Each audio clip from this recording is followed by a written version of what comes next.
but I think that you still have enough arms going for you right now in that starting rotation that are eating innings and giving you enough quality starts that you can get by. I don't know if you can get by with this offense going in the tank this often. I don't think that'll work. You've had a pretty consistent bullpen. You have a rotation that you can feel okay about. I just think offensively, and it took me a while to come to this, but I think offensively, that's the more realistic trades that can be made. Not a lot of pitchers are getting traded, and certainly not a lot of pitchers with the term on their deals. And the Red Sox don't want to trade for any rentals, but rental bats, those are going for pretty reasonable prices right now. The Mariners got one for their 13th and 16th best prospects. That's not anything special. You were able to get Josh Naylor for that? Great. Yankees gave up their 9th and I think their 20th for Ryan McMahon. You can Ahmed Rosario, those guys, you're going out there and making moves and not really having to give up the farm for these rental bats. I think the Red Sox are the perfect team to get a rental bat right now. Perfect team to do that. And I don't mean that as disrespect to Abraham Toro or Romy Gonzalez or Rob Refsnyder or any of David Hamilton or any of the other guys on this bench, because the Red Sox do have a very deep bench. But that's really much more of a priority than it should be. Much more of a priority than it should be. Alex Cora has had to mix and match so often with this team. Just never the same. We've got Roman Anthony leading off now. And he decides, Anthony's going to be the leadoff guy going forward after he did it one game and did very well, but just one game, and you decide that, okay, well, that's interesting. So now what? All of a sudden we're being consistent with our starting lineup? That's an interesting new twist on this season, because there's been a lot of different leadoff hitters. There's been a lot of different cleanup hitters. Everybody's been all over the lineup, it feels like. And I wonder if Alex Cora is just like, all right, enough. Anthony, you're the leadoff guy. That's it. Jarren Duran, you're batting third. And that's how we're going to do it. I am tired of this. And, we got 5 days until the trade deadline, Craig and everybody in the front office. I really would like to stop having to mix and match every night. So here we go. Leadoff hitter, number 3 hitter. And I don't want any more notes from you guys about who I'm supposed to platoon. All right? Make a move, and let's get a lineup here. Because that's how I'm feeling. I don't know if Cora's feeling that way, but, making a big declaration like that, that's not the way this Red Sox team's operated. You don't know who's going to be what or when. The computer will tell you that. We'll have our nerds up there in the front office. They'll write out the card. They'll let you know everything. Roman Anthony's the leadoff guy going forward. That's not how we do business anymore. No. We go by what the best matchup is. Well, interesting. Because I understood it when it was Duran, Devers, Bregman, okay? It's a pretty easy 1, 2, 3. Right now, you're sort of in this weird in-between. We don't know that Roman Anthony is the best choice at leadoff. We know that's what they're choosing right now, but this is a very sort of risky maneuver that you're doing. Not just to have him bat leadoff, but to say you're batting leadoff for the foreseeable future. What if it doesn't go well? You just going to leave him out there? I'm a little surprised by this. I'm a little surprised by this, and it's not because I don't have faith in the kid. I think he's perfectly capable of being a fine leadoff hitter for this team. But we've also seen him go in the tank with the bat a little bit, too, at this early point in his career, which is very understandable for a 21-year-old rookie, okay? Very understandable. I'm old enough to remember back before he got called up, people saying, you don't want to put too much pressure on the kid, but right before the trade deadline, we're going to have you batting leadoff for the foreseeable future. How's that for pressure? How's that for trying to have a smooth transition to the majors? And, again, he's been good lately. And that was a great game he had last night. Listen, he was seeing the ball very, very well. He's getting on base. Got hit by a pitch. I don't really know why I said that last part, but he did. He got on base. He's doing well. He's doing great. But just announcing that he's the leadoff guy, I was surprised to hear that today. I was very surprised to hear that today. 617-779-7937 is your phone number. We'll take some phone calls in the second segment here as we get to some headlines, because there are some very odd headlines in the world of sports that I do feel as though I have to get to. I'd be doing you all a big disservice if I let these go by. Because I don't know if these are still going to be big stories on Wednesday and Thursday. I don't have a full show until Wednesday. Red Sox are playing a day game. They got tonight, they got tomorrow, then Wednesday it's a 1 o'clock start, so that'll cut into WEEI afternoons, and I should have a full show unless they go, crazy extra innings or something. And then on Thursday it's a scheduled day off, so we'll have a normal full show then as well. And I don't know if this Christian Wilkins thing is still going to be a popular story by then. I have no idea. I have a feeling it's not going anywhere, but I'm not sure. But we do have to get to that. We do also have to get to this Emmanuel Clase thing and this gambling scandal that they were able to zero right in on him, but still Shohei Ohtani, that whole thing. I don't know. Must be the translator. It's pretty interesting. And there's this whole thing with Rob Manfred and Bryce Harper and a big angry exchange that saw Bryce Harper telling off the commish, which we'll get into that as well. First, here is Dan Ball. He's going to get you caught up on what's trending. It's the Christian Arcand Show. 617-779-7937 is the phone number. Here's Dan.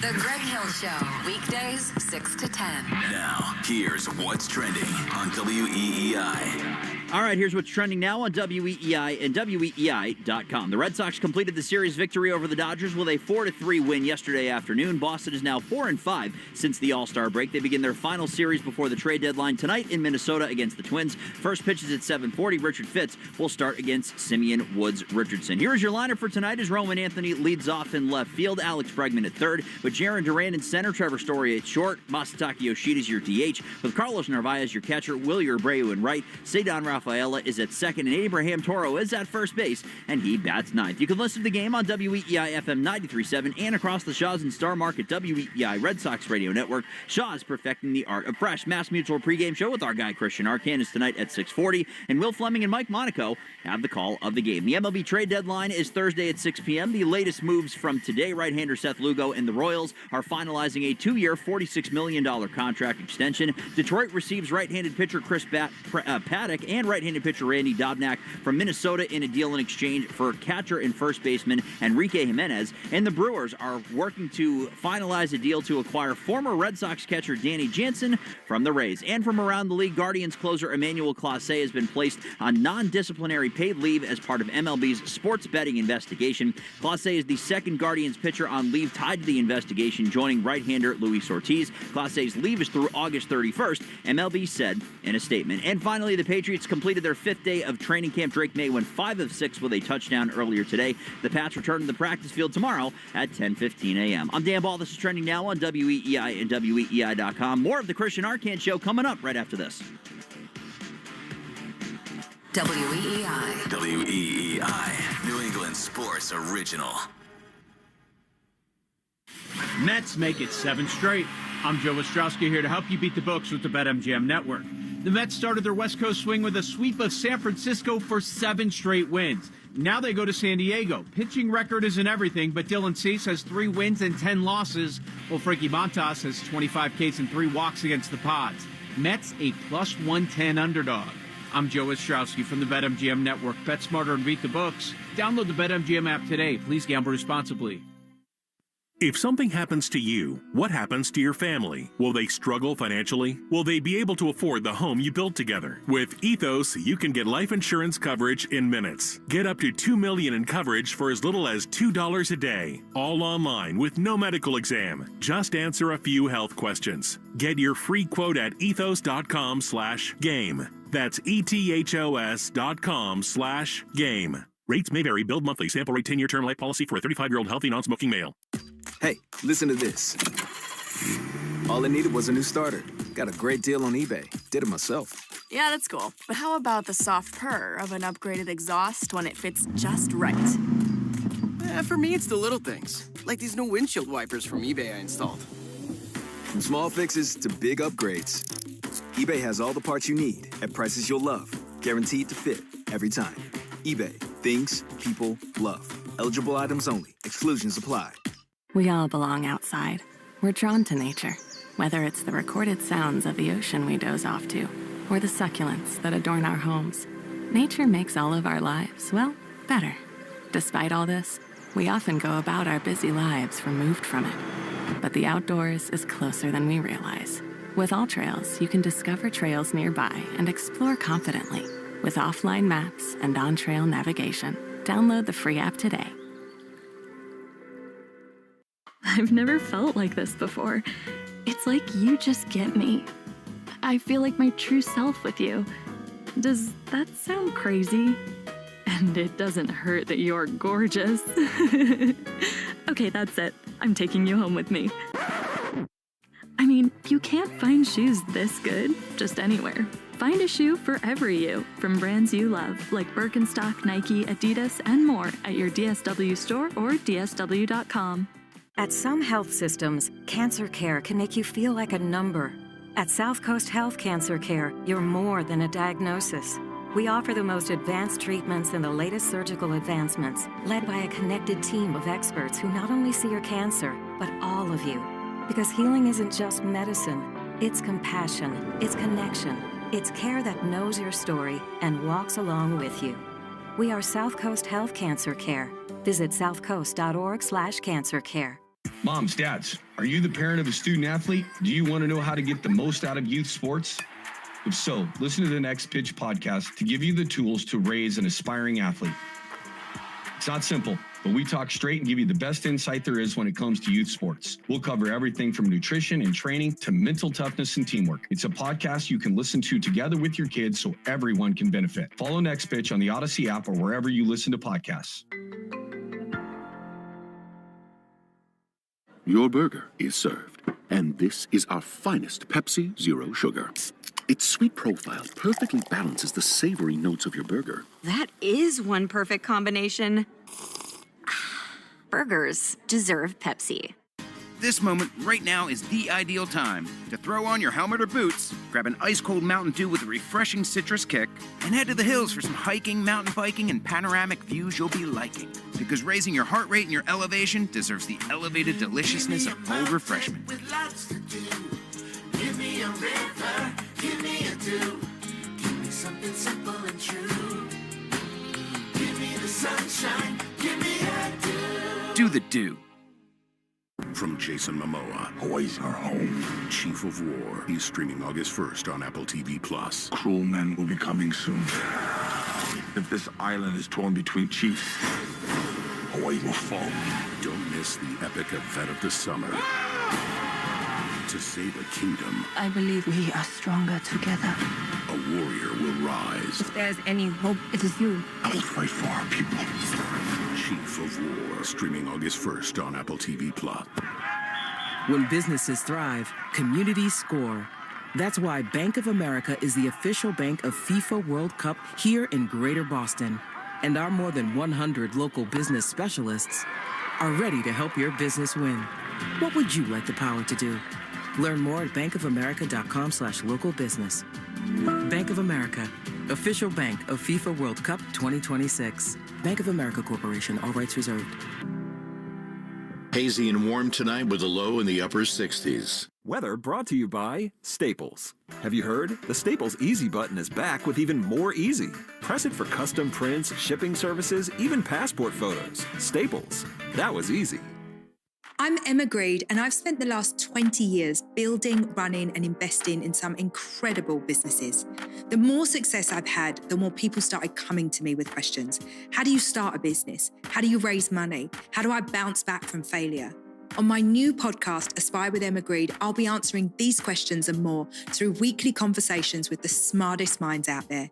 Listen to and follow Aspire with Emma Greed, an Odyssey podcast, available now, wherever you get your podcasts.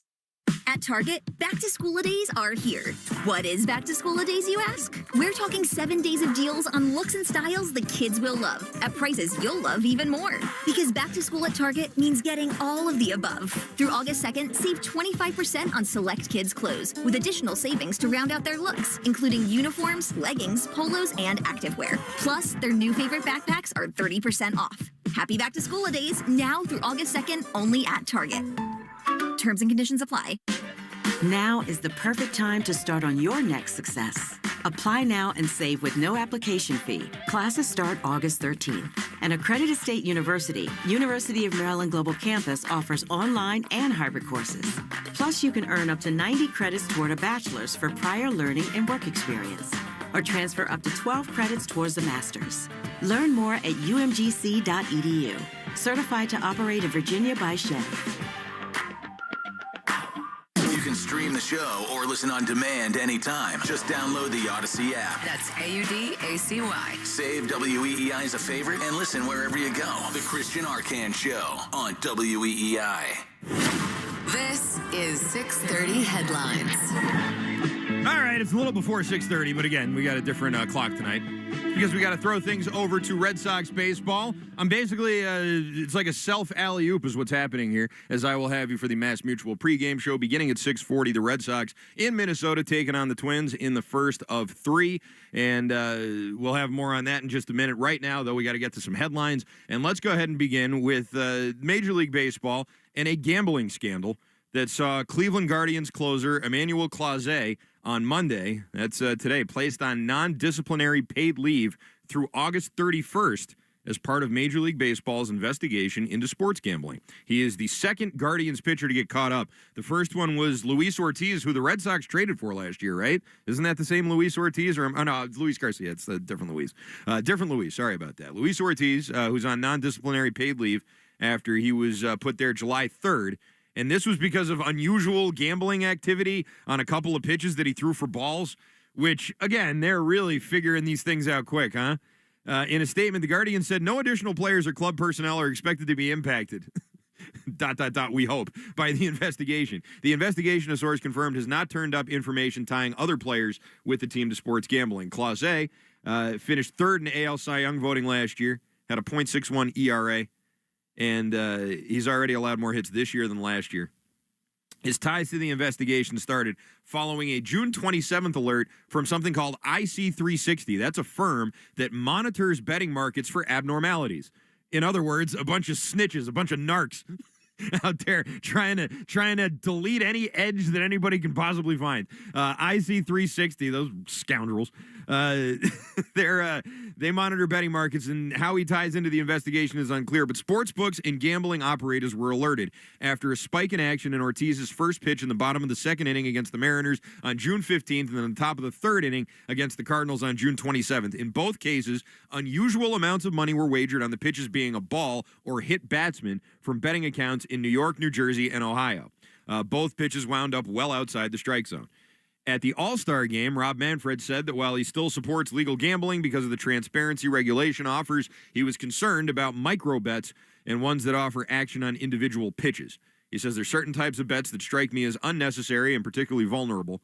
Manfred said, I know there's a lot of sports betting, tons of it that went on illegally, and we had no idea what threats there were to the integrity of play because it was all not transparent. And I firmly believe the transparency and monitoring that we have in place now as a result of legalization and the partnerships that we've made puts us in a better position to protect baseball than we were in before. Now, I've seen clips of this Clase all day, and it's usually like the first pitch being way out of the strike zone, like the first pitch that he throws.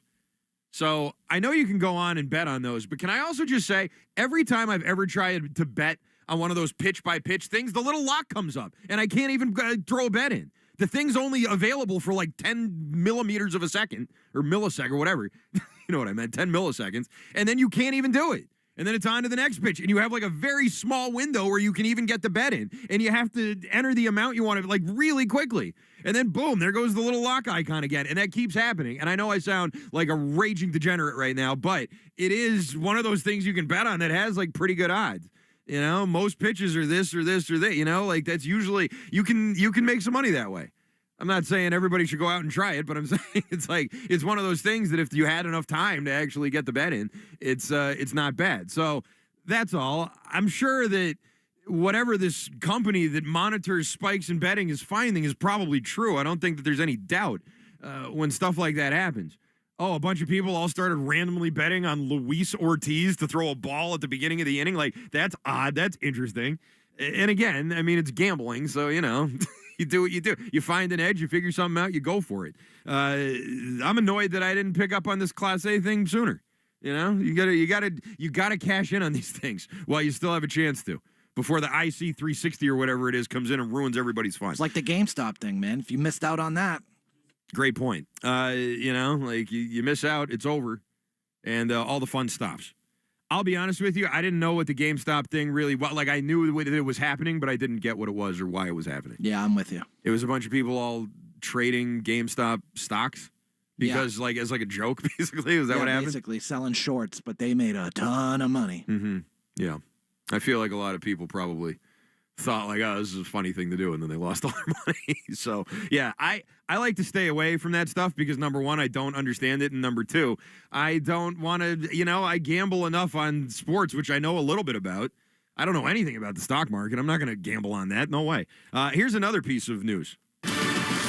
Also involving Rob Manfred, and this time it's an angry confrontation that he had during a meeting between Rob Manfred and Bryce Harper in the Phillies team last week, as Bryce Harper told Manfred, get the bleep out of our clubhouse if Manfred wanted to talk about the potential implementation of a salary cap. Not feeling the salary cap is Bryce Harper. That's weird. A baseball player doesn't want to get paid less? That's very strange. The confrontation came in a meeting, one of the 30 that Manfred conducts annually in an effort to improve his relations with every team and their players. It lasted more than an hour. Manfred never explicitly said the word salary cap, sources said. Okay. But a discussion about the game's economics raised the anger of Harper, one of Major League Baseball's most influential players. Ahead of the expiration of the CBA between MLB and the Players Association on December 1st of 2026, multiple owners have stumped for a salary cap in baseball, the only major North American sport, men's North American sport, that doesn't have one. The Players Association opposes the cap, argues it serves more as a tool to increase franchise values than to lessen the game's large disparity between high and low spending teams. Harper didn't say much during the meeting, sat in a chair, held a bat. Weird. Like, that's wasn't Gerard Mayo doing that? During, like, the Belichick meetings, Mayo's walking around with a bat, swinging a bat around. Like, just to try to set a tone. Don't say something I don't like. If you're in a meeting, just don't bring a bat. Like, why be holding a weapon? Like, I know it's a bat and they're baseball players, but, like, it's a meeting. Just chill out. You don't need a bat. No need to bring a bat. If you're having a conversation with someone and someone's holding a bat, doesn't that change the entire conversation? Like Joe Braverman right now is back there with a wiffle ball bat. And I know if I was talking to him right now and he was doing what he's doing, just slapping it against his hand, I would think, okay, we have a problem here. Something's going to happen here. You walk into a meeting, he's dragging it on the ground like Negan from The Walking Dead. And it's like, well, okay, so what is this now? So why, it's a bat conversation? Anyway, he's standing there with the bat. He grew frustrated and said if Major League Baseball were to propose a cap and hold firm to it, players are not scared to lose 162 games. I think some players might be, Bryce. I think some players who aren't on $400 million contracts like you may not exactly be rushing behind you to lose 162 games. Harper then stood up, walked toward the middle of the room, faced Manfred and said, if you want to speak about that, you can get the beep out of our clubhouse. Yeah. And then he threw his scarf over his shoulder and walked out. That's how I imagine that ending. Manfred, sources said, responded that he was not going to get the bleep out of here. So in your face, Bryce Harper, saying it was important to talk about threats to Major League Baseball's business and ways to grow the game. Before the situation intensified, veteran outfielder Nick Castellanos tried to diffuse the tension. Said, I have more questions. So the meeting continued. Harper and Manfred shook hands, although Harper declined to answer phone calls from Manfred the next day. Castellanos told ESPN it was intense, very passionate, both of them. Commissioner giving it back to Bryce, Bryce giving it back to the commissioner. That's Harp. He's been doing this since he was 15. Just another day. I wasn't surprised. I'll admit I'm a little surprised.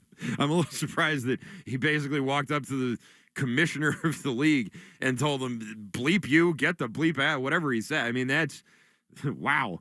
You don't think there's a lot of guys who would have loved to have said that to Roger Goodell? You can't say that to Roger Goodell. You can't say that to any other commissioner. No league is just dominated by the players union quite like Major League Baseball, man. It's really something. It really is. It's like a hammer and a nail is what that rivalry's like.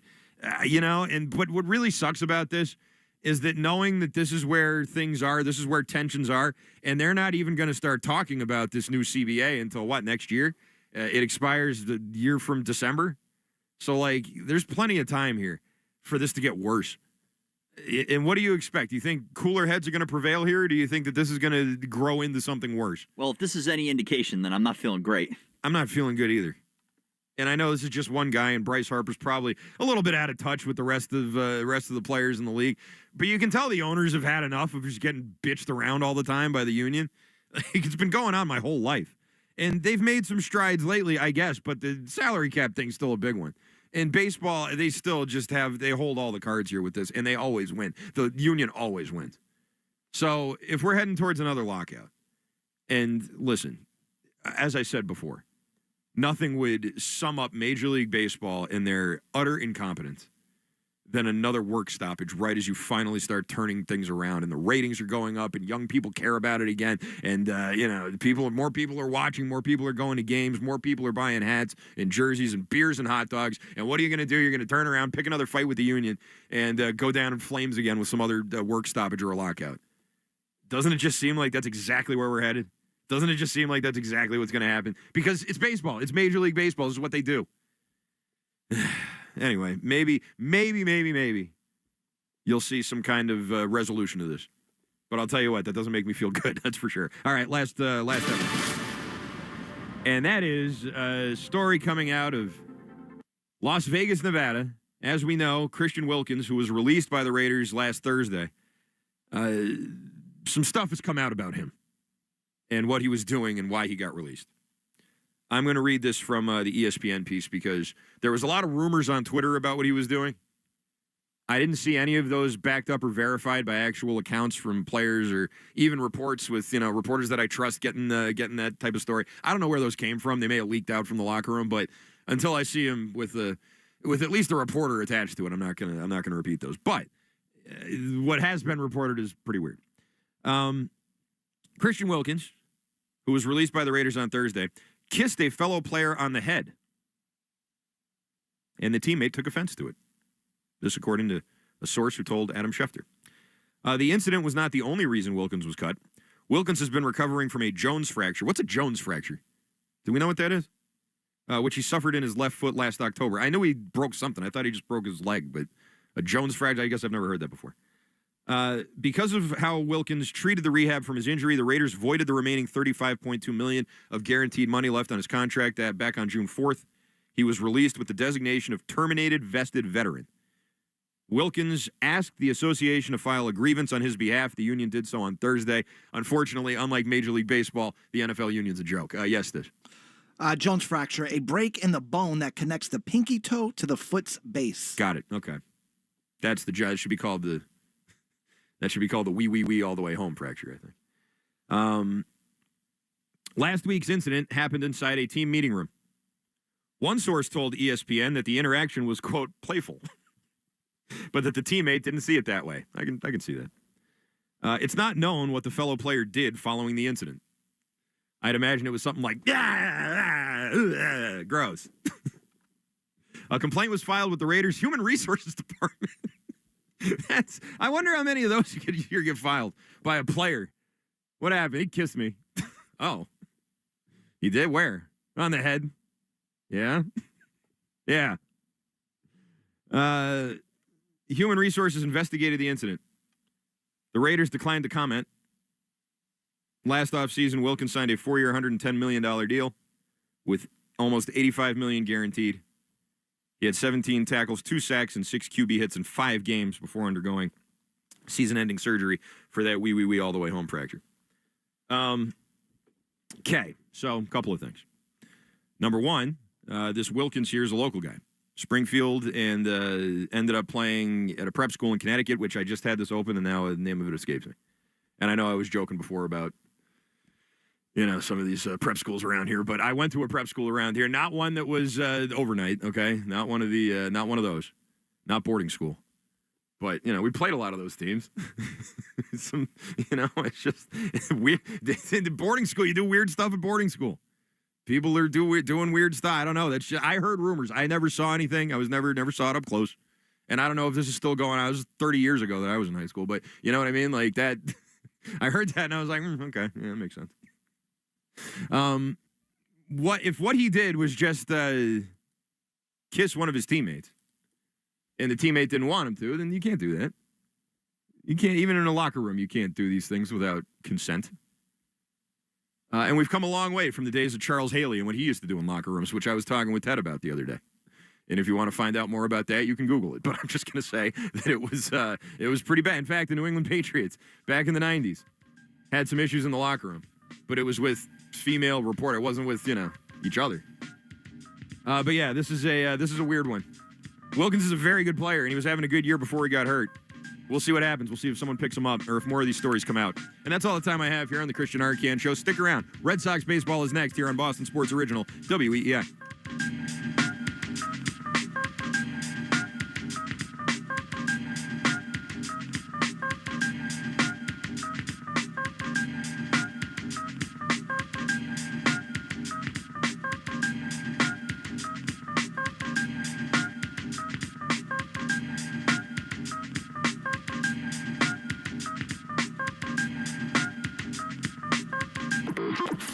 WEEI. I want you to call WEEI Radio and scream. New England Sports Original. You ever try fixing your car and realize you're missing that one part? Yeah, been there. That's why eBay's my go-to. They've got millions of parts, guaranteed to fit. I'm talking brake pads for when yours have seen one too many miles of stop and go. Oil filters, because you don't mess around with your engine care. Even got this cold air intake on my watch list. I might just go for it. To keep the ride cool and your DIY streak hot. Find all the parts you need at prices you'll love. Guaranteed to fit every time. eBay. Things. People. Love. Eligible items only. Exclusions apply. You know how you always want to know about everyone else's money? On the podcast What We Spend, guests will, for 1 week, tell us everything they spend their money on. My son slammed $6 worth of blueberries in 5 minutes. And everything that makes them feel. I want to own a house. I want to have a child. But this morning, I really wanted a coffee. Because at the end of the day, money is always about more than your balance. Listen to and follow What We Spend, an Odyssey original podcast. Available now wherever you get your podcasts. This Odyssey Sports broadcast is brought to you by Geico. Switch and save. Get more with Geico.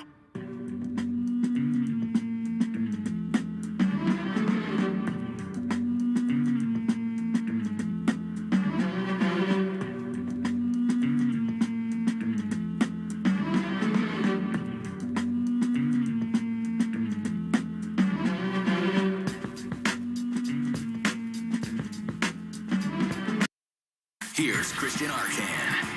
Good evening, Red Sox fans, and welcome into the Mass Mutual pregame show. Talk to Mass Mutual today. Feel comfortable about tomorrow. I'm Christian Arcand. A tense weekend at Fenway ended last night, or yesterday afternoon, I should say, with yet another rubber game for the Red Sox, this time against the Dodgers, who saw Emmett Sheehan outduel Brian Bayo to the tune of a 5-2 Dodgers win on Friday. That was followed by a 4-2 Crochet Day win on Saturday, and that brought us to yesterday afternoon, a rainy, crummy day that got delayed about an hour before first pitch. Walker Buehler making his first start against his old team, the Dodgers, since leaving there in free agency. Dustin May on the hill for L.A., and this time it was the Red Sox striking first in the first. Leadoff man for now and going forward, Roman Anthony got hit in the foot by an errant sweeper from May. Jarren Duran singled him over to third. Then Trevor Story brought him home with a sac fly, making it 1-0 Red Sox. That score would hold until the third inning, where Buehler got a little wild. He allowed 2 walks, a single, loaded the bases up. Freddie Freeman then worked a walk to bring in a run and tie it up at 1, and that was Buehler ended the inning right after that. Then in the top of the fourth, Michael Conforto led off and broke the tie. 3-2.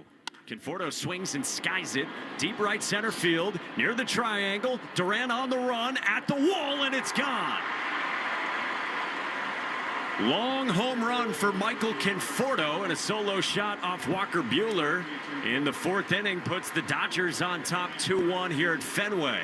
As you just heard from Mike Monaco on the call there, it was 2-1 Dodgers after the Conforto home run, and they weren't done yet. Buehler then walked number 9 hitter Miguel Rojas for the second time. Rojas stole second, and Mookie Betts singled him home to make it 3-1. Buehler would get 2 outs in the fifth before getting the hook. His final line, 4 2/3 innings, 3 runs on 4 hits, 5 walks, 4 strikeouts. His counterpart, Dustin May, handled the Sox pretty well through 4 innings, but then in the fifth, the Red Sox bats woke up. Abraham Toro got things going with a 1-out single, which brought up Roman Anthony. And he throws. Roman skies one down the left field line, back toward the wall, near the pole. It is off the green. Toro round second. It gets past Conforto. Toro's going to score. Roman's headed for third. Betts throw. Not in time. It's a wall ball triple for Roman Anthony. And the Red Sox are within a run at 3-2.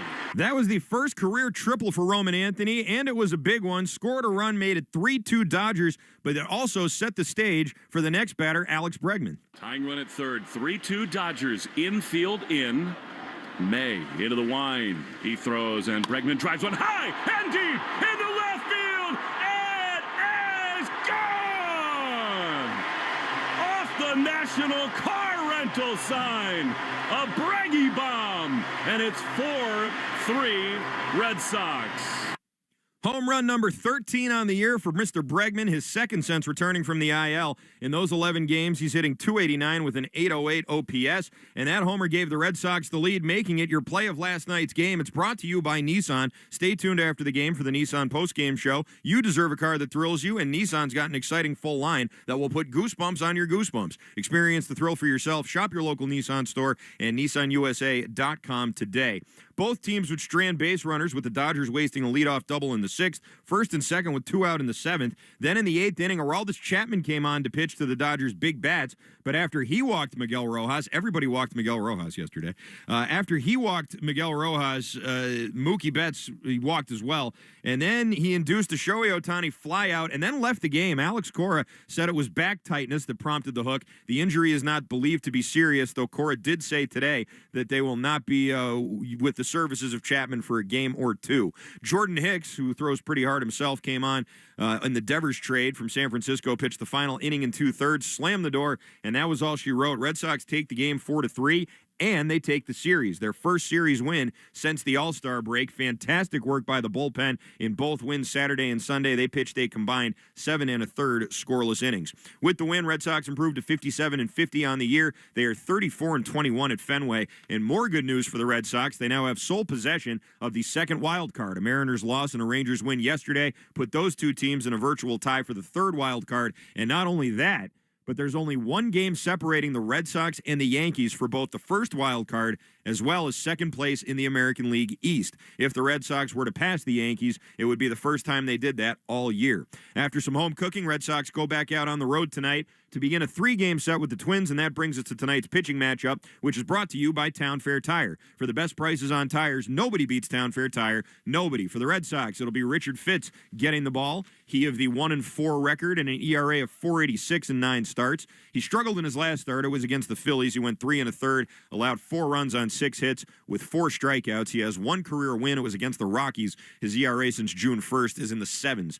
He faced the Twins last year on September 20th, went 5 scoreless innings, allowed 5 hits, 2 walks, 2 strikeouts. The Red Sox lost 4-2 in 12 innings. For the Twins, Simeon Woods Richardson will be getting the start. He's 5-4 with a 4.14 ERA in 15 starts this year. 24-year-old from Texas, drafted by the Mets in 2018, was traded for Marcus Stroman in 2019. He was then part of the Jose Barrios trade in 2021 to bring him to Minnesota, where he debuted in 2022. He's bounced back and forth between the majors and the minors this year after an absolutely brutal start. He got called back up on June 10th. Since then, he's made 8 starts and has been pretty good, a record of 3-2 and an ERA of 3.31. Tonight's first pitch is at 7:40. First pitch brought to you by Jeffrey Glassman Injury Lawyers, Boston's go-to injury attorney for over 30 years. If you've been hurt in a car or work accident, you got to get Glassman. Call all 7s at 617-777-7777. Time now for the Baseball Isn't Boring 2-Minute Grill with Rob Bradford, presented by McFarland Energy, the region's most dependable provider of home heating oil, including BioHeat, as well as expert HVAC services at McFarlandEnergy.com. Here with Rob Bradford is Red Sox reliever Justin Wilson. There's nobody I'd rather have on for the 2-Minute Grill than Justin Wilson. Having a great year. Appreciate you coming on, and congratulations with everything. Thank you. Thank you very much. So 2017, you had the experience of being dealt at the deadline. It's a weird time. I've talked a lot about the how your life gets turned upside down in the blink of an eye after going through something with a team, and then you're with a new team and you have to get to know everybody. What was that like? I mean, like you said, it's a little bit of a shock. I think any player, when they join a team, they want to win with that team, but being a competitor at the deadline when the Tigers weren't necessarily in it, going over to the Cubs was a great experience. Unfortunately, I didn't pitch as well as I'd like to, but you want to win as a competitor in this game, and I think I had a better chance with the Cubs then than the Tigers at that point. How difficult is it? Because like I said, you have to get to know, I don't know if you knew guys there, but you want to make a good first impression. You're getting to know everyone, your family's moving, all of it. What kind of dynamic is that like? Yeah, I mean, it's just a lot of logistics, trying to figure that all out, getting moved. The teams do try to make it as easy as possible on you. But yeah, just a lot of moving parts at first, trying to get settled in. It's just kind of a hectic, few days trying to get settled in a new spot. So, and this the last thing is there's the dynamic of when you do get guys like yourself at the deadline.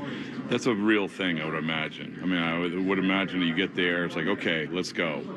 This is a kind of the jumper cables for a season sometimes, right? Yeah, absolutely.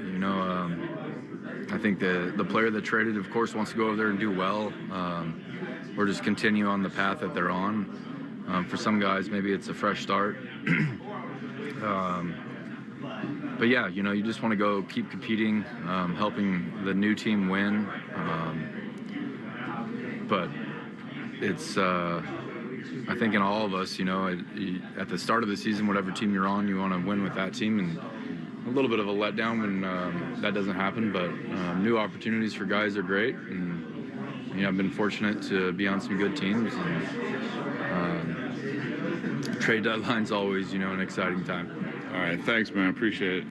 That was Rob Bradford with Red Sox reliever Justin Wilson in the 2-Minute Grill. By the way, you can watch Red Sox pregame on Twitch. Just follow WEEI. It's brought to you by Subaru of New England. Make the summer a Subaru summer in a brand new Subaru with symmetrical all-wheel drive. Find your authorized dealers at SubaruofNewEngland.com. Coming up in about 15 minutes, the voice of the Red Sox, Will Fleming, will sit down with Alex Cora. That's brought to you by our New England Ford dealers and the Ford Summer Sales Event. Hurry in and get great deals now, including on F-Series, official truck of the Boston Red Sox. But coming up next, we will go live to Target Field in Minnesota, and we'll talk with Mike Monaco, get his take on a great weekend for the Red Sox, and a look ahead to the series here with the Twins. That's coming up next on the Mass Mutual pregame show. Talk to Mass Mutual today. Feel comfortable about tomorrow. College football summer is no time to slouch because we are taking you to school on the Cover 3 podcast, part of the CBS Sports Podcast Network. It's time for our annual summer school series as we take time to break down some of your favorite teams with experts and insiders who know these depth charts from top to bottom. But summer school is just extra credit as we go through positional drafts, player rankings, and more. Follow and listen to the Cover 3 podcast on the free Odyssey app or wherever you get your podcasts.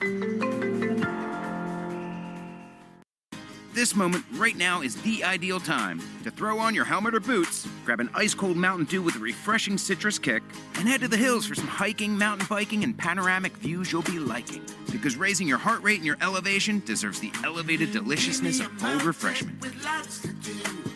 Give me a river, give me a dew.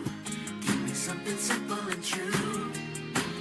Give me the sunshine, give me a dew. Do the dew. Your burger is served, and this is our finest Pepsi Zero Sugar.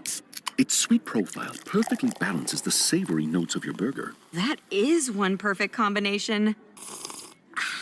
Burgers deserve Pepsi. There are giants among us, and their impact is huge. They are the men and women building and sustaining our Navy's next-generation submarines. They are giants in what they do because they work in a place where they can grow, where they can learn the skills to build careers as powerful as the beasts they forge. If you're ready to go big, get on board. We build giants at buildsubmarines.com. Paid for by the U.S. Department of the Navy in partnership with Blue Forge Alliance. You're listening to the Shaws and Star Market WEEI Red Sox Radio Network. Welcome back to the Mass Mutual pregame show. Talk to Mass Mutual today. Feel comfortable about tomorrow. I'm Christian Arcand, I think. Red Sox and the Twins tonight, a 7:40 start time from Target Field. And joining us from Target Field right now is on the call with Will Fleming. Mr. Mike Monaco joins us here on the Mass Mutual pregame show. Mike, how you doing? Pretty big weekend there for the hometown nine, wouldn't you say? Christian, yeah, it was just massive. And the way things looked Saturday in the top of the first inning, what a good response from the Red Sox in the bottom of the second in that game Saturday, and then taking the finale in the rubber game yesterday and getting those 3 runs in the bottom of the fifth. Anthony and Bregman right in the heart of everything. And then shout out to the bullpen for the work they did. Weissert comes on in the 6th inning after Bernardino came on in the 5th. And also some credit to Walker Buehler for getting a few more outs to finish the fourth. Those couple of strikeouts to begin the fifth inning, too. I don't think it really looked like that was going to happen the way the third and most of the fourth inning had gone. Wilson, Hicks, and, stepping in after Chapman went out. You could dissect that in so many ways. But, yeah, real good weekend. And especially after losing 2 out of 3 to the Cubs and the Phillies to win a series. I know it was tough opponents, but, yeah, had to win one. Yeah, certainly was. And the Dodgers are a team that have been struggling coming into that series, but still considered one of the classes of the National League. And you can see why. I mean, the top of that lineup is still horrifying for opposing pitchers. And the Red Sox, you're right. That bullpen, 7 1/3 innings scoreless in those 2 wins. The Red Sox bullpen has the 4th best bullpen ERA in the majors. I feel like they don't get maybe the credit they deserve for that. Christian, I love how you think. No joke, that is what's most currently up on my laptop right now. Really? Just looking at the same thing to see where exactly they ranked. Because, yeah, it's 4th this year. Last year, bullpen ERA for the Red Sox, 24th. 2 years ago, I'm just doing this on the fly. I mean, it was not anywhere close to what it is this year. 2 years ago, it was 20th. So real credit to the guys in the bullpen who have stepped up. I mean, Chapman is in the middle of all of that, but Whitlock here recently, Slayton for stretches of the season, Greg Weissert in particular, man. I mean, the guy's been used so much, and yeah, maybe it's not as entirely sharp as it was in the beginning of the season, but look, you go back to around this time last year, he's been really good for a full calendar year. So Justin Wilson also deserves a ton of credit. I think he's kind of flown under the radar and underappreciated for his. Yeah, there's a ton to like with this bullpen. You mentioned Aroldis Chapman, who's been unbelievable this year. He left the game after a couple of walks and a flyout. Said it was back tightness, and the marching orders last night was that they didn't believe it was serious. Do we have an update on Chapman today? Yeah, just talked to Alex Cora down on the field pregame, and yeah, Aroldis Chapman's doing okay. Cora said they're going to stay away from him today. Chapman's getting treatment. It should be 1 or 2 days, but Alex Cora said they feel like they're in a good spot there. Okay, this Minnesota Twins team over across the way has been the subject of all sorts of trade deadline rumors and innuendos involving the Red Sox, involving a full-on fire sale. Another team that the Red Sox are meeting at a pretty good time, just like the Dodgers. This Twins team seems to be falling apart. You're out there now. How does it seem? Does it seem like a team on the verge of a big fire sale here, or what? Well, it's at least started in some ways. Chris Paddock gets dealt today. We've got the press release that just got dropped off in front of us as they make that trade with Detroit. So Paddock's on the move. He was supposed to start tomorrow. 21 starts this season, a high 4s ERA. Guy who at one point was a really highly regarded prospect in the Padres organization. They got him from the Marlins, who had drafted him. So we'll see what the pitching looks like tomorrow for the Twins. But yeah, there's a thought that there could be certainly more guys to go, whether that's Danny Coulomb, whether that's the first baseman tonight for the Twins, Ty France, who would kind of come here on a get-right deal. There's just been a lot of underperformance for the Twins this season, and that's why you see the record the way it is, 5 below. Yeah, certainly. As far as the Red Sox are concerned, the Marcelo Meyer injury, I feel like, has thrown a bit of a wrench into things, because now with Rafaela playing in the infield, you don't have that same sort of outfield logjam, which I would think in turn sort of lessens the urgency to break up the logjam. So if that's the case, some of these Jarren Duran, like we heard rumors that they're shooting down all these Jarren Duran trade offers. Is that the sense you're getting, Mike, maybe, that now that Meyer's out, they're less likely to want to trade one of those guys? Hard to say. I mean, it definitely in the day-to-day, like the Alex Cora portion of the program, it has helped the roster. And right. Like you said, there's less of a bottleneck. There's less of a glut of those left-hand hitting outfielders in particular. I don't know if necessarily that means that it has changed the likelihood of a trade. I think the needs are still that you would love to acquire pitching. Personally, I think you'd love to acquire a right-hand bat, maybe a first base profiling right-hand bat. And everyone in the world wants bullpen help. That's not breaking any news for any team in the mix. I don't know what to say. Yeah, I mean, you watched Duran on Saturday, and if you're a fan who loves Jarren Duran, you watch his performance in that one against the Dodgers, and you don't want to see him traded. And Wilyer Abreu leads this team with 20 home runs and has a gold glove to his name. So it's really interesting times. I mean, Masataka Yoshida's got the contract. It is what it is. he's going to hit better than he has so far since coming off the injured list. Like, that's bound to happen. We have a sample size of him being a good major league hitter.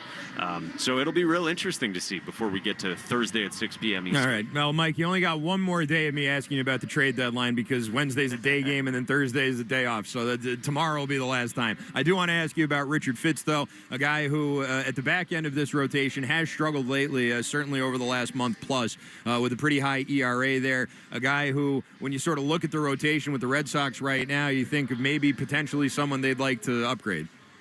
Yeah, it's interesting. In credit, or I should say, in fairness to Richard Fitz, he hasn't had the most consistent schedule this year. Between ups and downs and injury for himself and then being brought back maybe a little bit earlier from injury to not be fully stretched out to pitch in late May in Milwaukee.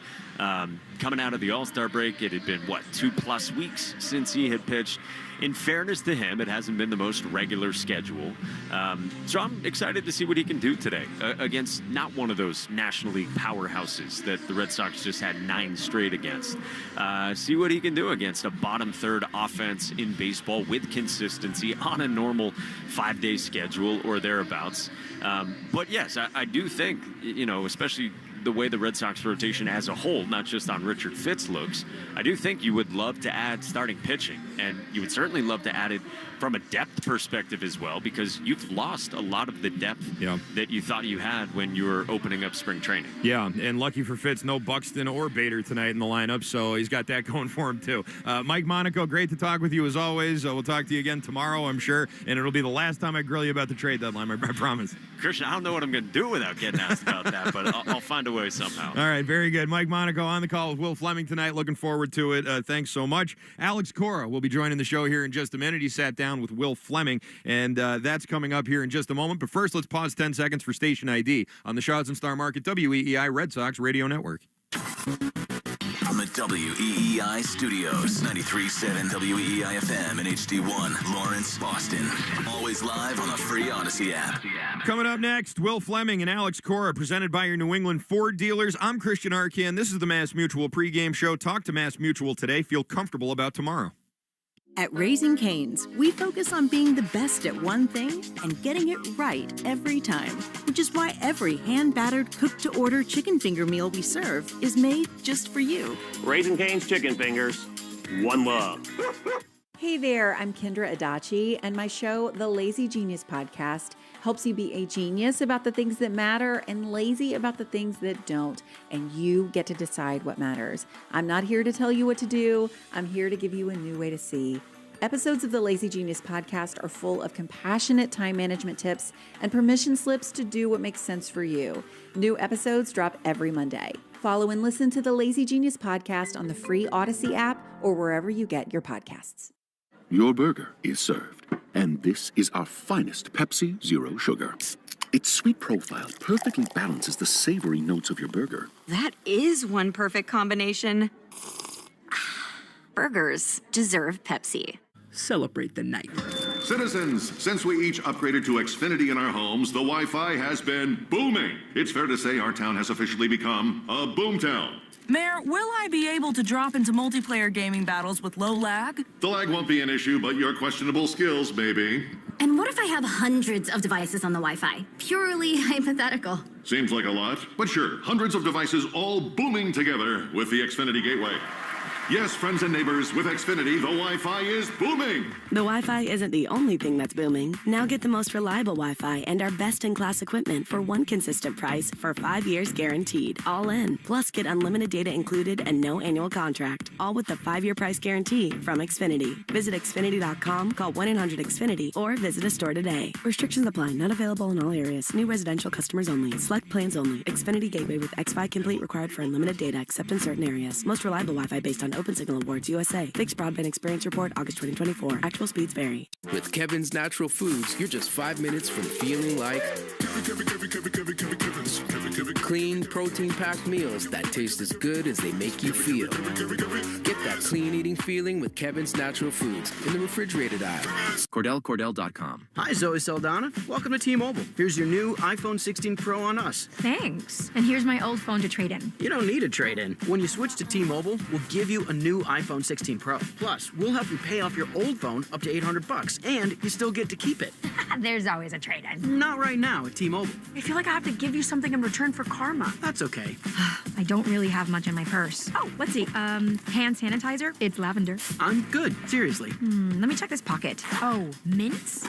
Really, I'm fine. Oh, I have raisins. I'm a mom. Wait 1 sec. I've got cupcakes in the car.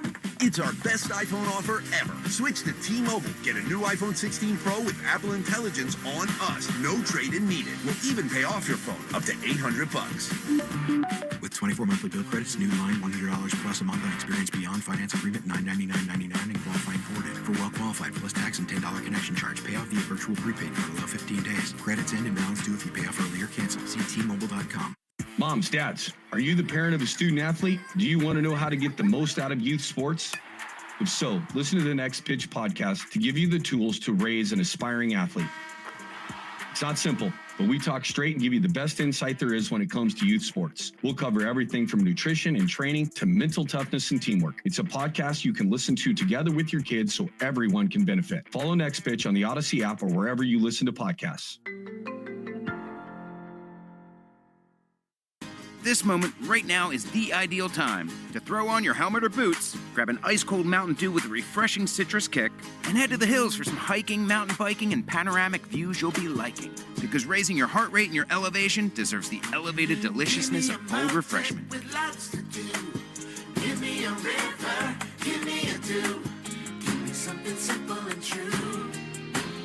Give me the sunshine, give me a dew. Do the dew. Back to school is on the brain. That means new notebooks, pencils, new everything. And while the kids are getting ready to get book smart, it's time for you to save smart with Straight Talk Wireless. Switch now and get a free Moto G 2025 with 5G when you activate select plans. Now that's a smart call. Get Straight Talk covered by Verizon's 5G network. Available at straighttalk.com and Walmart. Offer valid through 10/19/25. Taxes and fees apply. Purchase of gold unlimited plan or higher required for offer. Must activate the plan in-store at Walmart. Cannot be combined with other offers. Oh no, stomach issues again? Stomach issues? Who are you? Your pancreas. I could be the real reason for your diarrhea, gas, bloating, stomach pain, or loose oily stools. I thought it was my stomach. People often do, but any of these symptoms could mean having a condition called exocrine pancreatic insufficiency, or EPI. With EPI, the pancreas doesn't release enough enzymes to break down food, but EPI is manageable. Use the symptom checker on identifyepi.com and speak with your doctor. That's identifyepi.com. Sponsored by AbbVie. This is Alex Cora. You are listening to the home of the Red Sox, WEEI. Welcome back, Red Sox fans, to the Mass Mutual pregame show. Talk to Mass Mutual today. Feel comfortable about tomorrow. Before every game, we interview Red Sox manager Alex Cora. And Alex Cora on WEEI is brought to you by your New England Ford dealers in the Ford Summer Sales Event. Hurry in to get great deals now, including on F-Series, the official truck of the Boston Red Sox. Here with manager Alex Cora is the voice of the Red Sox, Will Fleming. Game one in mini with the manager Alex Cora, and we're going to talk about the Dodgers. Tremendous fight, series win, but we have to start with the fact that we learned something today, and that is you've got this superpower, because the team was on the worst flight I've ever been on in my life. And we're not going to get too into the details, but I mean, guys were sick. It was rocking and rolling. You didn't feel a thing. You knocked out in Detroit. How in the world were you able to do that? It's a combination of a lot of things. Actually, it's funny because, like, I usually get up early, like I'm an early riser, get up 7, go to run, regardless of how tired I am or how late the game goes the night before. But on planes, I'm out, and I'm glad that I was out, to be honest with you, because then, I saw guys coming off the plane walking like zombies. I was like, what happened here? And, one of those that, a tough one yesterday, but able to make it here. Stuff that you cannot control. And I'm glad that we're here in Minnesota, and let's get it rolling. I was not going to think about asking you this, but you talk about getting up early. You read all these books about, like, the habits of truly successful people. And a lot of them get up early and do a lot of stuff before the rest of their job begins, because your stuff, like, as a group, begins at noon. What do you find? Is there a benefit of, like, your time with your brain early in the mornings? Honestly, like, since I started running, that was September of 23. and it was more to get in shape, to be honest with you, health reasons. I feel a lot better. Like even today, we got here late. It was a tough one, whatever. Get up, go out there, run a few, have breakfast by yourself, sometimes with the hitting group, but I think it's good. And also kind of like reconnect with the family, man. Like it's getting to the point that, the family will go to Puerto Rico and the games are going to mean a lot more, now, right? We're in the thick of things, and it's hard to disconnect yourself from everything that goes on here. So I think that time for me, for you, like early in the morning is very valuable, and it really helps. No doubt about that, especially with little ones. You have to be flying high. It's been such a gauntlet, the division leaders in the National League, and the Sunday win, the Wednesday win in Philly, and then to fight and beat the Dodgers. I know you wanted more than 4-5, but in retrospect, that has to be a really good outcome for this young team. Yeah, it was a great learning experience. Great, the All-Star break for some guys, this is the first time that you playing for something. What do I do in the All-Star break, and most of them, they stay around the area taking care of their bodies, We show up to Chicago from not going to work out on Thursday to an optional workout on Thursday, and we had 12 guys there, and it was a good series against the Cubs. Obviously, they didn't jump right away. They scored 3 and then 2, right? Put us in a bad spot. But the Sunday game was a good one. Went to Philly, had a chance to beat Wheeler. It didn't happen. We ended up winning the game, the last one. And this weekend was fun. It was a lot of people, like I said, a little bit different, especially on Saturday. That was crazy. But, the guys did an amazing job. There's a lot of good things that happen, some bad things that we got to keep getting better. I think the base running yesterday by Roman, getting to third base on that fly ball to left field was huge for us. Infield in, you don't want to bounce a breaking ball, you hang it. Alex hits it out of the ballpark. Chappie goes down, Hicks comes in, the kid makes an outstanding play at second. We play under control, and that's what we are looking for. I really trust this team. I trust that we're going to keep getting better, and we're going to keep getting better because of 3 series like that, back to back to back. You have talked so often about Marcelo being an elite base runner, and I mean, Roman is not some burner, but it seems to me that his instincts on the bases are really good. Good decisions, and you got to tip your hat to player development. They push the envelope down there, kind of like, get thrown out as much as possible so you can actually learn. The games, they mean something, but they don't mean that much, right? Like you can make mistakes, and learning from the mistakes, you can be a lot better. And you see Marcelo with the instincts, you see Roman doing the same thing. Sedan is outstanding. So, those kids, they know how to play the game, and I'm happy for that. It seems like a couple times a year, Alex, you have a hunch on a lineup change and moving guys around. And in my years with you, more often than not, it really works out. How long were you sort of ruminating about the idea of moving Roman up top, letting Jaron run a little more in the 3-hole? How long does that take you to put that into action? Yeah, I've been thinking about it for a while. Just kind of like having having that at bat leading off, and kind of like letting Jaron be himself, and he's been really good with men on, which is awesome. So kind of like switch it up, spice it up a little bit. We haven't been great offensively the last few weeks. Pitching aside, there's a few things that we need to do better. And also, I think having Alex behind Roman, the whole bringing a lefty, you have to think about it because Alex is behind him. And, I think he's having his best season against left-handed pitching in his career. So you have to make decisions over there accordingly. I mean, we felt that, didn't we, against the Dodgers when you got Ohtani and Freeman split up. You're trying to get Chapman in there, especially earlier in the game.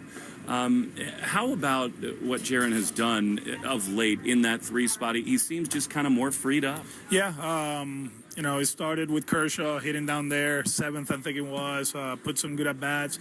Yesterday, men at first, shoot the hole. And he's an impactful player. And then if you look at his numbers, the last month is a 900 OPS, and he's getting on base at a high rate. He's taking his walks. He's not swinging as much. He's in a good spot. And, It's a very dynamic lineup. And when Massa gets hot, it's going to be a lot more fun. And he will get hot. Willie is not swinging the bat well right now. He will swing the bat well. This combination of lefty, righty is tough to match up with, and we're very happy with our lineup. Speaking of Cedon, I mean, he was so hot going into the break, cooled off a little bit, but what a play at second base. You were so thrilled when he made that play. The athleticism is just off the charts, no matter where you put him. Yeah, and I gotta be honest with you, Will. We prefer him to play center field. Yep. This guy is an impactful center fielder, but the fact that Jaron did an amazing job last year, and he's doing an amazing job this year too, the few games that he has played in center, it gives me the freedom to move Cedon to second base. But it's not perfect. I know that, but things have changed. Marcelo is hurt. So we got to play Cedon a little bit more at second base. We got to get Massa in the lineup against righties. So that's the cool thing about having good players. Now a lot of good players. Now we can mix and match with the unit that we have now, and we'll see what the future holds. What about Aroldis? All of us were holding our breath, hoping it wasn't some arm issue. Back spasms. What's the latest today? Yeah, he's been carrying the bullpen the whole season, so a little bit of back spasm, but no, he'll be fine. I texted with him this morning. He's here. We'll stay away from him today. He feels like it's going to take a couple days, and he'll be back there. The good thing is that we got Whitlock, we got Hicks, we got Weiser, we got capable guys over there. We still got Wilson and Bernie and Murph. So it's a deep bullpen, versatile bullpen, so we'll be okay if he has to miss a few games. People talk about the wins for Craig in the offseason, the all-stars, whether it's Chappie or whether it's Bregman, and all the pieces that he brings on, of course, the trade for Crochet. Wilson has been an unbelievable piece in your bullpen. What have you seen that stood out from him? Yeah, I mean, since day one, kind of like you got to learn how to use him. Obviously, it's similar to Chris Martin, right? But from the left side, you have to pick and choose, because obviously they're older and it's hard for them to bounce back. There's been weeks that we stay away from him just to reset him. There's times that we are very aggressive with him, understanding that probably tomorrow is going to be Crochet, so we don't need the lefty, and we're going to play X team over the weekend, and they got a bunch of righties, so we can be aggressive early on in the week and then take care of him over the weekend. But the fastball is a good one, the slider is a good one. He's done a good job against righties. We knew that coming into the season, so just take care of him. Today's one of those days, he pitched 2 games against Dodgers, kind of like reset him today, and hopefully he'll be ready for tomorrow. Last one, how about Richard? It's been weird for him because he went down to sort of an abbreviated rehab. He comes up, few innings, goes back down. It's been hard, 15 days off, whatever. Are you looking forward to him being in a more normal routine, and what do you look for today? Yeah, just go out there and compete. The last one was a tough one as far as rhythm. You heard all our starters coming out of the All-Star break, how hard he was, and they pitched the weekend before. So with him, hopefully he can go out there and give us five innings or 6, use his fastball to his advantage, and location should be better because he should be in better rhythm. We appreciate it. I cannot believe you slept on that flight. Congratulations, and thank you so much. Thank you. Be ready for the storms tonight at 2 in the morning. That was Alex Cora. And one thing I have in common with Alex Cora, I can sleep on planes really well also. I feel very close to Alex Cora right now. It's one thing him and I have in common. Maybe the only thing that him and I have in common. He's better at many, many other things than me, but we're both very good at sleeping on planes. Anyway, you can watch Red Sox pregame on Twitch. Just follow WEEI. Make this summer a Subaru summer in a brand new Subaru with symmetrical all-wheel drive. Find your authorized dealers at SubaruofNewEngland.com. Still to come, we will take our look around the major leagues with the Subaru of New England scoreboard. We'll have your Herb Chambers starting lineups, and of course, we will have our lock of the game presented by Interlock Metal Roofing. That's all coming up next here on the Mass Mutual pregame show. Talk to Mass Mutual today. Feel comfortable about tomorrow. Hey there, I'm Kendra Adachi, and my show, The Lazy Genius Podcast, helps you be a genius about the things that matter and lazy about the things that don't, and you get to decide what matters. I'm not here to tell you what to do. I'm here to give you a new way to see. Episodes of the Lazy Genius Podcast are full of compassionate time management tips and permission slips to do what makes sense for you. New episodes drop every Monday. Follow and listen to the Lazy Genius Podcast on the free Odyssey app or wherever you get your podcasts. This moment right now is the ideal time to throw on your helmet or boots, grab an ice-cold Mountain Dew with a refreshing citrus kick, and head to the hills for some hiking, mountain biking, and panoramic views you'll be liking. Because raising your heart rate and your elevation deserves the elevated deliciousness of cold refreshment. With lots to do. Give me a river, give me a dew. Give me something simple and true. Give me the sunshine, give me a dew. Do the dew. Your burger is served, and this is our finest Pepsi Zero Sugar. Its sweet profile perfectly balances the savory notes of your burger. That is one perfect combination. Burgers deserve Pepsi. Get rewarded. We could tell you what it's like to drive the Nissan Rogue and tell you all about its performance capabilities, like its VC turbo engine. It's I can go virtually anywhere type of freedom. Nice. But you don't have to take our word for it. Go drive it for yourself. You're up. Experience the power of the Nissan Rogue. Drive the Nissan Rogue. Now get 0% APR financing for 60 months on the 2025 Nissan Rogue. Visit your local Nissan store and nissanusa.com today. For well-qualified buyers, example, 0 down payment, 60 months financing at $1,667 per month per thousand financed. Actual down payment may vary. Subject to Nissan Motor Acceptance Company credit approval. Not all buyers qualify. Dealer contribution may affect actual price set by dealer. Contact dealer for details. Ends 8/4/25. Metal roofs. You're thinking about it, and for good reason. One roof for life. So what's holding you back? With Interlock Metal Roofing, you're getting the last roof you'll ever need. Backed by over 25 years of trusted experience, thousands of homeowners have made the switch. So buy now before prices go up. Visit NewEnglandMetalRoofing.com. Get a free quote. One call, one roof for life. Call 866-733-5811. NewEnglandMetalRoofing.com. Never re-roof again. Red Sox Review after the game on 93.7 WEEI. Welcome back to the Mass Mutual pregame show. Talk to Mass Mutual today. Feel comfortable about tomorrow. I'm Christian Arcan. Nice to have you with us here tonight. Red Sox and the Twins kicking off a 3-game set from Target Field tonight as it is Richard Fitz going up against Simeon Woods Richardson.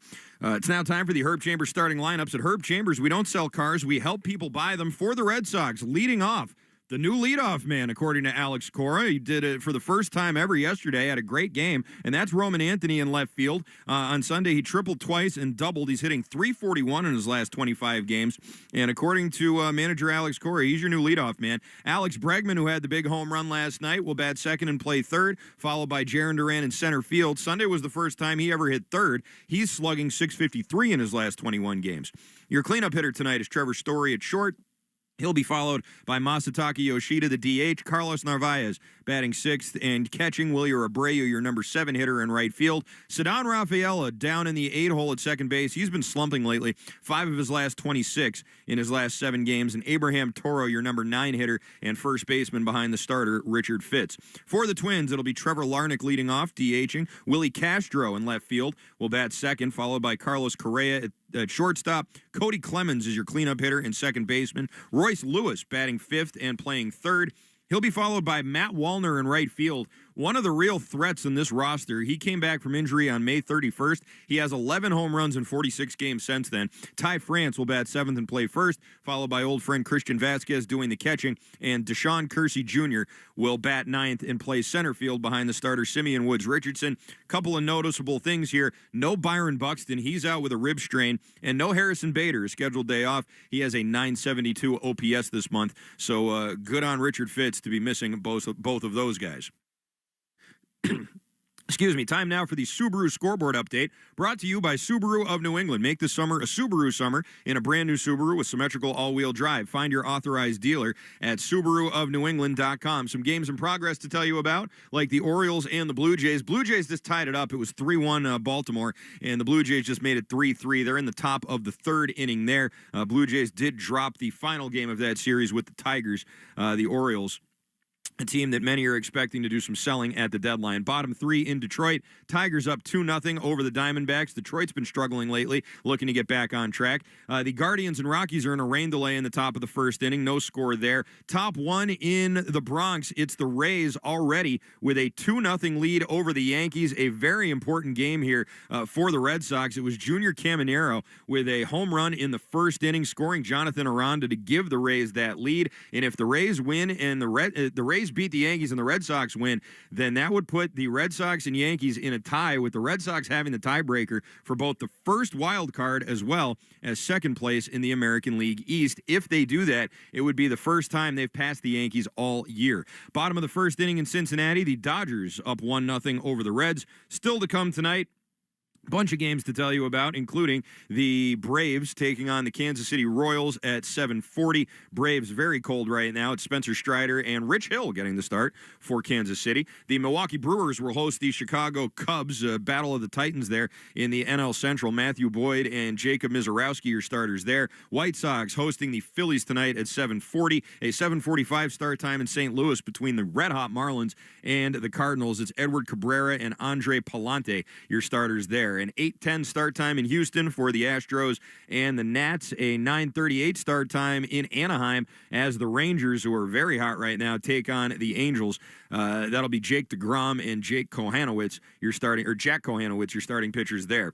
9:40 start time for the Mets, who have a league-best 6-game win streak they're working on right now. They're in San Diego to take on the Padres. Frankie Montas and Dylan Cease, your starters there. Dylan Cease, a name that's been in a lot of Red Sox rumors. The San Francisco Giants will host the Pittsburgh Pirates at 9:45. Mitch Keller and Carson Wisenhunt, your starters there. And the last game on the docket at 10:05 start time in Sacramento between the A's and the Mariners. Luis Castillo and J.P. Sears will be your starters there. Now here's the lock of the game presented by Interlock Metal Roofing. Visit them online at newenglandmetalroofing.com and never re-roof again. So, it's the Minnesota Twins in Minnesota. It's Fitz. He hasn't been great lately, and Woods Richardson's not great either. The Red Sox bats still have not completely come to life yet, and I don't think that the Twins are really going to do a whole bunch of damage, even against Fitz. The Red Sox bullpen's been too good, so I think they'll pull Fitz early if they have to.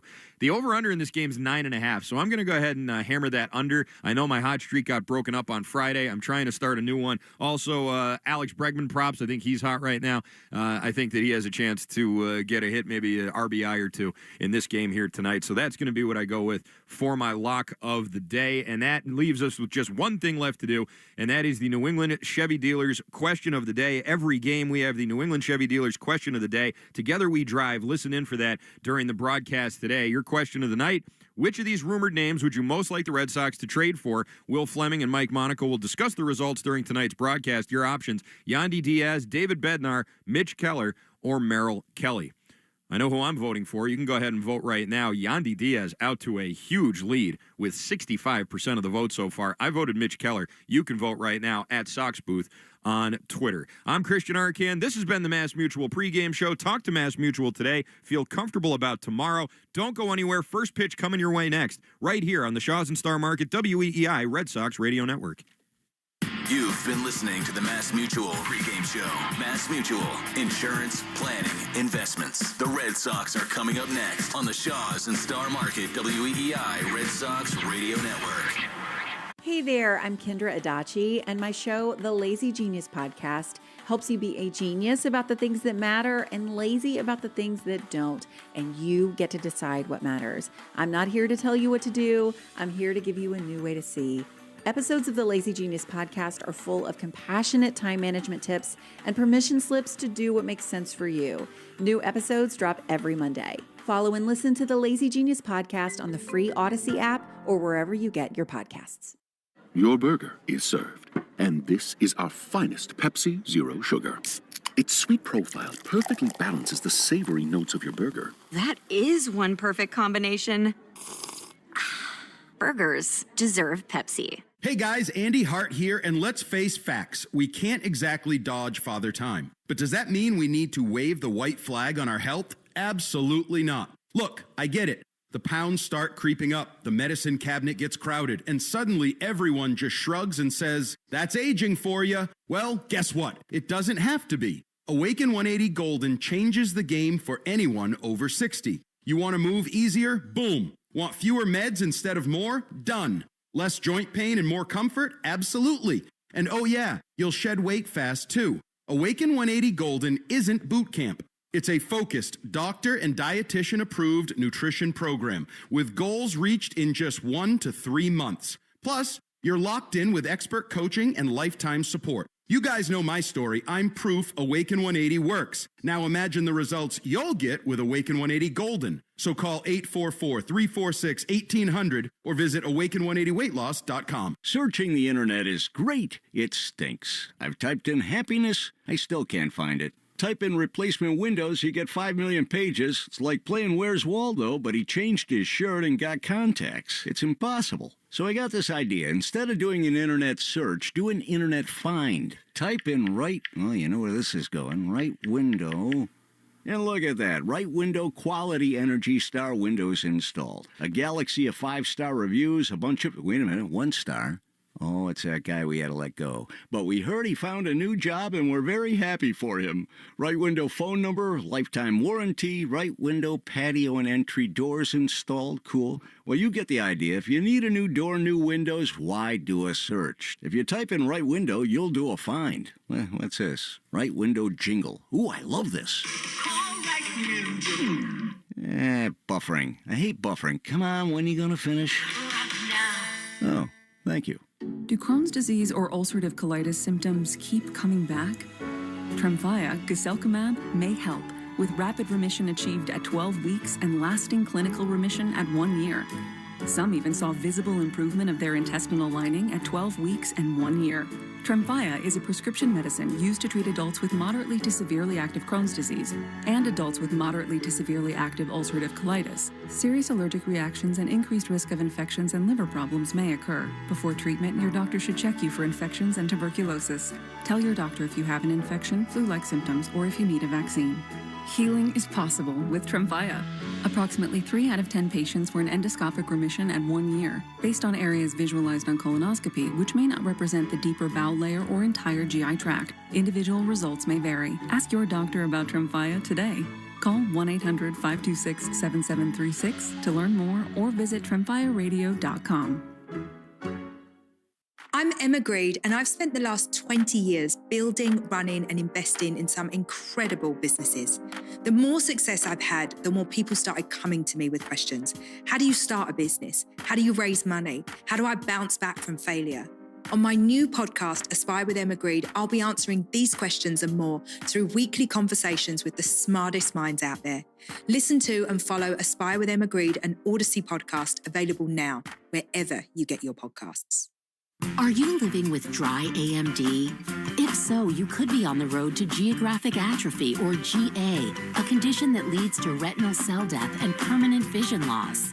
But with Izervay, you can slow it down, get it going slower. Izervay slows GA progression by targeting a key source of retinal cell death, which may help preserve your vision longer. Izervay, or Avastin Capted Pagel, is a prescription eye injection used to treat GA. Don't take it if you have an infection or active swelling in or around your eye. Izervay can cause eye infection, retinal detachment, or increased risk of wet AMD. Izervay may temporarily increase eye pressure. Your vision may be impaired after an eye injection or exam. Don't delay. Ask your doctor about Izervay today. Izervay gets GA going slower. Visit Izervay.com. That's IZERVAY.com. Paid for by Astellas Pharma.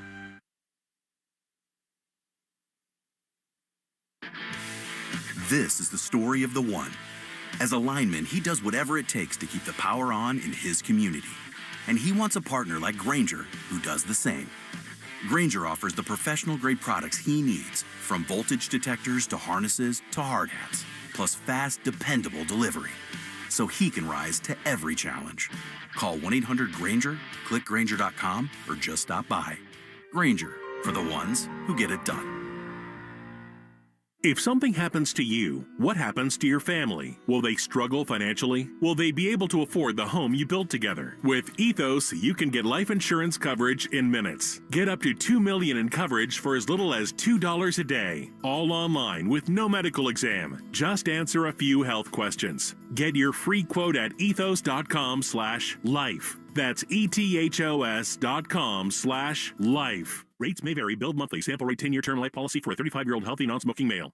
You're listening to the Sox on the Shaw's and Star Market WEEI Red Sox Radio Network. Now, back to the play-by-play action. This is...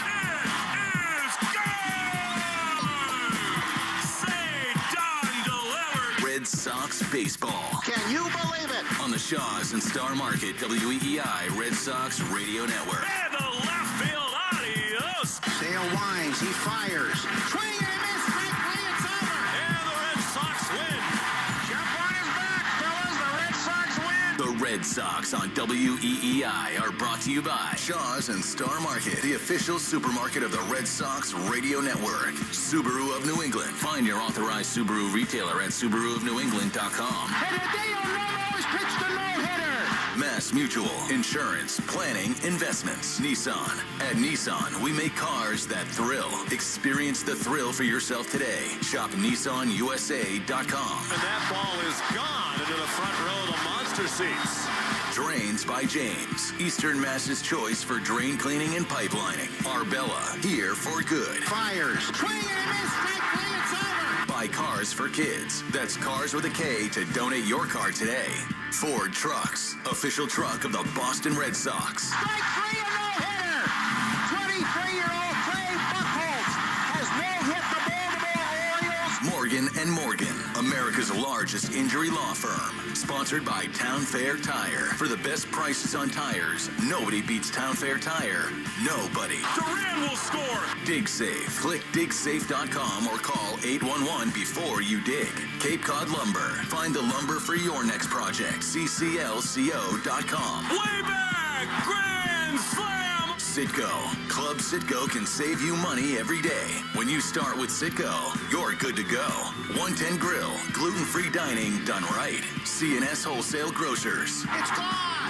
Into the bullpen. Brought to you by FindMassMoney.gov. The Department of Veteran Affairs. Hackman Wealth Partners. Boston's premier retirement planning specialist. Well, they just yelled. They're attacking A-Rod or Heavy Woods, and now they're in a fight. Herb Chambers. At Herb Chambers, we don't sell cars, we help people buy them. Interlock Metal Roofing. Visit NewEnglandMetalRoofing.com. Never re-roof again. Swing and a miss. He got him. Battle won by House. McFarland Energy, the region's most dependable provider of home heating oil delivery, as well as expert HVAC services at McFarlandEnergy.com. Northern Bank, your partner for growth. Here's the throw. Roberts dives, and he is safe.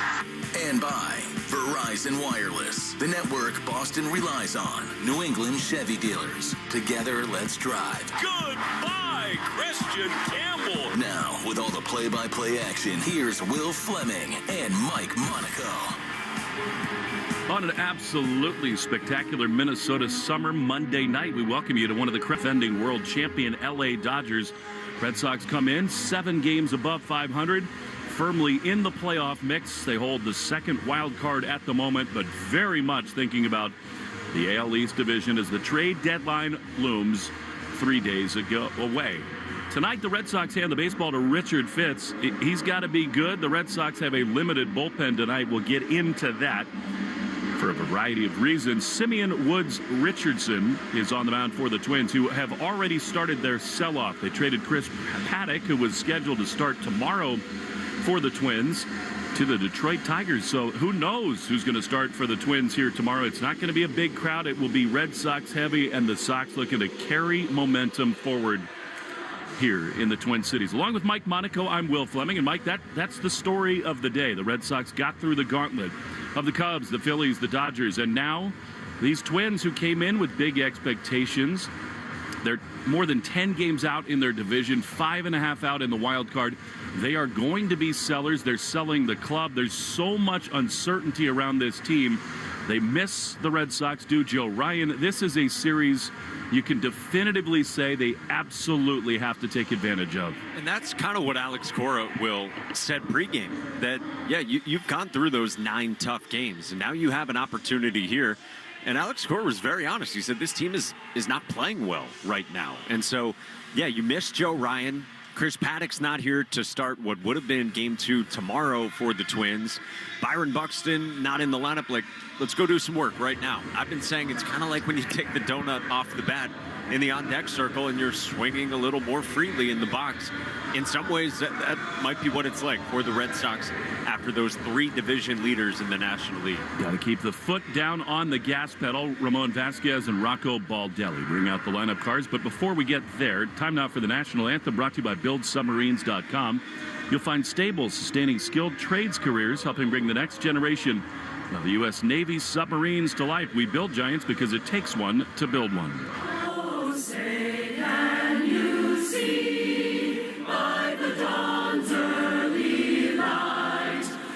So proudly we hailed at the twilight's last gleaming, whose broad stripes and bright stars through the perilous fight o'er the ramparts we watched were so gallantly streaming, and the rockets' red glare, the bursting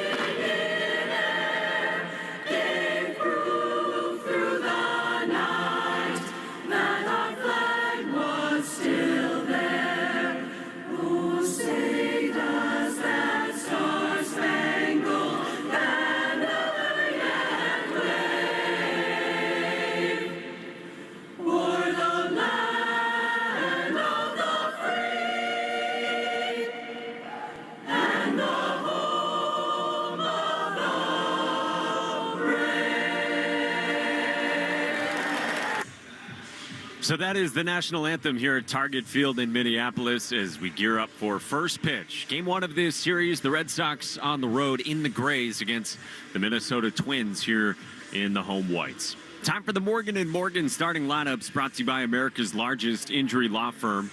So let's meet tonight's players. First for the Twins, managed by Rhode Island native Rocco Baldelli. Trevor Larnach leads off in DHs. Willie Castro is the switch-hitting left fielder batting second. Carlos Correa, 3-time All-Star, bats third and plays short. Cody Clemens, one of Roger Clemens' kids, is in the cleanup spot at second base. Royce Lewis, former heralded prospect, bats fifth and plays third. Matt Wallner roams in right. He bats sixth. Ty France, the former Padre and Mariners, at first base batting seventh. Old friend Christian Vasquez does the catching. He's in the 8th spot. And Deshaun Kersey gets a start in center field, batting 9th. Twins take the field with Simeon Woods Richardson beginning to throw with Christian Vasquez, and he will face this lineup for Alex Cora and the Red Sox. Roman Anthony leads off in left field, followed by Alex Bregman, batting second and playing third off that 2-run home run in the 5th inning yesterday at Fenway. Jaron Durand continues in the 3 spot in center. Trevor Story man short and is the cleanup man. DH Masataka Yoshida bats 5th. Carlos Narvaez does the catching in the 6th spot. Wilyer Abreu roams in right and bats 7th. Cedano Rafaela gets another start at second base after the fabulous double play yesterday against the Dodgers, and Cedano bats 8th. Abraham Toro is the first baseman batting 9th, and as Will told you, Richard Fitz gets the ball for the Sox. Those are your Morgan & Morgan starting lineups, brought to you by America's largest injury law firm. Simeon Woods Richardson is a 24-year-old former second-round pick of the Mets, now here pitching for the Twins. Made 28 starts last year. Today will be his 16th start this year. He's got a 4.14 ERA, and he averages 93.5 miles an hour on his fastball. Tonight's Speed Report is powered by Verizon. Get to your local Verizon store today to check out the latest deals. It is a beautiful summer day and now night here in Minneapolis. Not a cloud in the sky. Skyline is beyond these walls of Target Field, a gorgeous venue for the Red Sox to open up this brief road trip and this 3-game series. Roman Anthony again will lead it off for a second straight day against Simeon Woods Richardson. And at the microphone for the play-by-play, the voice of the Red Sox, here's Will Fleming. Lovely to be in Minnesota with you, Mike. One of the great ballparks in all of Big League Baseball is Roman Anthony into the left-handed batter's box against Simeon Woods Richardson. First pitch of the game is a strike. On the outside corner, caught by Christian Vasquez. We're underway. 6:41. 87 humid degrees here in Minneapolis. There's been some tumultuous weather. Anthony grounds one off the glove of Richardson. He's got to hurry to pick it up with a barrier. He throws to first, and it's past the first baseman. Anthony rounds first. He's over to second. It got under the padded wall there behind first base. Anthony, the leadoff man, puts it in play. Good things happen. And right away, the Red Sox have the leadoff man at second base. Great start to this game, and that's what the Red Sox want with Roman Anthony in the leadoff spot. 101 miles an hour turning around a fastball off his bat. Probably should go as an infield single. It's a tough play for Woods Richardson, who did rush the throw, and then should be an error on the throw. And it is both those things. Here's Bregman, yesterday's hero. Bright white and red batting gloves in the right-handed batter's box, and he takes a fastball outside. Simeon Woods Richardson came over in the Jose Barrios deal with the Toronto Blue Jays, and with a lot of promise and hype, he's not quite met that. He is on a nice little run on the mound, but facing a monstrous Red Sox offense today as Bregman hits one off his glove again. It dies on the right side of the infield. No chance. It's another infield hit off the pitcher's glove, and the Red Sox have him at the corners. It's a cliche, but I can say definitively, never before have I come to a major league game and seen the first two hitters rip balls off the starter's glove. It is the beauty of baseball. I mean, the first two batters, not even just consecutive batters, but the first two, like you said, to rope comebackers at Simeon Woods Richardson. And, you know, maybe that is sort of telling in some ways and a harbinger of things to come. The Red Sox on it, comebackers, and Woods Richardson under pressure early. Well, that is encouraging because that is the approach that got them so hot going into the All-Star break, right through the middle. Here now is the surging Jarren Duran. The pitch is outside. And a fastball. It missed from Woods Richardson, 1-0. Jarren comes in a .259 hitter, but 9 homers, 55 driven in. 5 for his last 11. Real spark plug against the Dodgers. Pitch to Jarren is a good take. Fastball outside. 94, and it's 2-0. Carlos Torres has the plate. Crew chief Alfonso Marquez at first base with Lance Barrett at second and Tom Hanahan at third. What a spot this is to break out right away. On the road in Minnie, 2-0 to Duran. Pitch is a curveball, not even close. I mean, that was so far above the zone. Easy take for Duran, and it is 3-0. Pitches have not been in the strike zone from Simeon Woods Richardson. 7 pitches into this game, even more emboldening this stance for the Red Sox. Attack and do damage. You think Duran would be pretty patient right here. 3-0. Pitch is taken all the way. I mean, that was a center cut fastball. Understandable. Good take, 3-1. Here's the other part. You said we're going to get into this. Red Sox bullpen is shorthanded today, so this might be a night where the offense really needs to carry them. Let's go for a big inning here, they're probably thinking. No doubt about that. 3-1 to Duran. Anthony at third, Bregman at first. The pitch is swung on and popped foul on the third base side. And out of play. Red Sox had a roller coaster plane ride to Minneapolis, to say the least. Diverted to Detroit, waited on the tarmac there, and then came here. And it was uncomfortable and then some. So Red Sox trying to clear their eyes here and get it going in the very first inning. 3-2 to Duran. The pitch is swung on and missed. He got him. What a big pitch that is. Up and in. I think Jarren probably chased ball 4 there. A fastball in on his hands. Enormous first out. And now it's to Trevor Story. Mike gave you the numbers on this young right-handed pitcher. He's been really good of late, but he has not given the Twins length, and I think that's by design. They're trying to protect his young arm. Last time out in L.A. against the Dodgers, he was excellent, but didn't factor into the decision. It was lifted after 3 innings. Here's Trevor Story, first and third, 1 out. The pitch, strike on the outside corner. Fastball at 95. Time and temp, remember, it was 6:41 and 82 degrees, brought to you by Hatfield. Better care, better pork. Yoshida out on deck. Story, 248 with 15 homers and 61 driven in. Pitch is a check swing. He did not go. High fastball, a good take, and it's 1-1 to Trevor.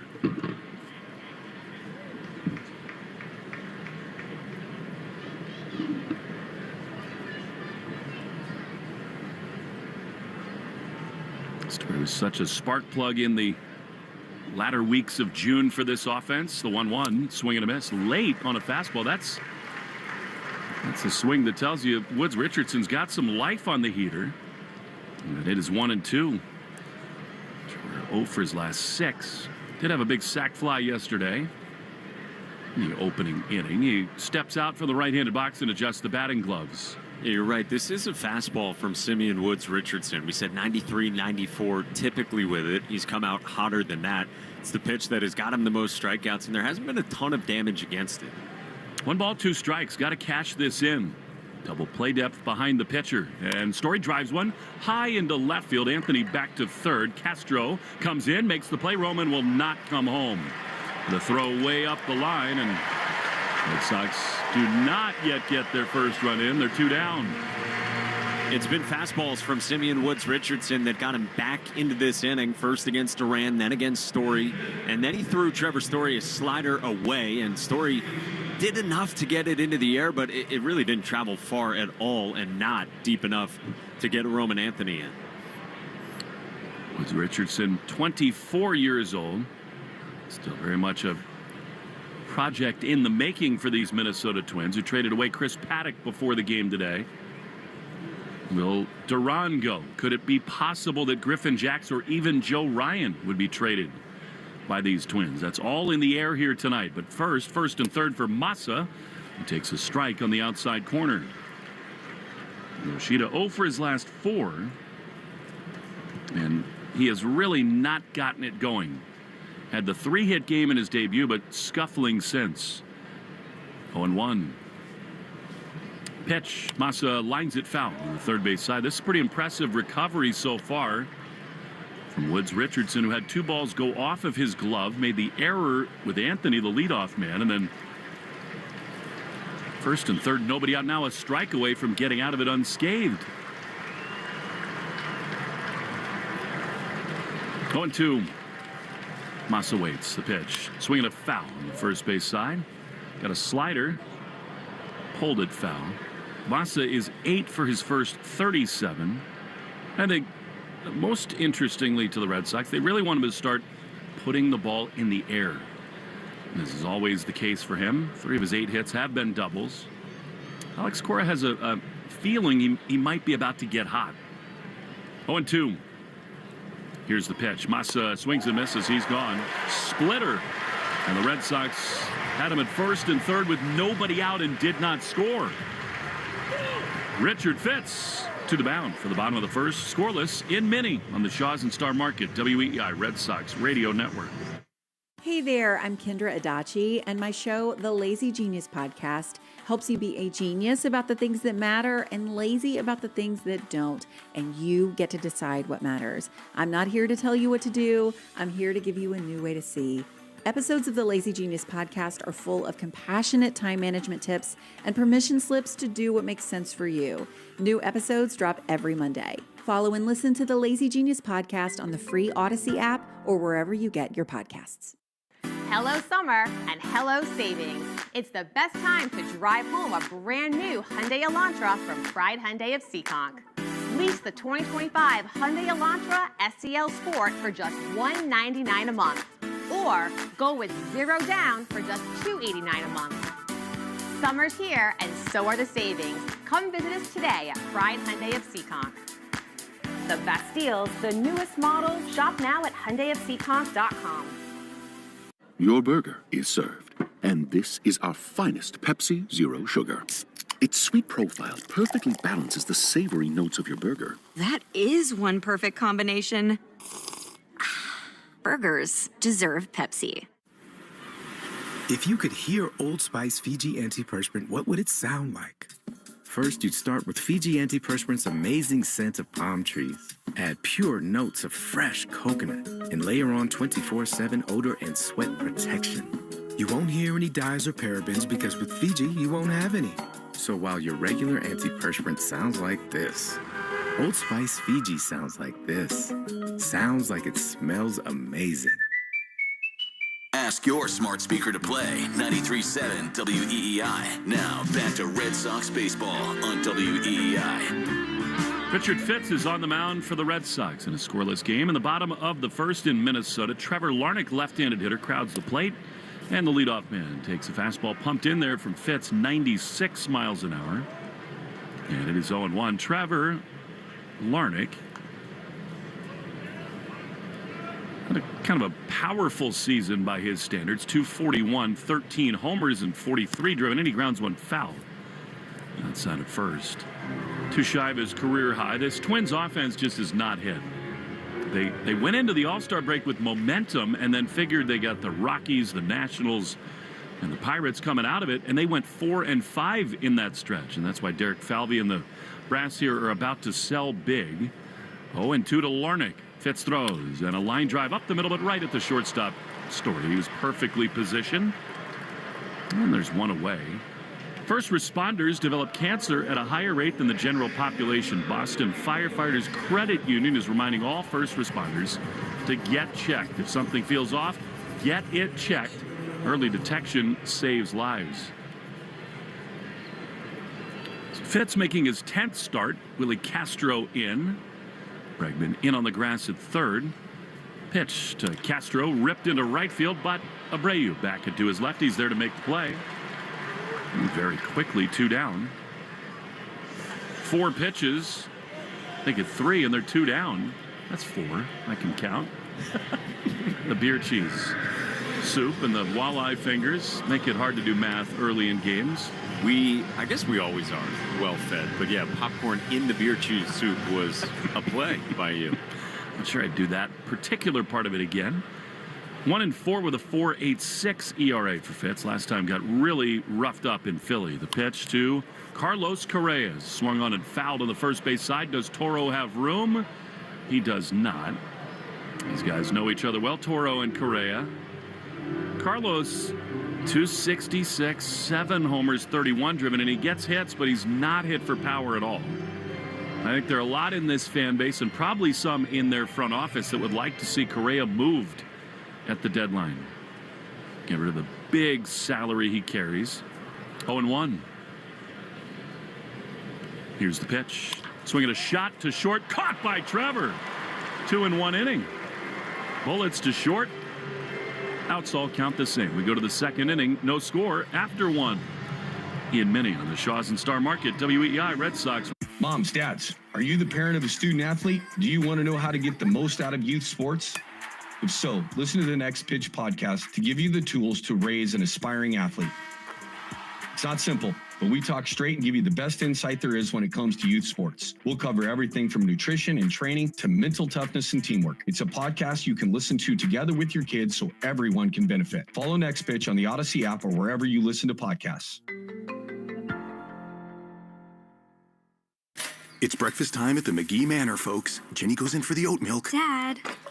Ooh, a rare spill from McGee. Jimmy, he's doing it again. Jimmy steps up to the plate. Will it be a clean sweep?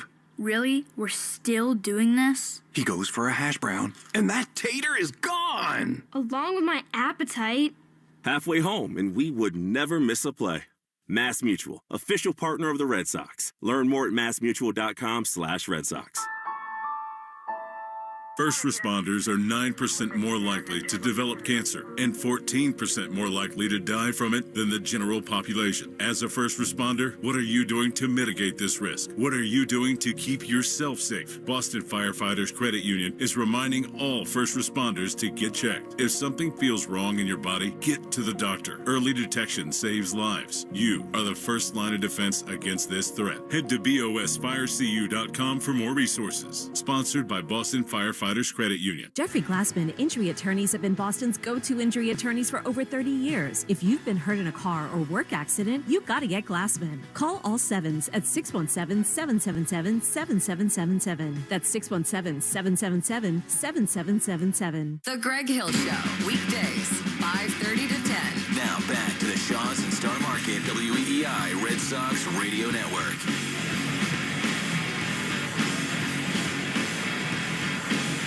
Carlos Narvaez to lead it off for the Red Sox in the Herb Chambers batting orders. We go to the second inning, brought to you by Herb Chambers, Toyota of Auburn and Toyota of Boston. Sox had a glorious chance in the first, did not cash it in, and here now Narvaez, then Abreu and Cedon against Woods Richardson. Ground ball inside the third base backhanded by Lewis. He leaps and throws to first. What a play. Picked out by Ty France, and extra base robbery at the expense of Carlos Narvaez. Hit hard down the line by Narvaez. That is a really nice play by Royce Lewis, going to his right and behind the bag. That is smooth all the way around. Throw two. Royce Lewis is their best healthy player right now. Of course, it's always the case. Buxton, Cora, and Lewis just have not stayed healthy as Willier takes a strike on the outside corner. 243, 20 homers, 55 driven in for Abreu. I think Alex Cora made a good point today. The 0-1 up and away, and that is once you get that rounded 20 number in the home run column, you start to dream about bigger things, and he feels like, well, your swing has gotten really long ever since then. 1-1 is swung on and fouled back. That was a long rip, but a fastball in the outside corner. And it is 1-2. He's the seventh batter for the Red Sox, brought to you by Jeffrey Glassman Injury Lawyers, Boston's go-to injury attorney for over 30 years. Absolutely spectacular target field.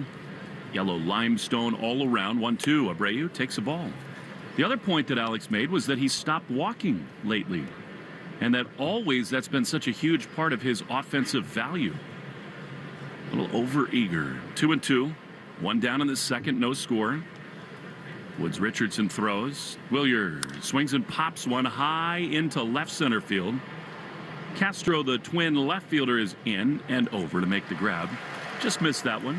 And they're two down. Yeah, I think if you're doing an overall anatomy check of the Red Sox offense, you really love what you're getting from Roman Anthony and Alex Bregman. Feel good about Jarren Durant. Feel pretty good about Trevor Story, I would say. And then can guys like Yoshida and Abreu and Rafaela bring consistency?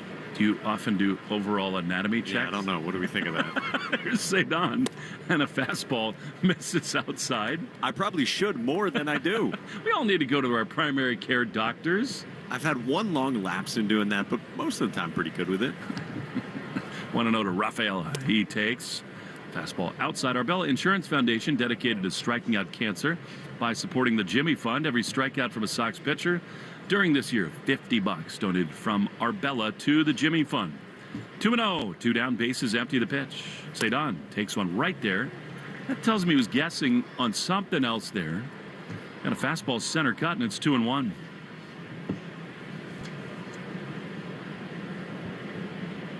Singled in yesterday's game, but has really cooled since the break. 2-1. Pitch. High fly into center field. Kersey hardly has to move. You heard Cedon's frustration with that swing, and Simeon Woods Richardson, after runners at the corners with no outs in the first, has retired 6 in a row. Back to Target Field after this. No score after an inning and a half on the Shaws and Star Market, WEI Red Sox Radio Network. Hey there, I'm Kendra Adachi, and my show, The Lazy Genius Podcast, helps you be a genius about the things that matter and lazy about the things that don't, and you get to decide what matters. I'm not here to tell you what to do. I'm here to give you a new way to see. Episodes of the Lazy Genius Podcast are full of compassionate time management tips and permission slips to do what makes sense for you. New episodes drop every Monday. Follow and listen to the Lazy Genius Podcast on the free Odyssey app or wherever you get your podcasts. Your burger is served, and this is our finest Pepsi Zero Sugar. Its sweet profile perfectly balances the savory notes of your burger. That is one perfect combination. Burgers deserve Pepsi. Hey, it's Joe. Did you hear Shaw's and Star Market have lowered hundreds of prices on the items you buy most, like boneless chicken breast, 2-liter Coca-Cola, fresh avocado, snacks, cereal, and much more, all at lower prices. Find new lower price tags aisle after aisle and save on your grocery essentials. Want more value and savings? Shop the new lower prices and deals at Shaw's and Star Market today. See full savings claim details at shaws.com/lower prices or starmarket.com/lower prices. Shaw's and Star Market. Go shopping. Get rewarded. You found the love of your life. Now it's time for the diamond. Remember, you can't buy a better quality diamond at a lower price anywhere in New England. That's Springer's Diamond Guarantee. Book your personal appointment online right now at springersjewelers.com. We're right back to the Sox on the Shaws and Star Market WEEI Red Sox Radio Network. Richard Fitz facing a Clemens in Minneapolis. First pitch to Cody is in there. Curveball for strike one. Cody Clemens homered at Fenway Park when the Twins were there with his dad in a luxury suite. One of the memorable moments of this season. It's been pretty good for Rocco Baldelli. 12 homers, batting cleanup tonight. Pitch to him is low, and I love Roger. He's become a friend of mine, so I hope he doesn't take this the wrong way, but it is indicative of the Twins that Cody Clemens is their cleanup hitter tonight. And it's been this way for several years. Their offense is just thin. 1-1.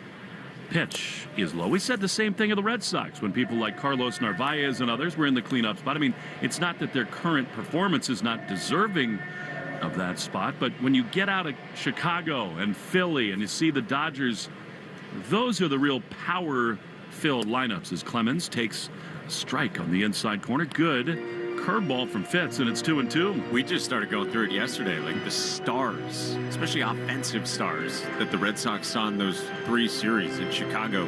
Suzuki, Tucker, and Bush, who's turned into a great bat. Pete Crow Armstrong, and then continued with the Phillies and the Dodgers as well. 2-2. Fitz throws. Clemens rips one on the ground, past the dive of Toro into the outfield. That's a base hit.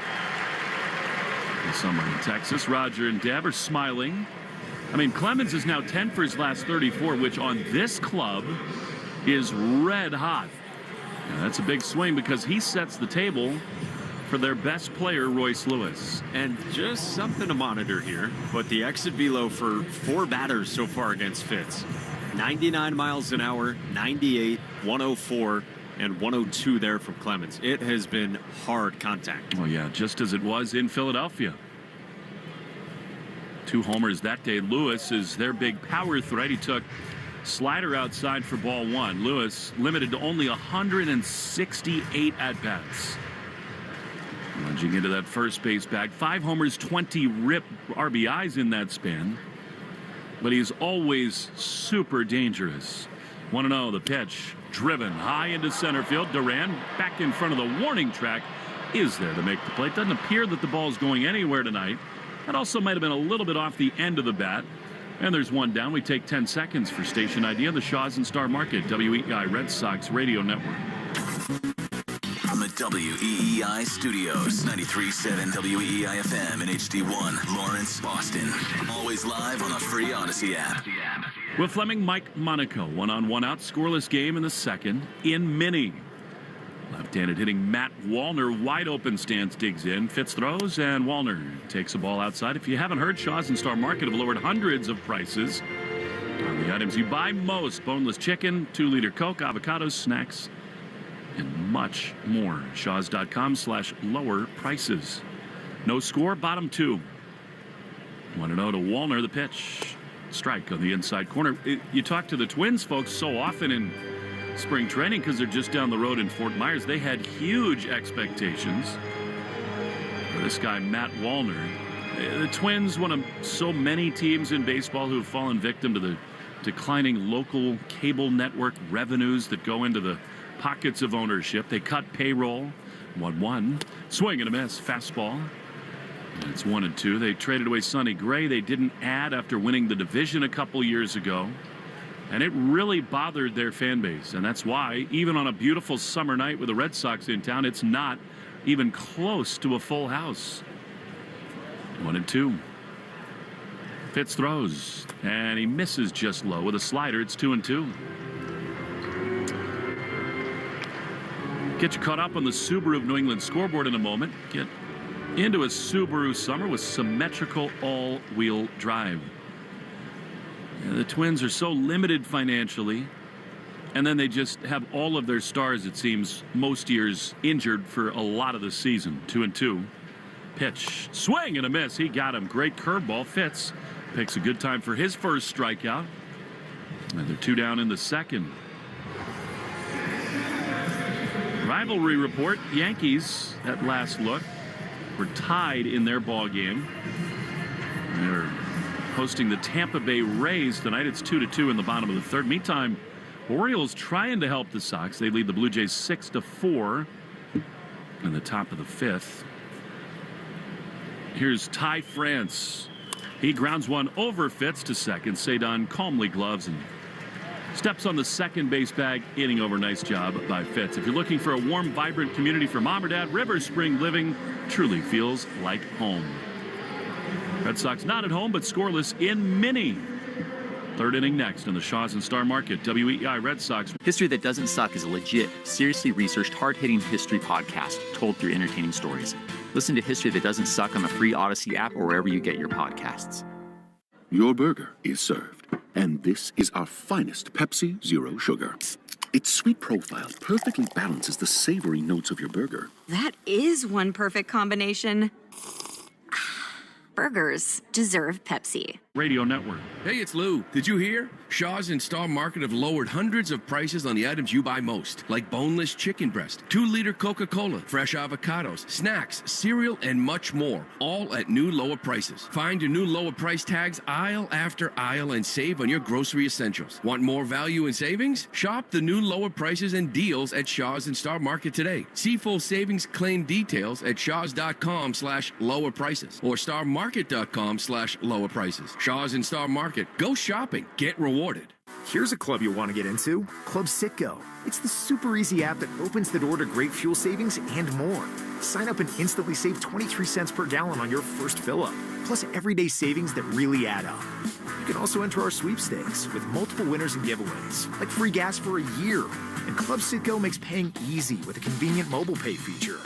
So welcome to the club where all the action is. Download Club Citgo today. Savings could up to 30 gallons, only at participating locations. Data rates may apply. When it comes to protecting homes, shortcuts fail. It's why pros have trusted AZEK Exterior Trim and Siding, the MVP of exterior protection for 25 years. Built to last and proven in the toughest Northeast weather conditions, AZEK doesn't just look good, it performs under pressure. Cheap, overseas-made imitators? They might look similar until they fail. And the builder's reputations and homeowner's wallet take the hit. Trim matters, so don't cut corners. Do it right. Use AZEK Trim, made in America. Visit azekexteriors.com. You're listening to the Shaws and Star Market WEEI Red Sox Radio Network. Abraham Toro leads it off in the third inning. It takes a ball low from Simeon Woods Richardson. Three names are in vogue, so here's J. Michael Monaco. William Fleming, thank you. The 1-0 to Toro is outside. 2-0 on the switch hitting Abraham Toro. 9-1-2 for the Red Sox in the Herb Chambers batting order, sponsored by Herb Chambers Ford of Braintree and Westboro. Toro with the pants hiked up, Red Sox 2-0. He takes a strike, top of the zone with a slider, and it's 2-1.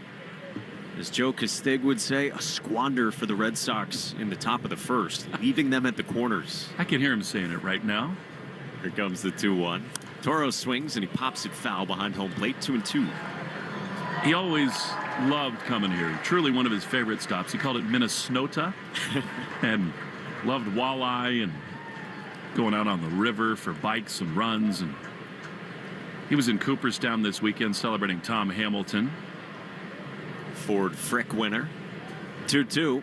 Toro swings and rolls it on the ground at first. Ty France backhands, throws to the covering pitcher, Simeon Woods Richardson, for out number 1. And that is 7 straight Sox hitters set down by the 3 named righty. But he got his start in Milwaukee and Cleveland, so Joe always had a soft spot in his heart for these Midwestern baseball towns. He was very close to Kirby Puckett and so many of the great Twins. He loved Dan Gladden, the Dazzle Man, chatted with before the game. It's a beautiful place to be at all times of the year, but especially in the summer. No score in the third, 1 out, no one on as we turn it back over to Roman Anthony. And the first pitch is down, ball 1. Third inning is brought to you by Citgo. Here's a club you'll want to get into, Club Citgo. Download the Club Citgo app now and instantly save 23 cents per gallon on your first fill-up. The wind and the 1-0. Anthony takes high. Alex Cora said pregame that this will probably be the case moving forward. The 21-year-old Roman Anthony will be the Red Sox leadoff hitter. They like what it does with him in front of Bregman and those two in front of Durant. 2-0. Anthony takes a strike on the inside part of the plate. Appeared to be off in, but it's 2-1. Roman had an infield single to start the ball game on a comebacker at Woods Richardson, who then made a throwing error. Kick 2-1. Anthony swings and misses. Fooled by a good curveball darting low. 2 balls and 2 strikes.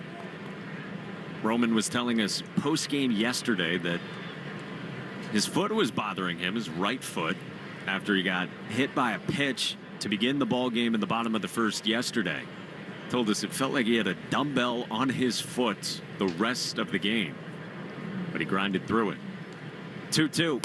Anthony takes outside with a heater that just missed and a full count. Woods Richardson had started to move off the mound as if it were a strikeout. Looked like it might have caught part of the zone, but some give and take there. And it evens out. Now the wind and the 3-2. Anthony takes outside a ball 4. How good is this guy? Roman Anthony is unbothered by borderline pitches. He's been aboard twice in 2 trips in the first 3 innings, and the Red Sox have a 1-out base runner for Alex Bregman with no score in the 3rd.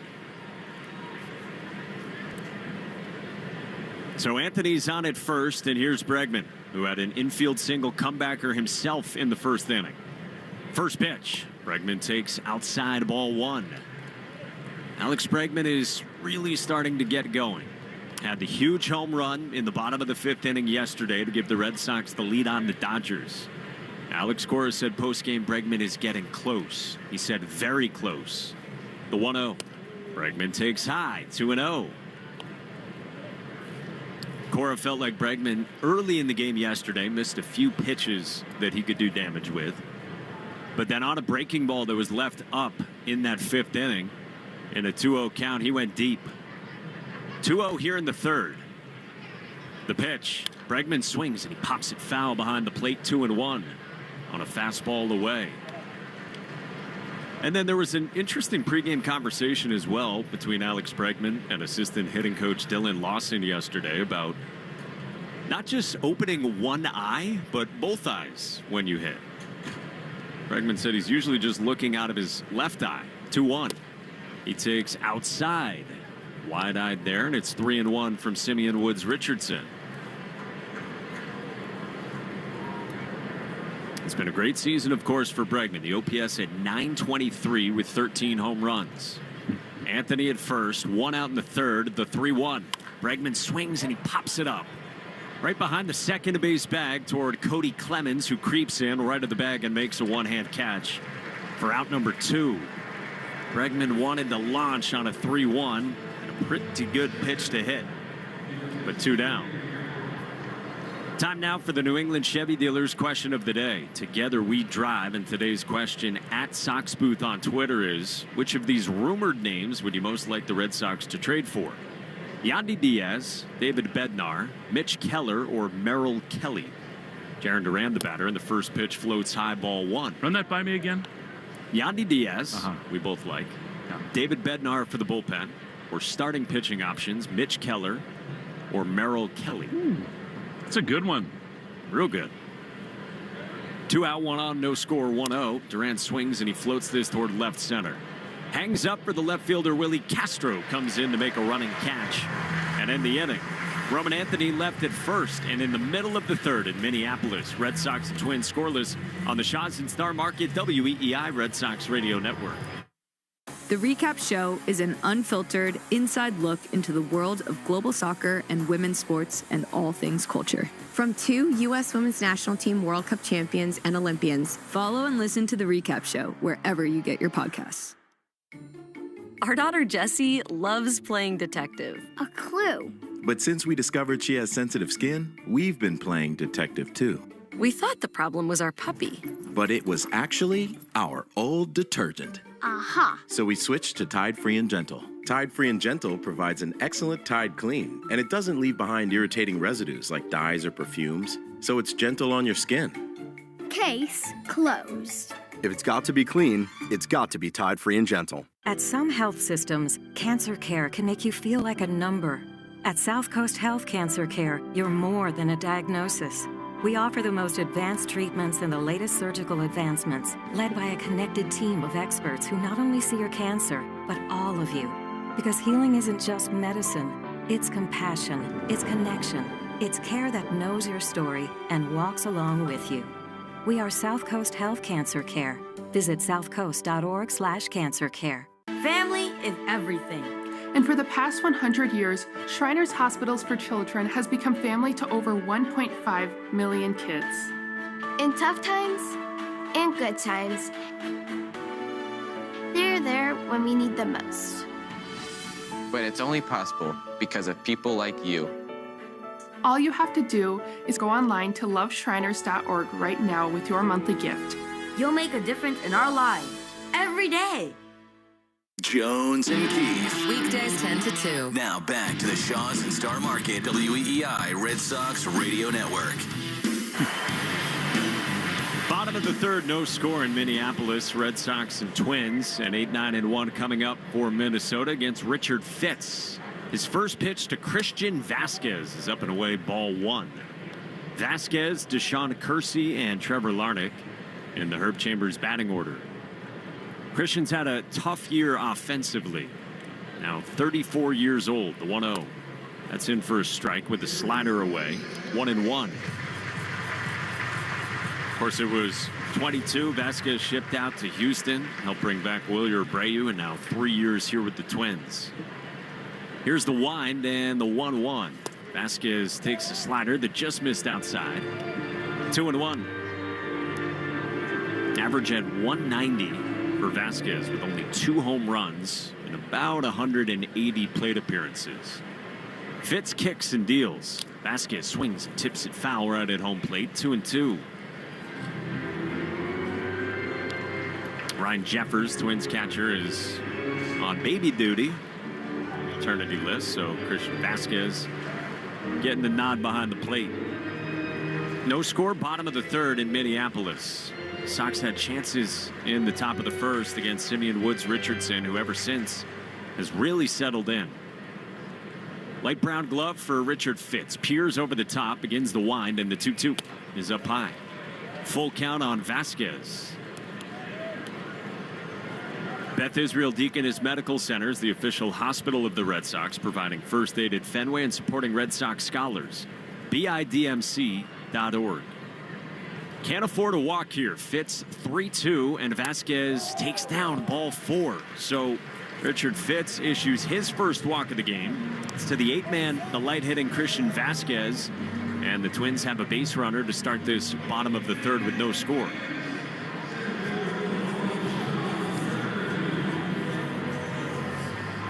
To the 9th spot in the lineup for the left-hand hitting center fielder, Deshaun Kersey, who this year is 7 for 71 with just 1 extra base hit.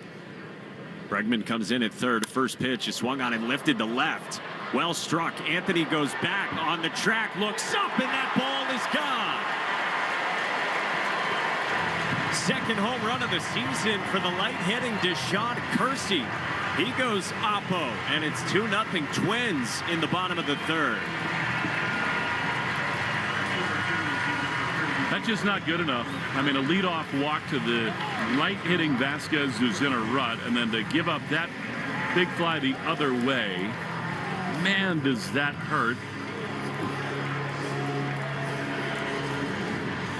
On a breaking ball right down the middle, and Deshaun Kersey went oppo. Christian Vasquez had held up running the bases. He wasn't even sure that ball was going to get out from the 9-man, but it is 2-0. Now Trevor Larnach takes strike 1. Oh, that hurts for the Sox on a day where the bullpen is shorthanded for the Red Sox, at least without Aroldis Chapman, probably Justin Wilson, probably Garrett Whitlock. 0-1 is cut on and missed. 0-2 on Trevor Larnach. And you feel like this offense is going to need to carry the way for the Sox against the Twins. No doubt about it. And that's why that first inning missed opportunity really hurts so much. But a long way to go. Sure do. Bottom of the third here at Target Field. Here's the wind and the 0-2. Larnach takes upstairs, tried to check his swing and did not offer. So it's 1-2. I just do think nights like tonight and the one the other day with Buehler just underscore what the Red Sox desperately need to do in the next 3 days. They got the offense that's rolling. 1-2. Down and in. I mean, if they're not at their total peak right now, they got hitters. They can score enough runs. They're in the playoff spot right now. It just can't be Crochet and Bayo and Giolito and Hope.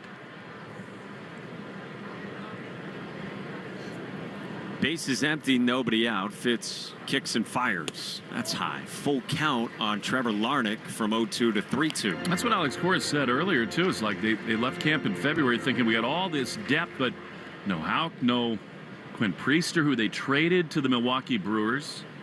Carter Crawford, Hunter Dobbins now. Fitz is 3-2. Larnach swings and fouls it back third base side. Still 3-2.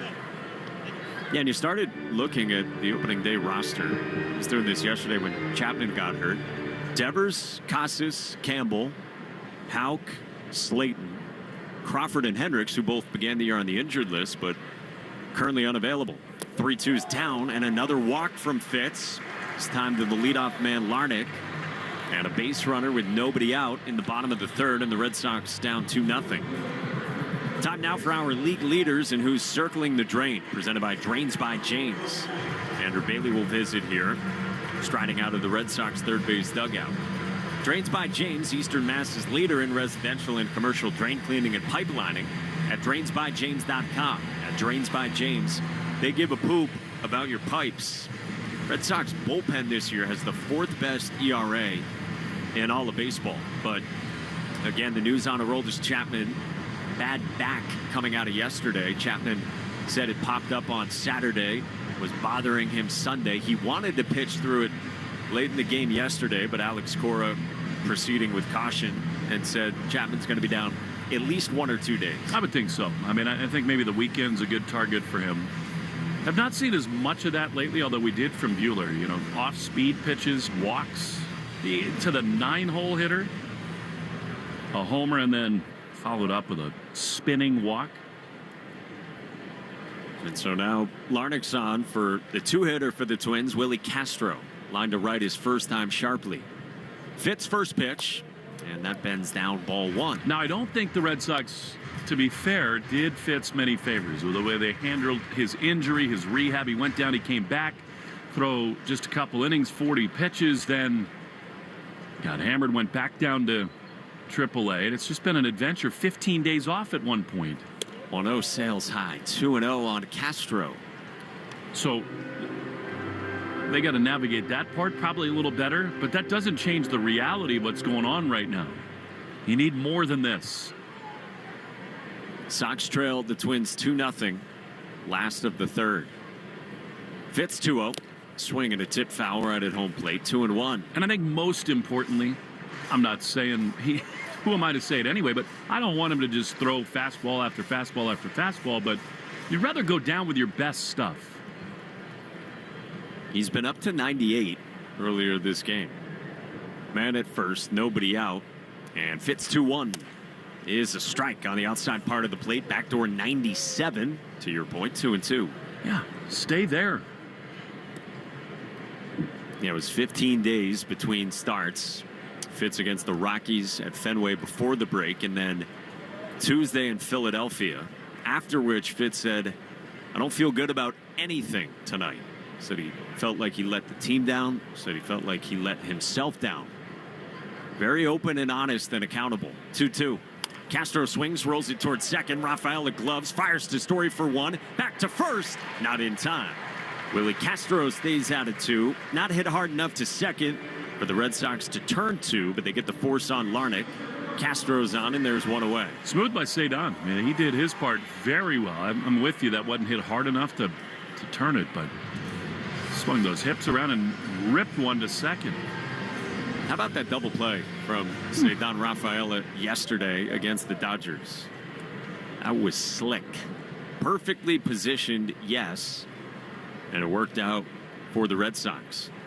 Here's Carlos Correa, and the first pitch swung on and floated foul, first base side. These are the spots that worry me with a guy like Correa, who's not had a big power year, but how many times have the Red Sox seen him in both an Astro and now a Twin uniform where he smells blood in the water? He lined out very sharply to short his first time at 104 at Trevor Story. 0-1. Bounced in. Good block by Carlos Narvaez, who just wore the slider off the gray/silver chest protector. A ball and a strike. It's frustrating, it was Rojas yesterday for the Dodgers. It's incredible how much the 9-hole has hurt the Red Sox this year. And Rojas, who, in fairness to him, probably not used to being a 9-hole guy, but a trio of walks and a double. 1-1 is swung on and rolled to second, and Rafael, he gloves, flips the Story for one. On the run, throw to first in time for two. There's the 4-6-3 at Cedar Rafaela, induced by Richard Fitz. He gets the double play ball to end the third. But the Twins strike. A 2-run shot from Deshaun Kersey. Through 3 in Minneapolis, the Red Sox trail 2-0 on the Shaws and Star Market, WEEI Red Sox Radio Network. Mamá, papá, mi cuerpo crece a un ritmo alarmante y la ropa que me compren ahora me quedará muy pequeña muy pronto. Pero su billetera no tiene que sufrir por la moda con los precios bajos de la vuelta a clases de Amazon. Amazon, gasta menos, sonríe más. Your burger is served, and this is our finest Pepsi Zero Sugar. Its sweet profile perfectly balances the savory notes of your burger. That is one perfect combination.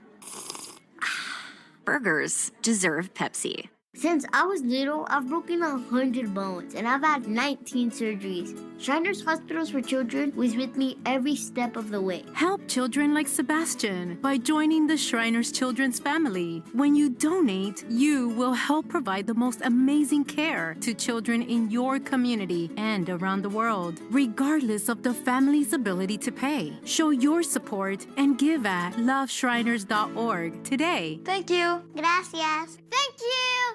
I'm Dana Carvey. I'm David Spade. Fly on the Wall's back for another season, now on audio and video every Monday and Thursday. So many incredible guests will be joining us. Follow and listen to Fly on the Wall everywhere you get your podcasts. Too good to be true.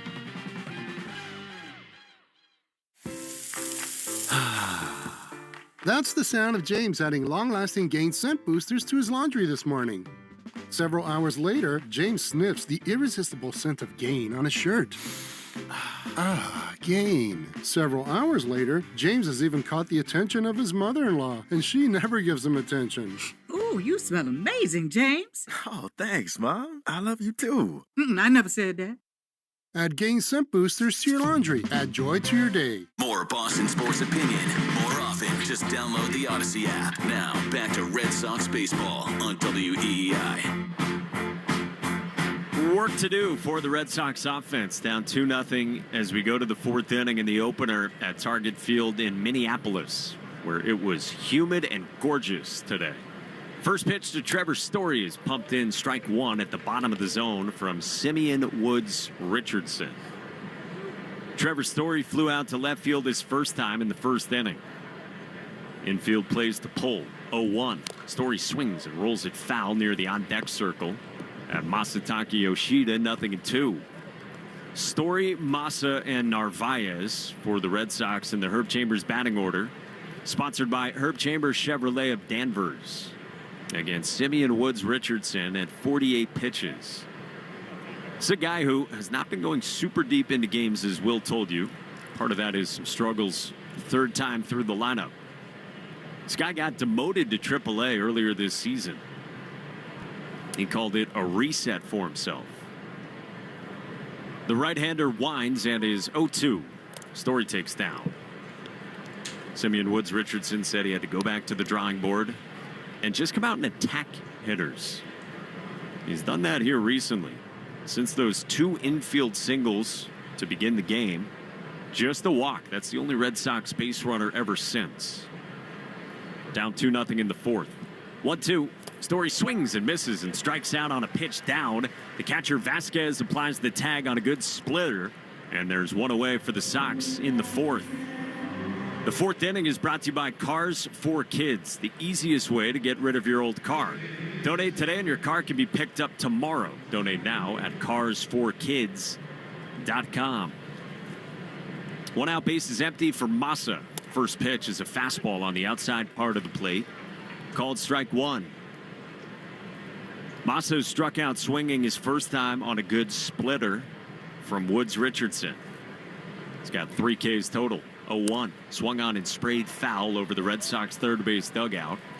0-2 on Yoshida. Alex Cora mentioned pregame that Massa is not working walks, which is surprising for what we're used to with Yoshida.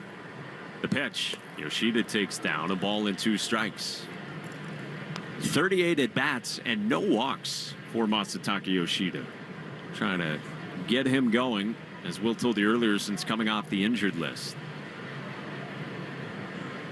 Simeon Woods Richardson goes into the windup and is 1-2. Yoshida swings and lines one past the mound into center field, a base hit. Turned around a 94-mile-an-hour fastball and hammered it right back past the glove of Woods Richardson. And Massa's got a 1-out single here in the fourth inning for the Red Sox. Sox down 2-0 and a man aboard for Carlos Narvaez, who grounded out to third his first time. Righty against righty, and Woods Richardson goes out of the stretch. White pants hiked up, dark blue socks for the right-hander. At his first pitch, Narvaez takes a strike. Fastball that landed at the bottom of the zone at 93 to make it 0-1.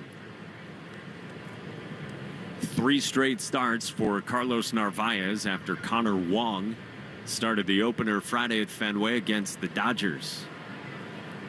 0-1. Narvaez takes up high. Called the ball a pitch that appeared to be pretty good on a breaking ball. And it's 1-1 on Narvaez.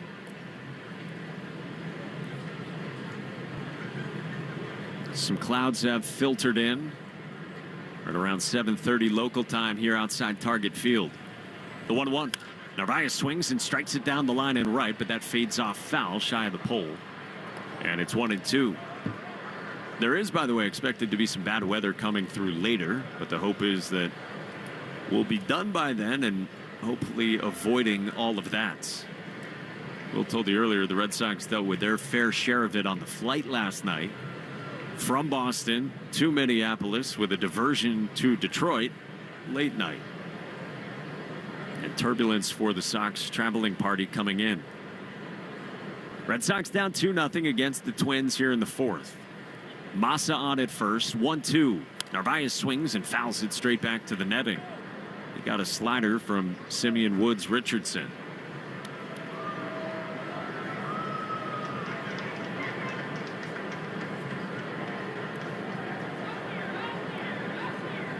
Narvaez with an open stance, right hand box, pinwheels the bat, gripping a two-tone bat. Woods Richardson sets, now pivots and throws to first, checking on Massa. An interesting decision. Still 1-2. So the Red Sox won Saturday 4-2, Sunday 4-3, now 57-50. Half game ahead of the Rangers in the wild card, and a game behind the Yankees for second in the East. 1-2. Narvaez takes high, bends back out of the way on a heater. 2-2.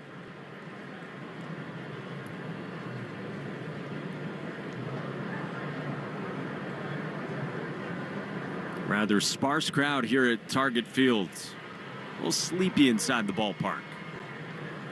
2-2 pitch. Narvaez swings and pulls it to left toward the gap. Castro's on the move and he runs it down in left center. Narvaez hammered that into the gap. Yoshida's got to retreat to first, and that's out number 2 on a bullet from Carlos Narvaez, run down by the left fielder. Pretty good at bat there from Carlos Narvaez, who has looked good again these last few days offensively. But he's out number 2, and Massa is back at first for Wilyer Abreu. Red Sox down 2-0 in the fourth. Wilyer flew to left his first time. Here comes the first pitch.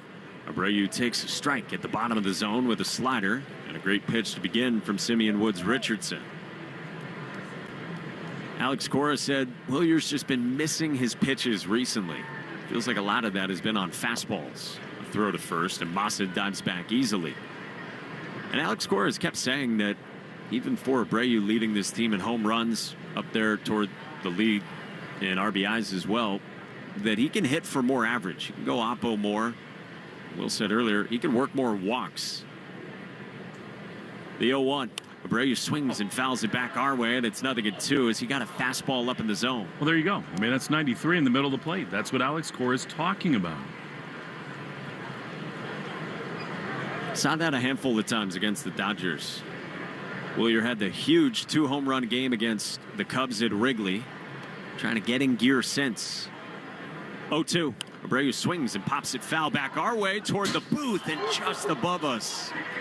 We were ready. We've got, I believe, an advertisement above us hanging over this overhang, a concrete overhang. Yeah. If not for the advertisement, it might not have come into the booth, but pretty close. In any event. 0-2. Abreu swings and pulls one down the right field line, but hooked foul to the right of the chalk.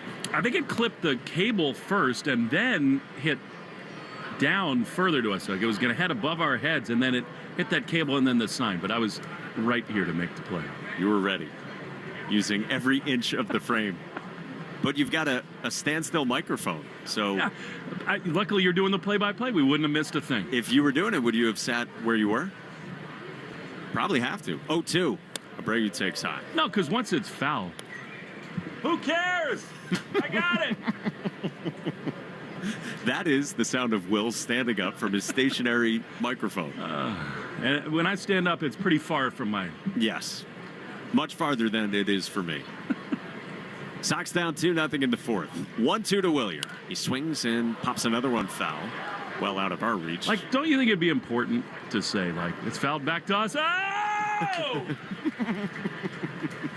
I think it did clip a cable as well that's holding up the netting behind the plate. Man at first for the Sox. Yoshida had a 1-out single. Now 2 outs in the inning. Simeon Woods Richardson deals a 1-2. Abreu swings and fouls it back to the screen. Closer. I'm getting text head on a swivel. Like, we got to look alive. Here's the other thing. They have the book on him. If he hangs a slider, it's going 450 right here. That's why he keeps going to fastball, knowing that Willier has had difficulty with that. We've seen pitchers do this so many times. Isn't it fascinating, this game that's so beautiful? Vasquez, the guy that was traded for Abreu, is now on the mound talking about how to get the guy that came back for him out. And I'm telling you, if it's a slider that's a mistake, Abreu's going to be ready for it. It's been 7 pitches, 5 of them fastballs, including 3 in a row. 2 sliders from Simeon Woods Richardson. Now Vasquez, of course, dealt away in that deal. Abreu and Enmanuel Valdez came to the Red Sox, and now Abreu stands just to the right of a crouching Vasquez behind the plate.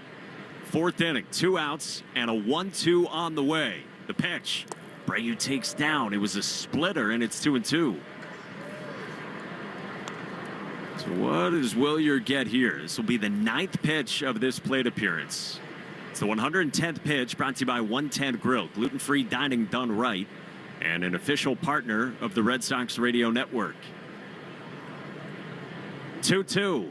Abreu takes high. It was a fastball north of the zone. It's a full count, and now a 10th pitch on the way to Willier.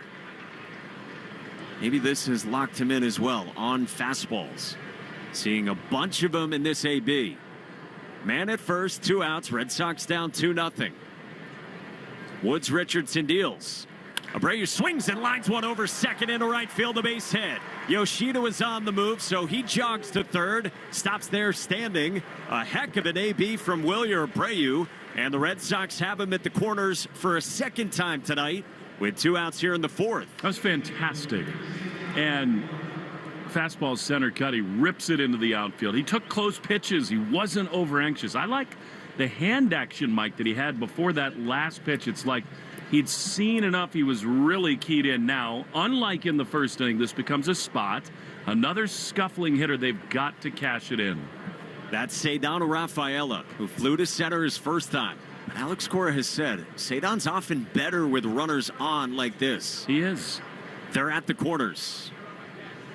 First pitch. Rafaela takes a heater for strike one right down the middle at 94. Guessing spin for sure. Willier got to first, by the way, and unleashed some kind of new celebration, like dusting himself off. I think it's just the scent of the vomit from the plane last night. 0-1. Rafaela takes up and away. I had to do that this morning like 3-4 times. Worst flight I've ever been on. Not a good time. Red Sox, you're understandably a little rattled coming to the yard today. It was something. Turbulence like you could only hope to never experience. At the corners, 2 outs in the fourth. The 1-1 runner off from first. Rafaela swings and misses. Vasquez throw to second is not in time to get Willier. 2 in scoring position for the Red Sox with 2 outs in the fourth. Rocco Baldelli's thinking about it in the Twins' first base dugout, and he will not challenge as Willier swipes second on Christian Vasquez. The next step in Cedon's evolution is not to try to have to swing at balls when the runner goes. There's a fastball outside the zone, away from the right-hand hitter. So it's 1-2. Second and third for the Sox. Here's the pitch. Rafaela swings and misses and strikes out. Chase the fastball up, and the Red Sox leave 2 in scoring position in the top of the fourth. Twins 2, Red Sox nothing on the Shaws and Star Market, WEEI Red Sox Radio Network. Gain Super Flings are here to take your laundry to the next level. Talking about Gain Super Flings. Super-sized laundry packs. These things are huge. Super fresh, super clean. Gain Super Flings. Gain Super Flings laundry packs have 4 times the Oxy cleaning power and 3 times the Febreze freshness versus Gain Original Liquid. Super fresh, super clean. Gain Super Flings. Gain Super Flings for next level laundry. At some health systems, cancer care can make you feel like a number. At South Coast Health Cancer Care, you're more than a diagnosis. We offer the most advanced treatments and the latest surgical advancements, led by a connected team of experts who not only see your cancer, but all of you. Because healing isn't just medicine, it's compassion, it's connection, it's care that knows your story and walks along with you. We are South Coast Health Cancer Care. Visit southcoast.org/cancercare. Family is everything. And for the past 100 years, Shriners Hospitals for Children has become family to over 1.5 million kids. In tough times and good times, they're there when we need them most. But it's only possible because of people like you. All you have to do is go online to loveshriners.org right now with your monthly gift. You'll make a difference in our lives every day. Going on vacation? We're here for it. With kids who turn the back seat into a courtroom drama over whose tablet is louder, whose charger is faster, and why watching the same cartoon for the 100th time is a human right? Yep, we totally have vehicles to handle that. Because whether it's a road trip or a business trip, where your flight's delayed, your phone's at 2%, and your dinner, whatever's open, yeah, here for that too. Enterprise, we're here for it. Hart, Fitzy, and Johnson. Weekdays 2 to 6. Now back to the Shaws and Star Market, WEEI Red Sox Radio Network. 2 different innings tonight where the Red Sox have left 2. Left them at the corners in the first and at second and third right there in the top of the fourth. And so they still trailed the Twins 2-0 as we go to the bottom of the fourth. And now an overcast Target Field. Richard Fitt's first pitch to Cody Clemens is up high, ball 1. To the cleanup man for Minnesota, who had a pull side single smoked his first time in the second. Infield plays the pull. Rogers' son with an open stance in the left-hand box. The 1-0. Breaking ball down. 2-0 on Clemens. Will told you earlier that Cody homered back in early May at Fenway in his first time playing in the ballpark where his father was such a legend. It's a special moment at Fenway. 2-0. It's a fastball that just misses. Top outside corner of the zone, 3-0. Rocco Baldelli said afterward that no matter what happens in Cody Clemens' career, for as long as it lasts, that will be one of the most special moments he has. 3-0 is a fastball, bottom of the zone for a strike. So, talking about the bad weather, by the way, I agree with Rocco that it's a moment that Cody and Roger are going to have forever. Here's Richard Fitz into the windup with a 3-1 to Cody. And a fastball just missed. I'm not sure where. They say it's outside. 5-pitch walk and another leadoff walk for a second straight inning for the Twins. So we had the nightmare flight last night. And apparently this evening, this part of the country, they call it a derecho. Like these fronts come in with swirling winds. Not in Izquierda. 100 miles an hour plus. Oh, 100 miles an hour plus in like 3 hours is possible. That's no joke. It didn't look when we were on the flight coming in that there was craziness happening outside, but you felt it. Clemens at first. Here's Royce Lewis. First pitch. Lewis tried to check his swing on a pitch up, and he did not offer 1-0. Derecho, Izquierda, all these things. It remind me of my by far favorite ever Chris Farley sketch. Now, everybody loves the Matt Foley van down by the river. Help me out, Dad. Is that Bill Shakespeare? The 1-0. Lewis takes a strike inside part of the plate. I mean, obviously, when he's trying out for the Chippendales with Patrick Swayze, awesome. But when he is the human embodiment of El Nino in the times when those were ravaging the West Coast. Yep. Man at first, Richard Fitz 1-1. Swinging a ground ball left side and past Bregman into left field, a base hit. Royce Lewis singles. Clemens stops at second. First two on for Minnesota. First and second already up 2-0 on the Sox. So Farley comes storming onto the stage. They got the weather report. He's swirling around like white tissue, blowing all over the place. And he says, for those of you that don't speak Spanish, El Nino is Spanish for the Nino. How funny was that guy? And we were in a storm of that caliber last night. We were. 2 on, nobody out in this bottom of the fourth, and the left-hand hitting Matt Wallner's in against Richard Fitz. First pitch. Swinging a line drive to center. Duran started in, backs up, it's over his head, and one hops off the wall. Clemens stops at third. He didn't judge it great either, reading Duran's body language. That is a smash to straightaway center that ends up a long single, and the Twins have the bases loaded with nobody out. 112 miles an hour off the bat, hit straight at Jarren Duran over his head.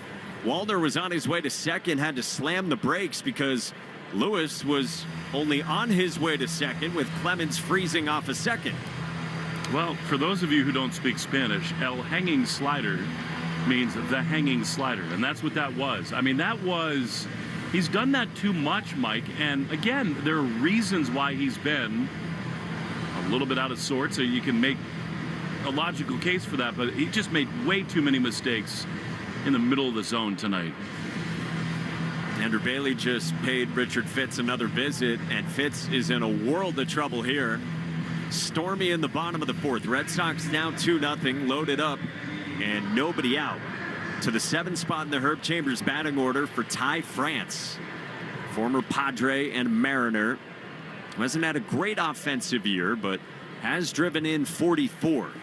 Grounded to second his first time. Crouches down in the right-hand box.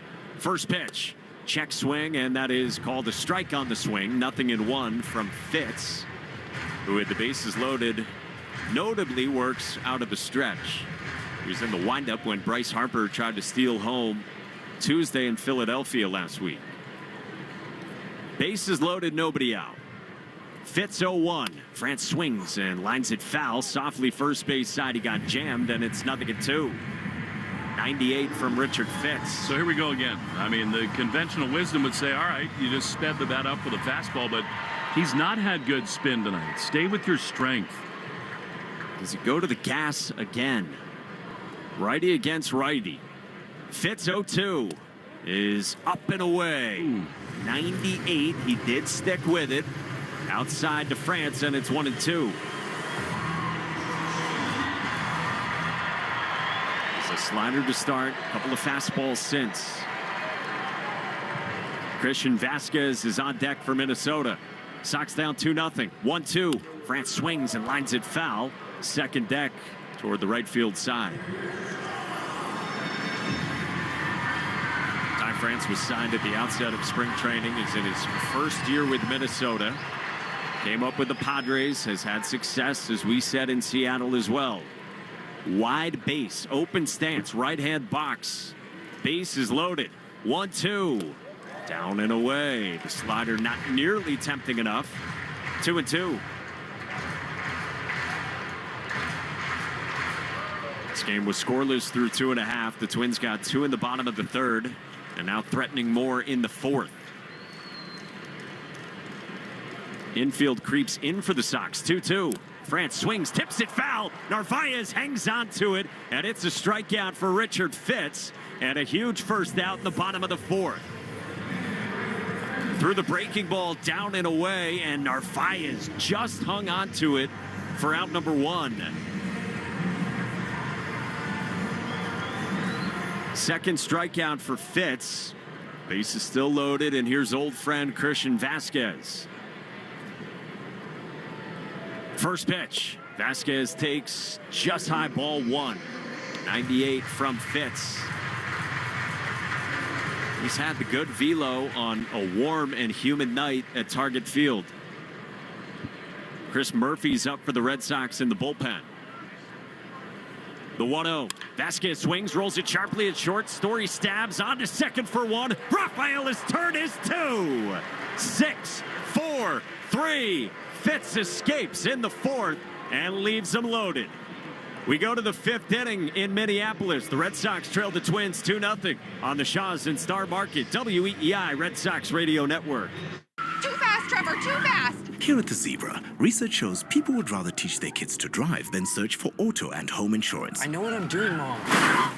Or attend a corporate team building workshop. Go team, feel that synergy. Or be regaled by Uncle Frank's conspiracy theories. They're listening to us right now. That's why the Zebra searches for you, comparing over 100 insurance companies to find savings no one else can. Compare today at thezebra.com. We do the searching, you do the saving. Shh, they're here. You know how you always want to know about everyone else's money? Well, then listen to What We Spend. Available now on the free Odyssey app or wherever you get your podcasts. Your burger is served, and this is our finest Pepsi Zero Sugar. Its sweet profile perfectly balances the savory notes of your burger. That is one perfect combination. Burgers deserve Pepsi. You hear that? That's the sound of Pepsi Zero Sugar. The better tasting, more refreshing Zero Sugar Cola. Pepsi Zero Sugar. Let your taste decide. At Raising Cane's, we focus on being the best at one thing and getting it right every time, which is why every hand-battered, cooked-to-order chicken finger meal we serve is made just for you. Raising Cane's Chicken Fingers. One love. Want to listen to WEEI on the go? Just download the Odyssey app. Now, back to Red Sox baseball on WEEI.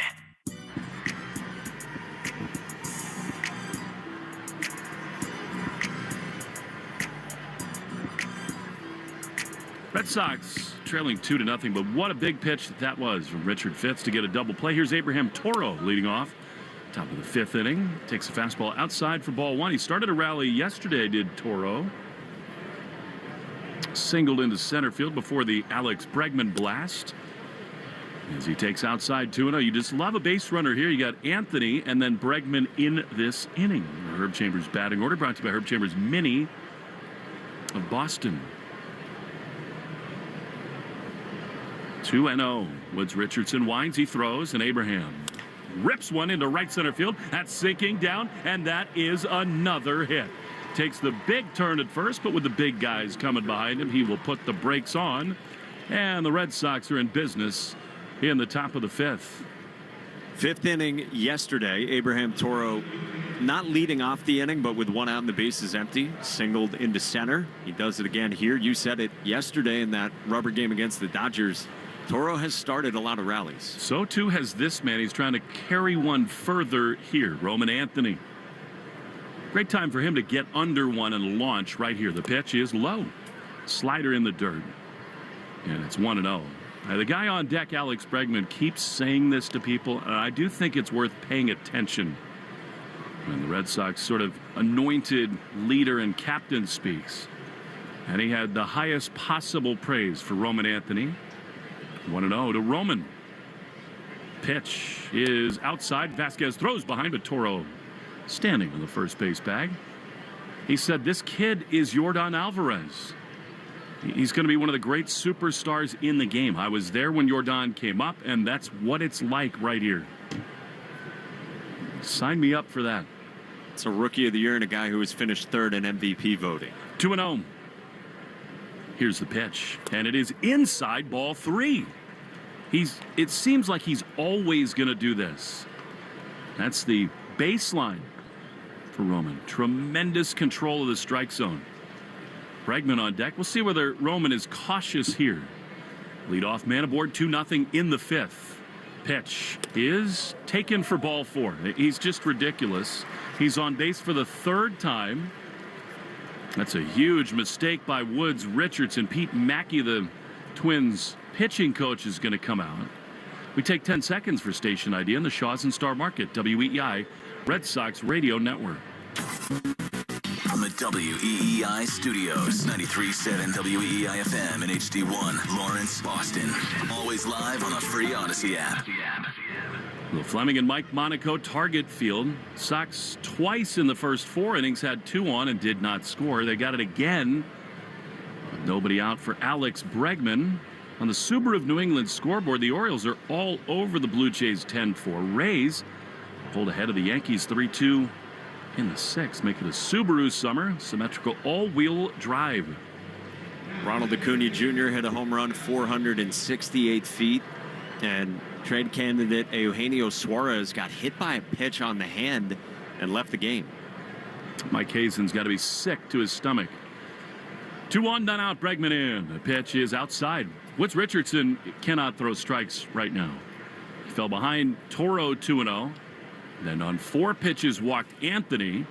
But unlike Roman, Alex is not thinking about taking close pitches here. He's thinking about damage, and now Vasquez is out, signaling to the defense. I think it's unlikely. In fact, I would be stunned if Toro and Anthony did anything on the bases here. Flash the signs just in case. 1-0.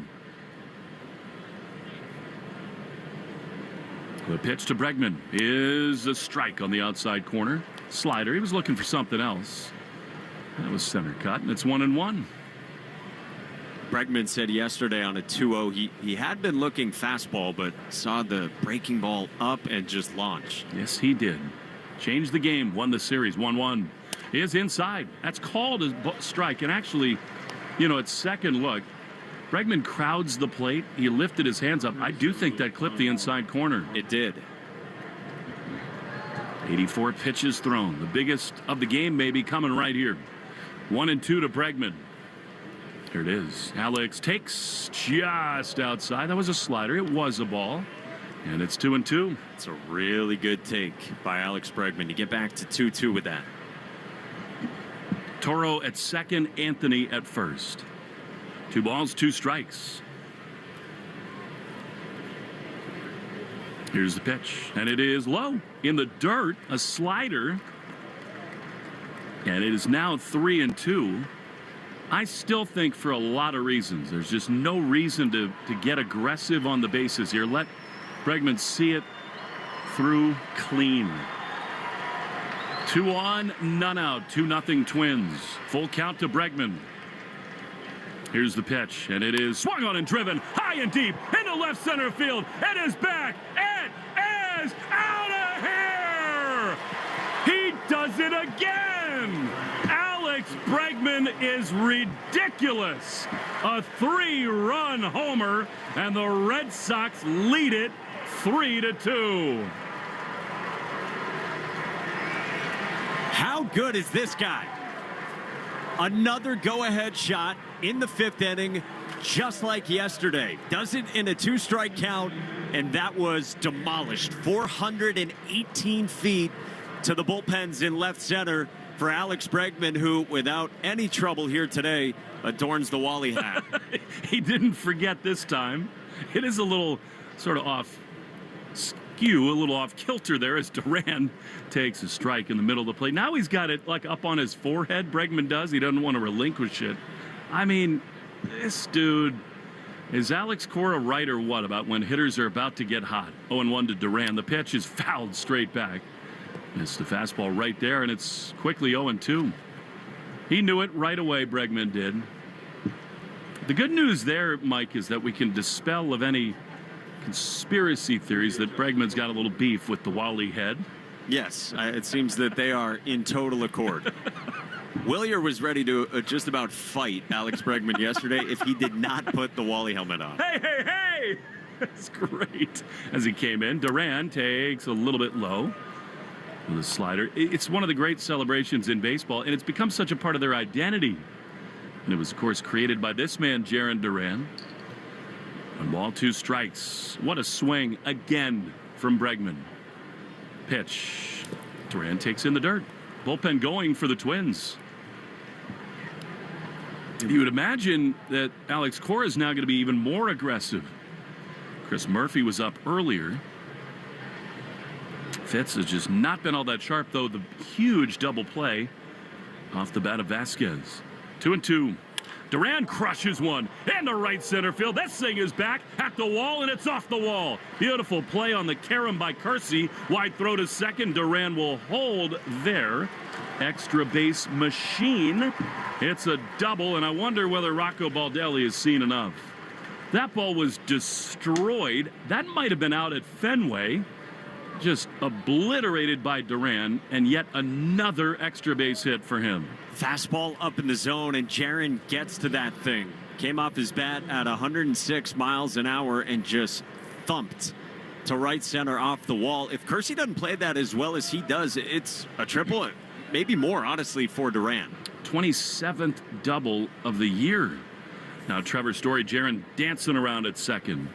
Pitch is swung on a miss. Story's in a little bit of funk all of a sudden. A little over-aggressive at the moment. Breaking ball down, and then you can understand it, though. It's a race to the bat rack when it's like this. 0-1 to Trevor. 0-for-2 tonight. The pitch low in the dirt. So it's a homer in 13 ballparks according to the MLB research site. Let's see if we can get the exact tabulations there. I mean, it was halfway up that wall in right center field. I think it might have gotten into the Sox bullpen, which is a real poke. 1-1 to Story. 3 in on a Bregman blast. The pitch. Trevor fouls it straight back. And it is 1-2.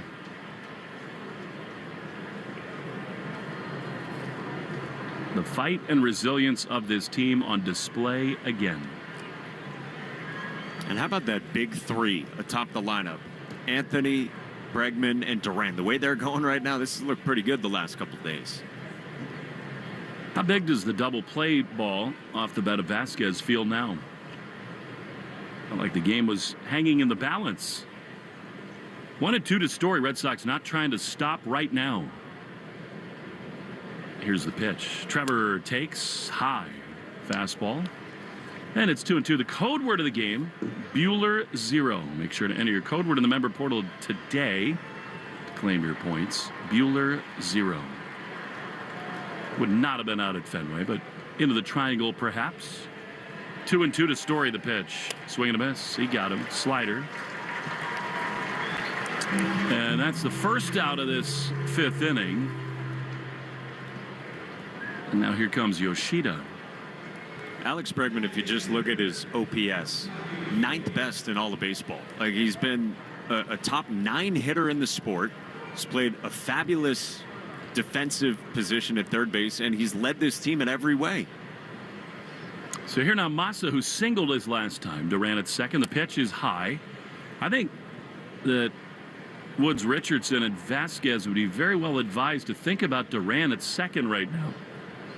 I believe, Mike, that before Bregman got hurt, he was on pace to have one of his best ever seasons. 1-0. Swinging a soft ground ball to second. To a knee goes Clemens. He throws to first. Massa's gone. Duran over to third, but 2 down, and that's it for Simeon Woods Richardson. Narvaez is due up, and Rocco Baldelli, the Twins skipper, is going to go to the bullpen. Red Sox baseball and AEI brought to you by your New England Ford dealers and the Ford Summer Sales Event. Hurry in to get great deals now, including on the F-Series, the official truck of the Red Sox. They're trucking along. Is the visitor in Minneapolis. 3-2, trying to get more with Duran at third. 2 down, pitching change and slow down in the action brought to you by Iservay. Back to Target Field. 3-2 Sox on the Shaws and Star Market, WEEI Red Sox Radio Network. The Ford Summer Sales Event is here. Get the best deal on the best-selling trucks in America for 48 years. Ford F-Series. They do more than just get you to your destination. With top-notch capability, they're made for hauling your entire summer bucket list and finishing off your to-do list. Plus, luxurious comfort and tech for every passenger. In these trucks, the joy is truly the journey. Only at your New England Ford dealers. Based on 1977 to 2024 CY industry reported total sales. Having health insurance is a must-have, and the Massachusetts Health Connector has a power-packed lineup in Connect-to-Care plans that delivers. At the top of the order, lower premiums make monthly costs affordable. The middle of the lineup is packed with low copays and no deductibles, so you can save money on everything. From an urgent ER trip to managing chronic disease like diabetes and hypertension through no-cost prescriptions. Round out the order access to Connect-to-Care plans now at mahealthconnector.org, and you have a winning team with you and the Massachusetts Health Connector.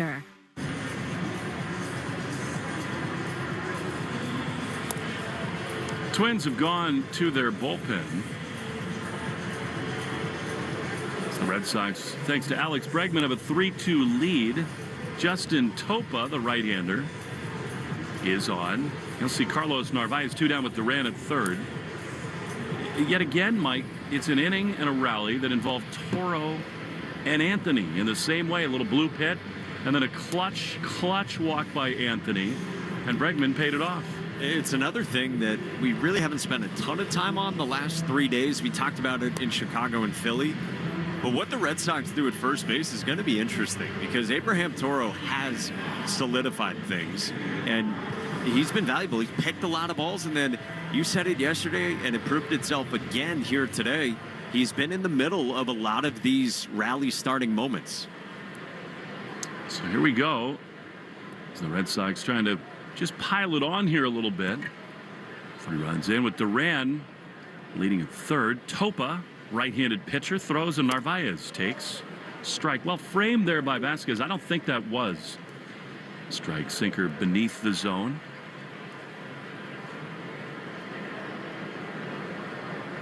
Topa pitched in 37 games, 41 2/3 innings as Narvaez grounds one on the right side. It's dropped there by the first baseman Francie. Picks it up with a barehanded flips over to first in time. And the inning is over. However, yes, indeed, a Breggy bomb puts the Red Sox ahead 3-2. Halfway home in Minnie on the Shaws and Star Market, WEEI Red Sox Radio Network. At Raising Cane's, we focus on being the best at one thing and getting it right every time. Which is why every chicken finger meal we serve is marinated, hand-battered, cooked to order, and made just for you. Quality isn't complicated, and our menu is proof. Raising Cane's chicken fingers, one love. Skip the line and order with our app or online. Family is everything. And for the past 100 years, Shriners Hospitals for Children has become family to over 1.5 million kids. In tough times and good times, they're there when we need them most. But it's only possible because of people like you. All you have to do is go online to loveshriners.org right now with your monthly gift. You'll make a difference in our lives every day. Hey there, I'm Kendra Adachi, and my show, The Lazy Genius Podcast, helps you be a genius about the things that matter and lazy about the things that don't, and you get to decide what matters. I'm not here to tell you what to do. I'm here to give you a new way to see. Episodes of the Lazy Genius Podcast are full of compassionate time management tips and permission slips to do what makes sense for you. New episodes drop every Monday. Follow and listen to the Lazy Genius Podcast on the free Odyssey app or wherever you get your podcasts. You hear that? That's the sound of Pepsi Zero Sugar, the better tasting, more refreshing Zero Sugar Cola. Pepsi Zero Sugar. Let your taste decide. Christian Arcand Show, weekday afternoons starting at 6. Now back to the Shaws and Star Market, WEEI Red Sox Radio Network.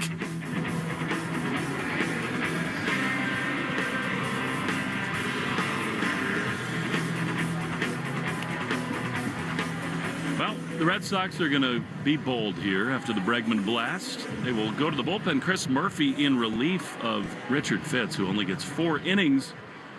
And I bet he'd tell you himself he just did not have his A-plus stuff. He did make a huge pitch to keep the Red Sox within 2. Here now is Deshaun Kersey Jr. as Murphy fires a fastball that's awkwardly swung on and missed. And it is 0-1. 9th appearance for Murphy, 2-0 with a 2.7 ERA. They need him to be great and give them length here. We've talked a lot about it. Chapman not available today. Wilson not available. I think Whitlock highly unlikely to pitch. 0-1 pitch. Luke Fowl on the third base side. Hicks in question of some sort after having an up and down and finishing the game yesterday. Yeah, I meant to ask Alex about that. That's the one that sort of hangs in the balance, I believe. Because he'd be the guy you would figure to get the last 3 outs if it's a very close game. 3-2 now. 0-2 is outside. He has gone back-to-back one time this year. It was the final day in Chicago, that first weekend out of the break, and then a week ago Monday in Philadelphia when he was real rocky, second day of a back-to-back. Sounds like the NBA. I always complain about their travel and schedule. Here's a pitch on the outside corner. Strike 3 called. Beautiful sweeper. And there's one away. Bullpen report is brought to you by Interlock Metal Roofing. Never re-roof again. NewEnglandMetalRoofing.com. I don't think I'd like to necessarily have a metal roof tonight. No. The prediction of massive hail. Here is Trevor Larnach.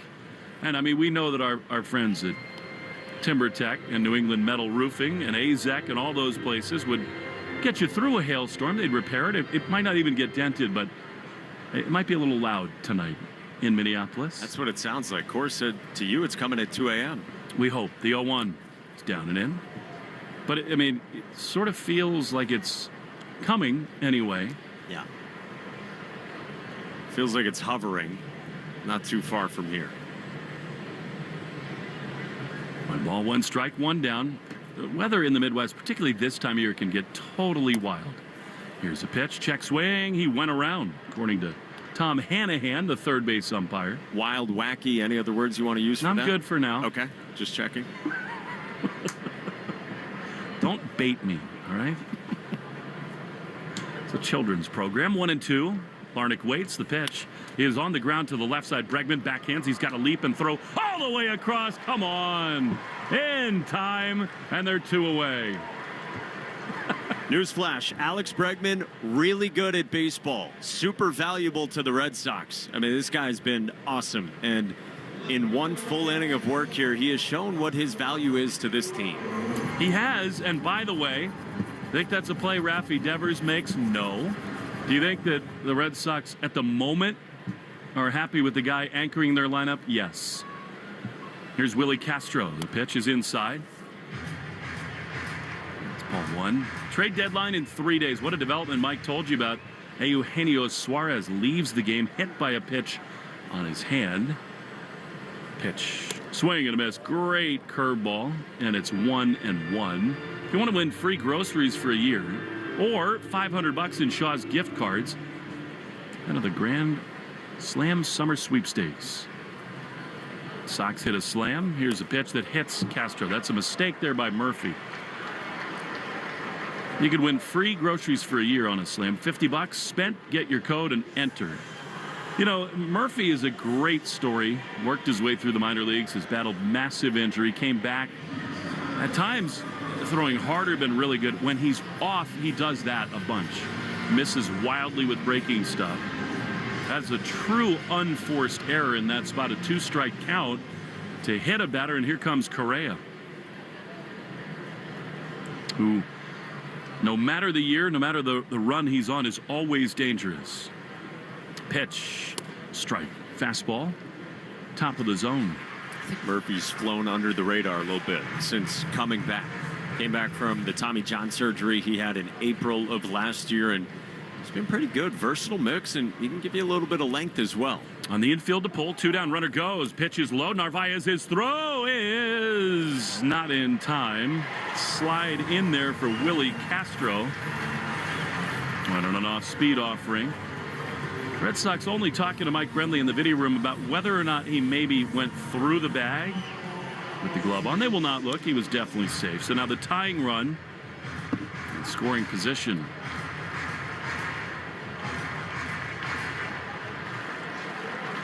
So 1-1 to Cora. 3-2 Red Sox in the 5th. The pitch foul. He tried to stop his swing at a slider. It was up and away, and it's 1-2. There's been some rumor that Carlos might get reunited in Houston. Maybe play third base for them. They got Jeremy Pena, who's just been fabulous for them. Rhode Island kid. 1-2. Big pitch. Here it is. Ripped down the third base line. Foul. Back to Suarez for a sec. Torey Lovello just spoke moments ago. He said Eugenio Suarez is getting x-rays. He said the hand and finger tender to the touch, and right now the Diamondbacks are calling him day to day, and I would too 3 days out from the deadline. Big x-rays, because teams will deal for him if it's not broken. It's been that good. 1-2. Pitch is in the dirt. Curveball. I mean, really, since the All-Star break last year, Suarez has been, other than Judge and Ohtani and maybe Tucker, he's been the best power hitter in the sport. Sneaky 2-time All-Star. He's got the 36 home runs. He had 49 back in 19. 2-2. Here's the pitch. Swing and a miss. He got him. Curveball. Correa's gone, and the inning is over. We go to the 6th. Tiger run stranded in scoring position. 3-2 Sox on the Shaws and Star Market. WEEI Red Sox Radio. At some health systems, cancer care can make you feel like a number. At South Coast Health Cancer Care, you're more than a diagnosis. We offer the most advanced treatments and the latest surgical advancements, led by a connected team of experts who not only see your cancer, but all of you. Because healing isn't just medicine, it's compassion, it's connection, it's care that knows your story and walks along with you. We are South Coast Health Cancer Care. Visit southcoast.org/cancercare.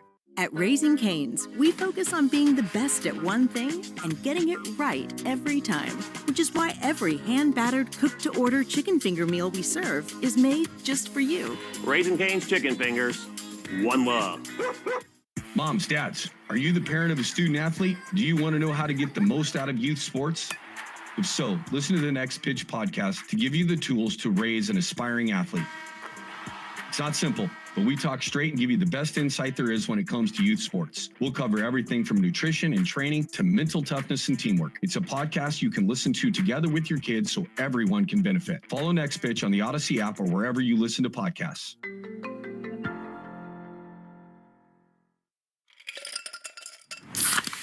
You hear that?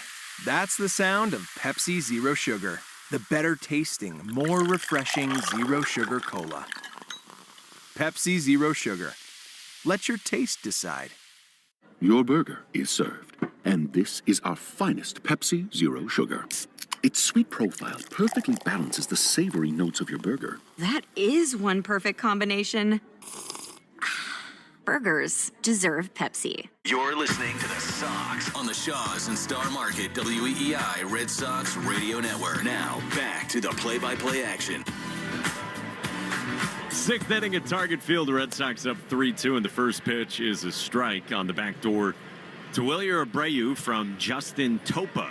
Came on in the fifth inning to get Carlos Narvaez to ground out. Out of the stretch, Topa's 0-1. Abreu swings and ropes it. Fair ball down the line beyond first. Caroms off the sidewall to the right fielder Wallner, who collects to keep Wilyer to a rocket of a single pulled down the line fair to begin the sixth inning. 109 off Wilyer's bat after his single in the fourth inning was 109 to right on the 10th pitch of the plate appearance. He had the dust me off celebration after that one. He's got a leadoff single here in the sixth. Red Sox up 3-2 on the Twins, and the vibes are good for the Sox right now. Let's see if Ceddanne Rafaela can get going. Righty against righty first pitch, swing and a miss. 0-1 as Ceddanne chases a sinker down. Rafaela has a fly out to center, and then he struck out swinging his last time against Twin starter Simeon Woods Richardson. Ceddanne in the 8th spot in the Herb Chambers batting order. The 0-1. Ceddanne swings and fouls it back to the screen. 0-2. The Herb Chambers batting order is sponsored by Herb Chambers Vespa Boston. So Wilyer, Ceddanne, and rally starting Abraham Toro, who looms on deck. Did you rent a Vespa at Wimbledon? I've never been on a Vespa. I feel like I'm missing out. You? Please. 0-2.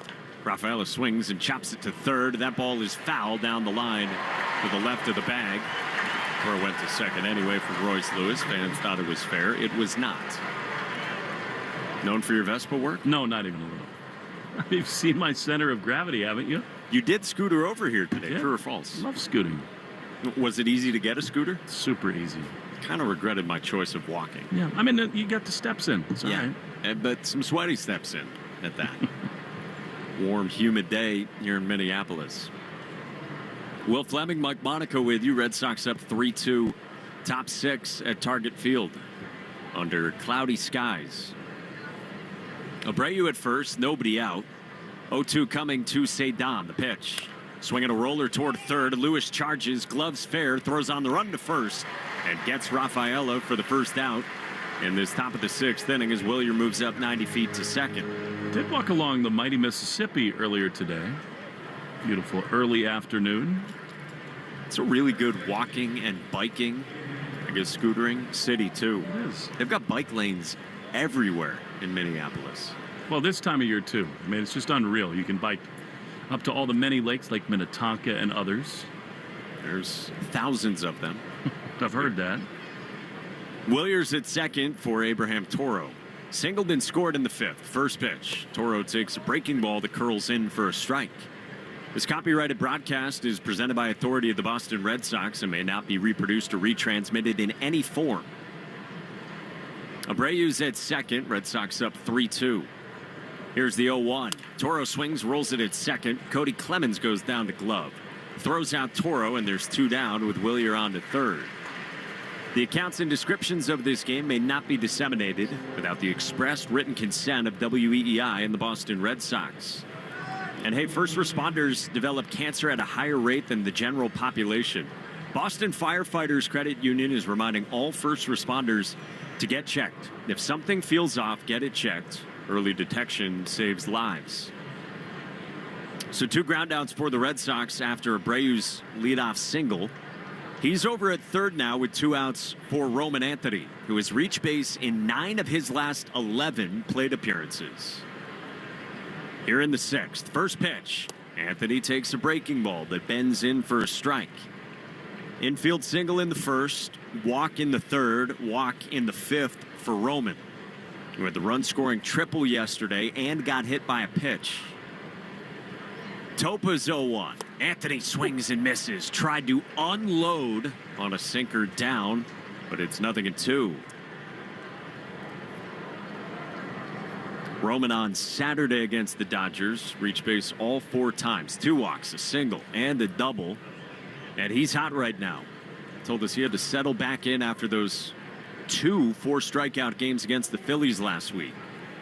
Man at third, 2 outs, 0-2. Swing and a tip foul right at home plate off the catcher Vasquez, and Roman stays alive. He just doesn't care. I mean, in the best possible way. I mean, he cares deeply about winning and hitting, but he's just not bothered. And it's really kind of an amazing thing to behold for a guy this young in his career. He's just cool. I mean, we've been calling Marcelo Meyer that, but Roman Anthony is very much that way too. Abreu dances at third. 0-2 again. Up high. 1-2 on Roman Anthony. Go back the last month, basically toward the end of June. And Roman's been one of the best players in the sport. He's trying to add insurance for the Sox.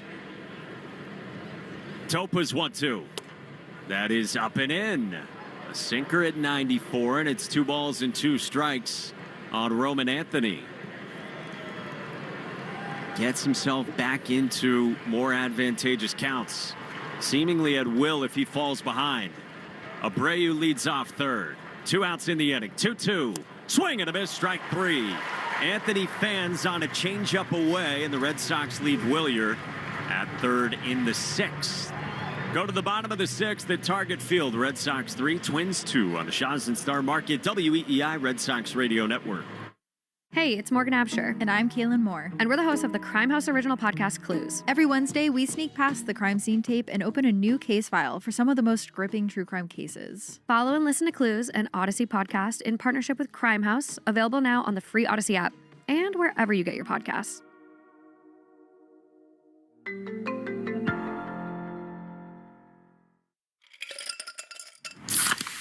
You hear that? That's the sound of Pepsi Zero Sugar. The better tasting, more refreshing Zero Sugar Cola. Pepsi Zero Sugar. Let your taste decide.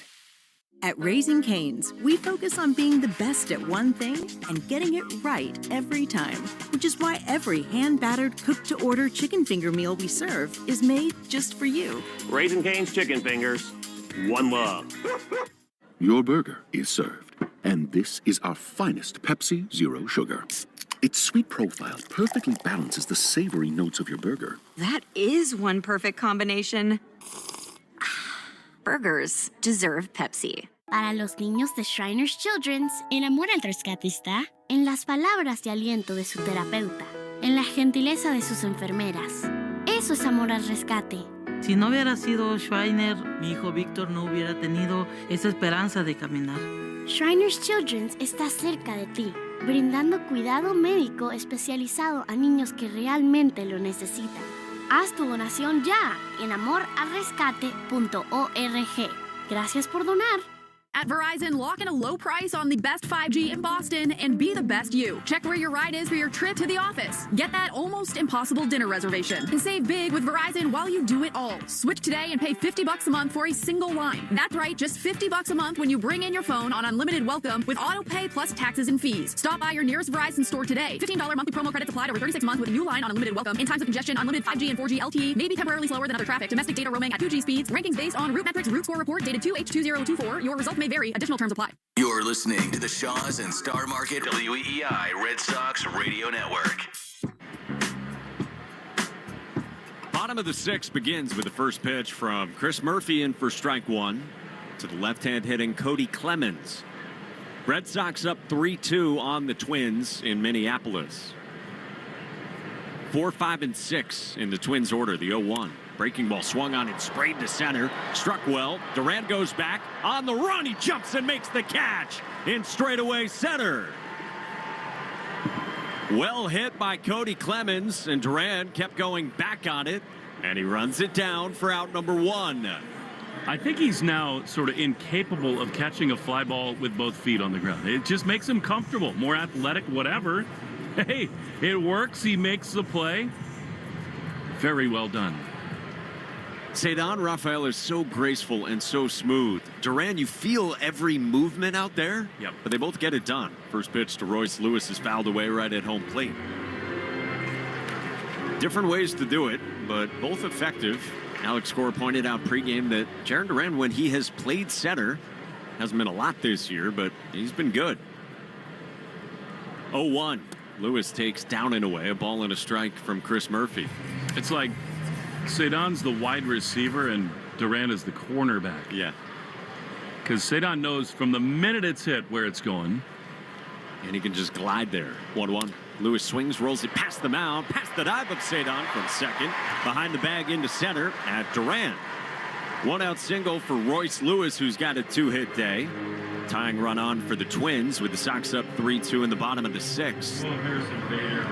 Time now for the Subaru of New England scoreboard. Make this summer a Subaru summer and a brand new Subaru with symmetrical all-wheel drive. Find your authorized Subaru retailer at SubaruofNewEngland.com. Rays up 3-2 on the Yankees in the 8th inning. And the Orioles, told you earlier, got an 11-4 win over the Blue Jays. Rangers, who are a half game behind the Red Sox in the wild card picture, they're about to get ready to play tonight against the Angels on the road with Jacob deGrom and his 2.28 ERA on the mound. Whoa, here comes Alex Cora. They're going to pinch hit with Bader, and Alex is going to the bullpen. So he's playing right along against Rocco Baldelli and countering in a one-run game. I have Bader on to pinch hit here for the left-hand hitting Matt Wallner. And Murphy, who has looked sharp since he came on in the 5th inning, will give way to Jorge Alcala. So, Red Sox bullpen going to be tested today, and Alex Cora makes another move. Chris Murphy shakes his head as he departs, with the Red Sox up 3-2 in the bottom of the 6th on the Shaw's and Star Market WEEI Red Sox Radio Network. This call to the bullpen gives you a chance to check out all the great Ford SUV offers at buyfordnow.com. You'll find special deals on the award-winning Ford SUV lineup that you won't see advertised anyplace else. Whether you plan to buy from your Ford dealer's inventory or custom order your new SUV, visit buyfordnow.com and see how much you can save. And then see your New England Ford dealers for your new SUV. Arbella Insurance has been doing business in the New England community for over 35 years. They're your friends, your neighbors, and fellow Boston fans. They do the wave at the ballpark together and get stuck in the same Sturo Drive traffic. At Arbella, being your neighbor helps them provide you with the coverage you need to drive, live, or run a business in this part of the country we call home. Arbella, here for Boston fans, here for good. Alex Cora continues to be aggressive with his bullpen tonight. He goes to Jorge Alcala, who was with the Twins earlier this year. In the bottom of the 6th inning with a man at first and 1 out, and the Red Sox up 3-2 on Minnesota. So Murphy comes out, didn't look happy to be exiting, but it's a firm fly out to straightaway center in the track from Cody Clemens, and then Royce Lewis singled behind the second base bag past the diving Cedon Rafaela. So here comes Alcala to get the pinch hitter, Harrison Bader. Alcala's had 2 different seasons. Was with Minnesota to begin the year, 22 appearances and an 8.88 ERA. 24 earned in 24 1/3 innings. Really struggled with his strike throw. Ton of walks, falling behind hitters. Here with the Red Sox, very different story. 15 appearances, 14 plus innings, and only 2 earned. So a 1.26 ERA for Jorge Alcala. He's got good velo. Alex Cora has called that eye-popping, and then they feel like the breaking ball has been pretty good as well. Right on right against Harrison Bader, 255, a dozen home runs, and 38 driven in. First pitch is in for strike 1 with a breaking ball toward the outside part of the plate, 0-1. Can I offer a little educated speculation? Please. I think the fact that Alcala is in means that either Hicks or Whitlock are available tonight. Kind of just counting arms in innings. 0-1. Bader takes down, blocked by Narvaez, and the runner takes off Royce Lewis to second base. Caromed away to the left of Carlos Narvaez, and then he tried to locate it behind him on a breaking ball in the dirt from Jorge Alcala. I mean, you got 11 outs left to get. And, I mean, Weissert is up. He'll throw tonight, but you need more than just that with the guys that are unavailable. 1-1, up and away, man. Pops out of the mid of Narvaez. Lewis to third without a throw. Now, we've seen more of this recently from Carlos Narvaez, who rates as the best defensive catcher in baseball. But what would you say, over the last 2 weeks, there have been more of this, just balls popping out of his mitt. Definitely. And I mean, I guess maybe as the innings and games pile up, maybe there's a little more fatigue, but that's a bad spot for that. So a wild pitch and a pass ball, man at third, infield in, the pitch, down and away, and Narvaez does a great job to stab that to his right on 98, and it's 3-1. You know what? This is a human game. Feels like he is overwhelmed by coming back to Minneapolis right now. Alcala goes out of the windup, his 3-1. Inside, it's a walk. Bader comes off the bench and coaxes a free pass. Bader smiling as he jogs down to first, and the Red Sox are in some trouble here, up 3-2, but the Twins have them at the corners with one out in the sixth inning. Yeah, I'd say. I mean, those pitches were not close, and it's natural. I mean, he had so much success here, so many years here. The mound feels so familiar, but his world is spinning right now, it looks like. 7 years with the Twins, his entire big league career before these last couple of weeks with the Sox. Ty France the batter, first pitch, and France takes down Narvaez, picks it with the backhand on a sinker, spiked into the dirt in front of home plate at 98. Well, this is where being short in the bullpen hurts you, because normally you'd have somebody up right now. This is just totally off the grid. Sox up 3-2, sixth inning. 1-0 pitch, runner out from first. The pitch, a ball. Narvaez pumps the throw, and Bader moves up to second. So it's second and third. It's 2-0, by the way, on Ty France, and Alcala's in trouble.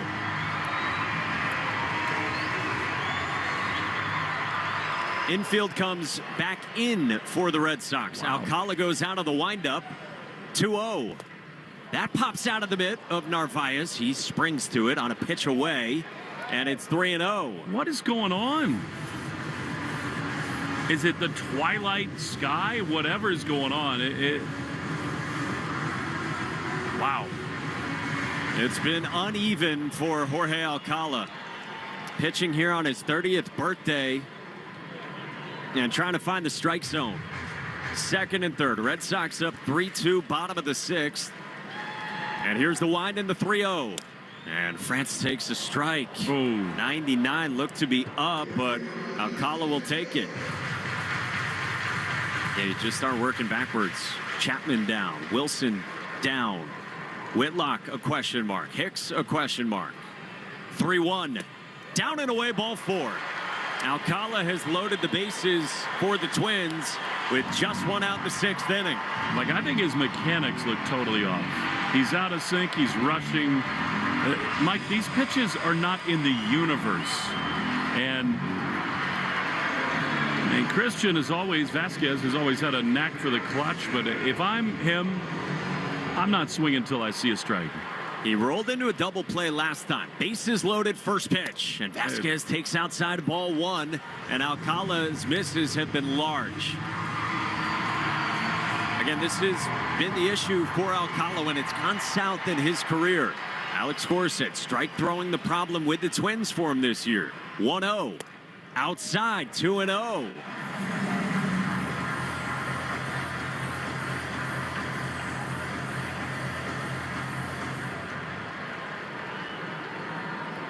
Couple of 5-pitch walks, and now a 2-0 to Vasquez. Is in for a strike, top of the zone at 97, and it's 2-1.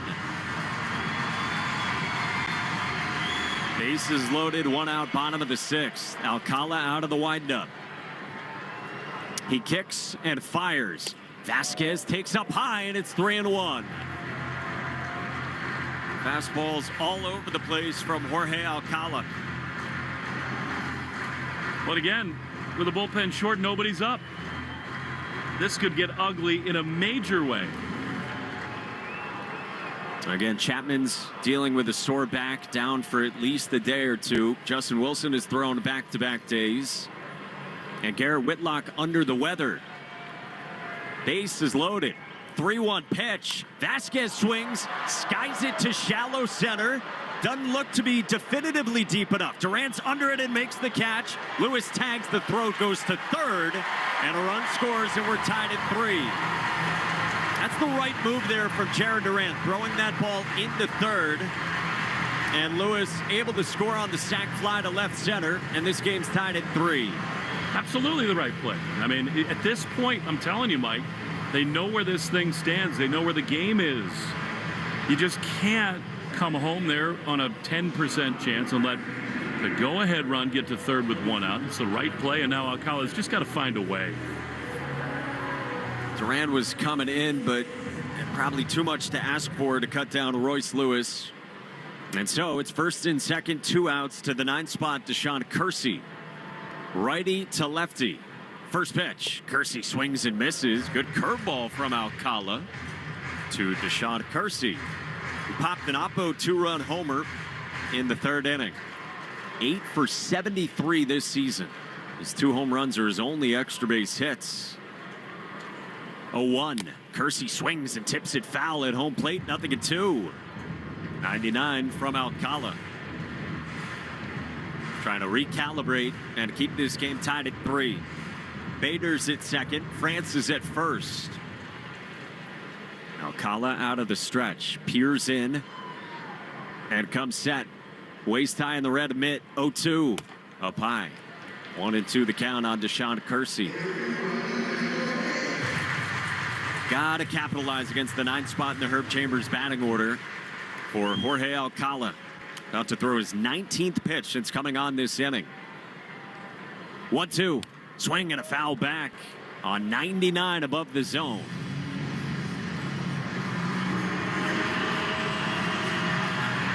Alcala talked about earlier this year losing some confidence and had found it again working with the pitching staff here with the Red Sox. 1-2. Swing and a miss. Strike 3.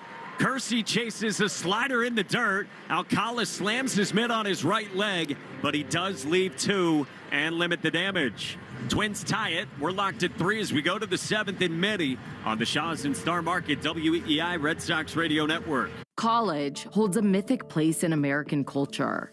On the new Campus Files podcast, we uncover the scandals you won't hear on the campus tours. Find Campus Files on the free Odyssey app or wherever you get your podcasts. At some health systems, cancer care can make you feel like a number. At South Coast Health Cancer Care, you're more than a diagnosis. We offer the most advanced treatments and the latest surgical advancements, led by a connected team of experts who not only see your cancer, but all of you. Because healing isn't just medicine, it's compassion, it's connection, it's care that knows your story and walks along with you. We are South Coast Health Cancer Care. Visit southcoast.org/cancercare. Para los niños de Shriners Children's, el amor al rescate está en las palabras de aliento de su terapeuta, en la gentileza de sus enfermeras. Eso es amor al rescate. Si no hubiera sido Schreiner, mi hijo Víctor no hubiera tenido esa esperanza de caminar. Shriners Children's está cerca de ti, brindando cuidado médico especializado a niños que realmente lo necesitan. Haz tu donación ya en amoralrescate.org. Gracias por donar. At some health systems, cancer care can make you feel like a number. At South Coast Health Cancer Care, you're more than a diagnosis. We offer the most advanced treatments and the latest surgical advancements, led by a connected team of experts who not only see your cancer, but all of you.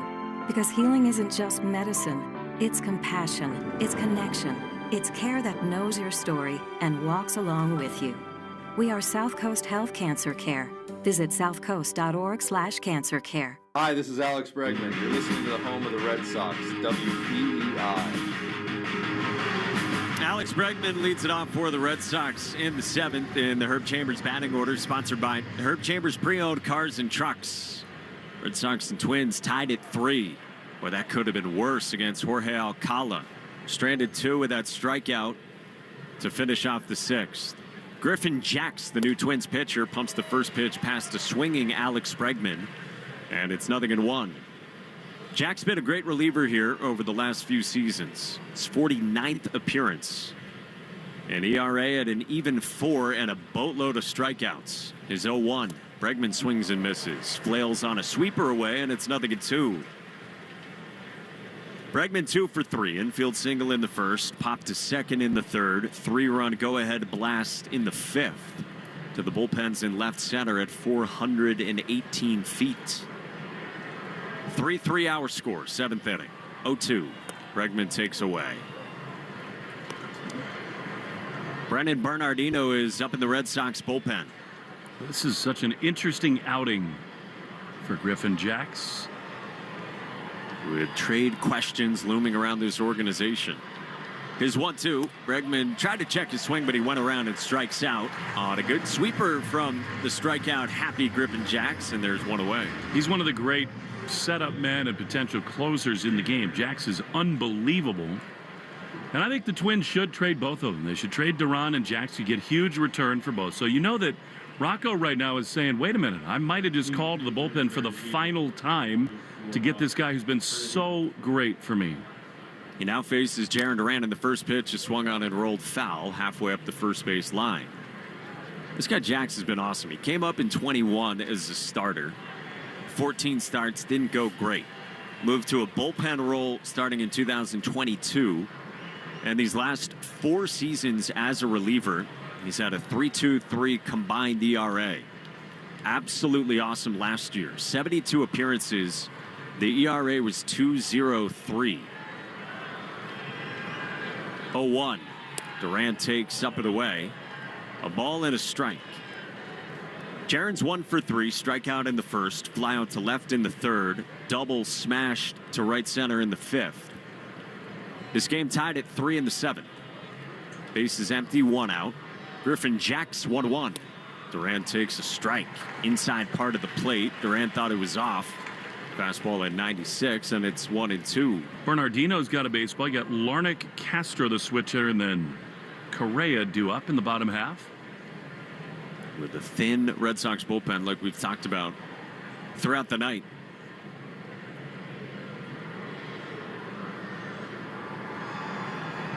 Jax is 1-2. Duran swings and misses and strikes out. Nasty back foot sweeper. Couple Ks for Griffin Jax, and there's 2 down for the Sox. Stay tuned after the game for the Nissan Postgame Show. You deserve a car that thrills you, and Nissan's got an exciting full line that'll put goosebumps on your goosebumps. Experience the thrill for yourself. Shop your local Nissan store, nissanusa.com today. 2 outs, base is empty, and here's Trevor Story. 0 for 3 with 2 Ks. Righty on righty first pitch, and Story takes ball 1 outside. Tonight's 7th inning is sponsored by Jeffrey Glassman Injury Lawyers, Boston's go-to injury attorney for over 30 years. This game tied at 3 in the 7th. Jax only out of the stretch is 1-0. Story takes high.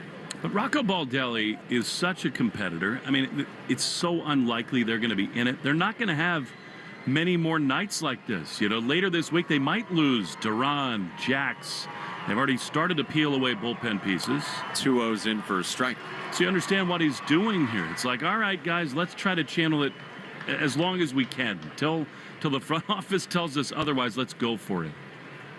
Ty France, question if he would go as well. Chris Paddock got dealt earlier today. Jax is 2-1. Story swings and misses, 2-2.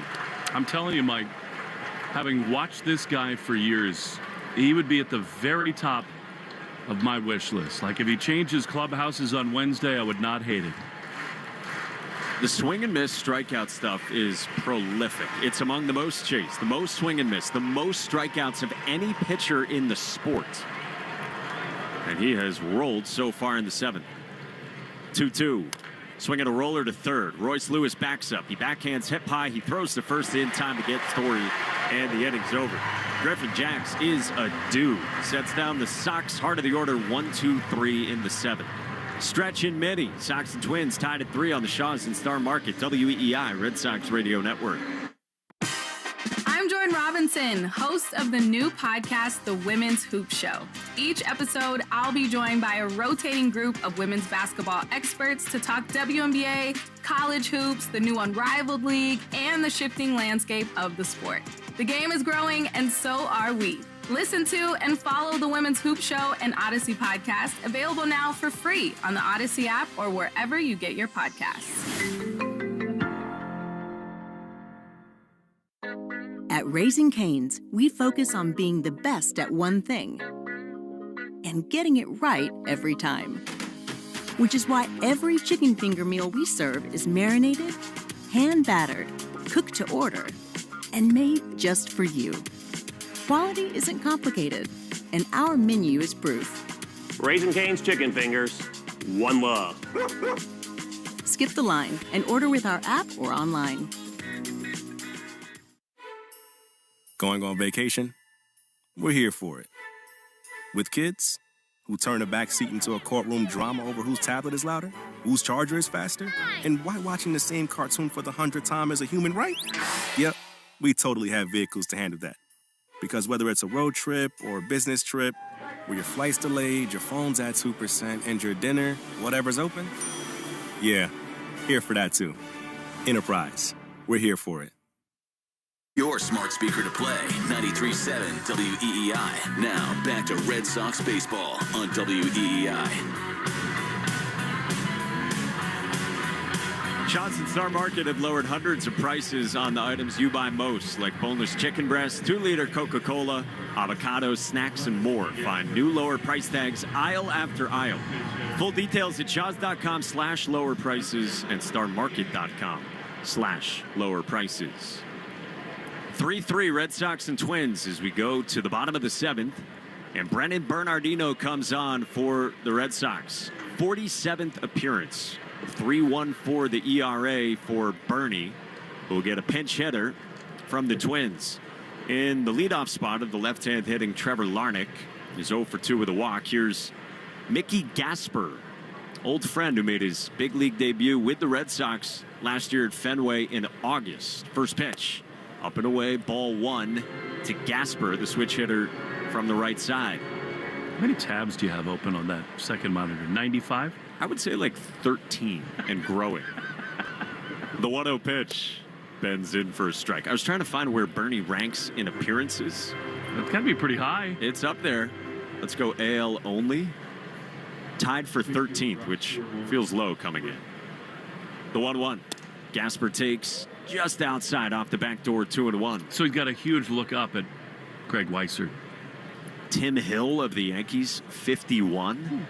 Yeah, Greg Weissert up there with 49. Emmanuel Clase in the crosshairs, 48. 2-1s down and in, 3-1 from Bernie. Gamble. On paid administrative leave. Amazing. It's these guys who are right in the square of the trade deadline rumors. Apparently, by the way, Suarez X-ray's negative, so that's huge for the D-backs. Bernie in danger here. 3-1 on the pinch hitting Gasper. Here's the pitch. Swing at a pop-up off of first, and that'll drift off beyond the Twins' first base dugout out of play. 3-2. By the way, real sad news to pass along in the baseball world. Hall of Famer Ryne Sandberg, who's been battling cancer, has passed away. Former National League MVP in 1984. 10-time All-Star and 9-time Gold Glove Award winner. The pitch misses inside, and Gasper walks. Leadoff man on for the Twins in a 3-3 game in the 7th. And whoever had a bad thing to say about Rhino, I mean, really one of the beloved characters in the game, and so sad that the day after 5 new greats go into the Hall of Fame, Rhino moves on. I know it was a really painful, long battle with cancer for him. 65 years old. Here's Willie Castro. First pitch down and in from Bernardino, 1-0. Yeah, Bernie's got to get it going. I think people in Boston probably have a better appreciation. Probably people who grew up in the Yaz era, too, about what it means to be a guy who sort of restores a franchise as Bernie throws over to first, where, I mean, the Cubs were brutal for decades, and Sandberg, you know, with Andre Dawson and so many others, was right there, and they had this sort of second renaissance, and pitch is swung on and skied to shallow left. Roman Anthony creeps in. Story goes out. Anthony calls and makes the catch and narrowly avoids Story for the first down with Gasper back to first. But I think he created a huge generation of Cub fans. I mean, you think about it, it's Harry Carey, Ryne Sandberg, Rick Sutcliffe, the Hawk, all those guys. Ron Santo, and obviously different generations, but He really, I mean, Ernie Banks is Mr. Cub, but for a generation of Cub fans, I think they would definitely pick Sandberg as that guy for them. Here's Carlos Correa, first pitch outside, ball 1. That's really well said. Sad news to pass along. Ryne Sandberg gone at the age of 65.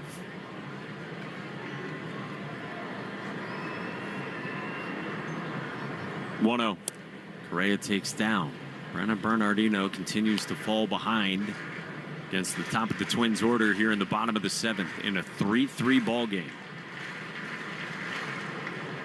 Correa's 0 for 3. Line out to short, double play ball to second, and a strikeout. 2-0. And just misses outside. Narvaez tilts his head. He wanted it. 3-0.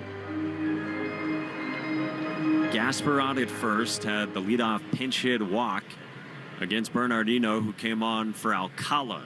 Really struggled with his command. The pitch misses inside. No, late strike call. Correa had dropped his bat, was taken off his shin guard, and a very late call by the home plate umpire, Carlos Torres. 3-1. Might have gotten one there. Did not look to be a strike. Looked in. 3-1. Swinging a hard hit ground ball pulled into left field, base hit. Gasper stops at second. Stung by Correa on a pitch right down the middle. 107 off his bat, and the Twins have 2 on in a 3-3 game in the bottom of the 7th. And we'll get another pinch hitter here in the spot of the left-hand hitting cleanup man, Cody Clemens. This is Brooks Lee, former heralded draft pick, who will come on to bat. He has struggled offensively this year. OPS at .649, well below league average. 8 home runs, 36 driven in, and Andrew Bailey, Red Sox pitching coach, strides out for a conversation. Let's pause 10 seconds for station ID on the Shaw's and Star Market, WEEI, Red Sox Radio Network. From the WEEI studios, 93.7 WEEI FM and HD1, Lawrence, Boston. Always live on the free Odyssey app. With Will Fleming, Mike Monaco, and it's time for the results of our poll from the New England Chevy Dealers question of the day. Today's question at Sox Booth on Twitter was, who would you most want among rumored names at the trade deadline? And Yandy Diaz takes it away with 65% of the vote, then Mitch Keller at 20%, Merrill Kelly at 12%, and David Bednar, the reliever, at 4%. Or some national reports that with the Rays losing some games, they could be more inclined to sell the likes of a guy like Diaz. Get a closer look at Chevy's award-winning lineup at your New England Chevy dealers. Find exciting offers, too, on the Silverado and Equinox. First pitch is in for strike 1 to Brooks Lee in the right-hand box. Well, now Greg Weissert is up, so sort of decision time for the Red Sox. It's possible this could be his final hitter. I'm not so sure of that, though. 2 on the 0-1. Lee swings and misses. Good breaking ball. Tied him up. And it's 0-2 from Bernardino. I understand what fans are saying. I mean, Diaz would, if you're talking first baseman, he'd be a perfect fit. But you want pitching. 0-2. Lee swings and rolls it foul, third base side. Yes, I do. It's the one thing that determines wins and losses and longevity and depth and all those things more than any other. Red Sox a little thin on their pitching tonight without Chapman, without Wilson, and maybe without Garrett Whitlock. He's supposed to throw this afternoon and see how he feels with Whitlock under the weather. 3-3 in the 7th. 0-2 outside.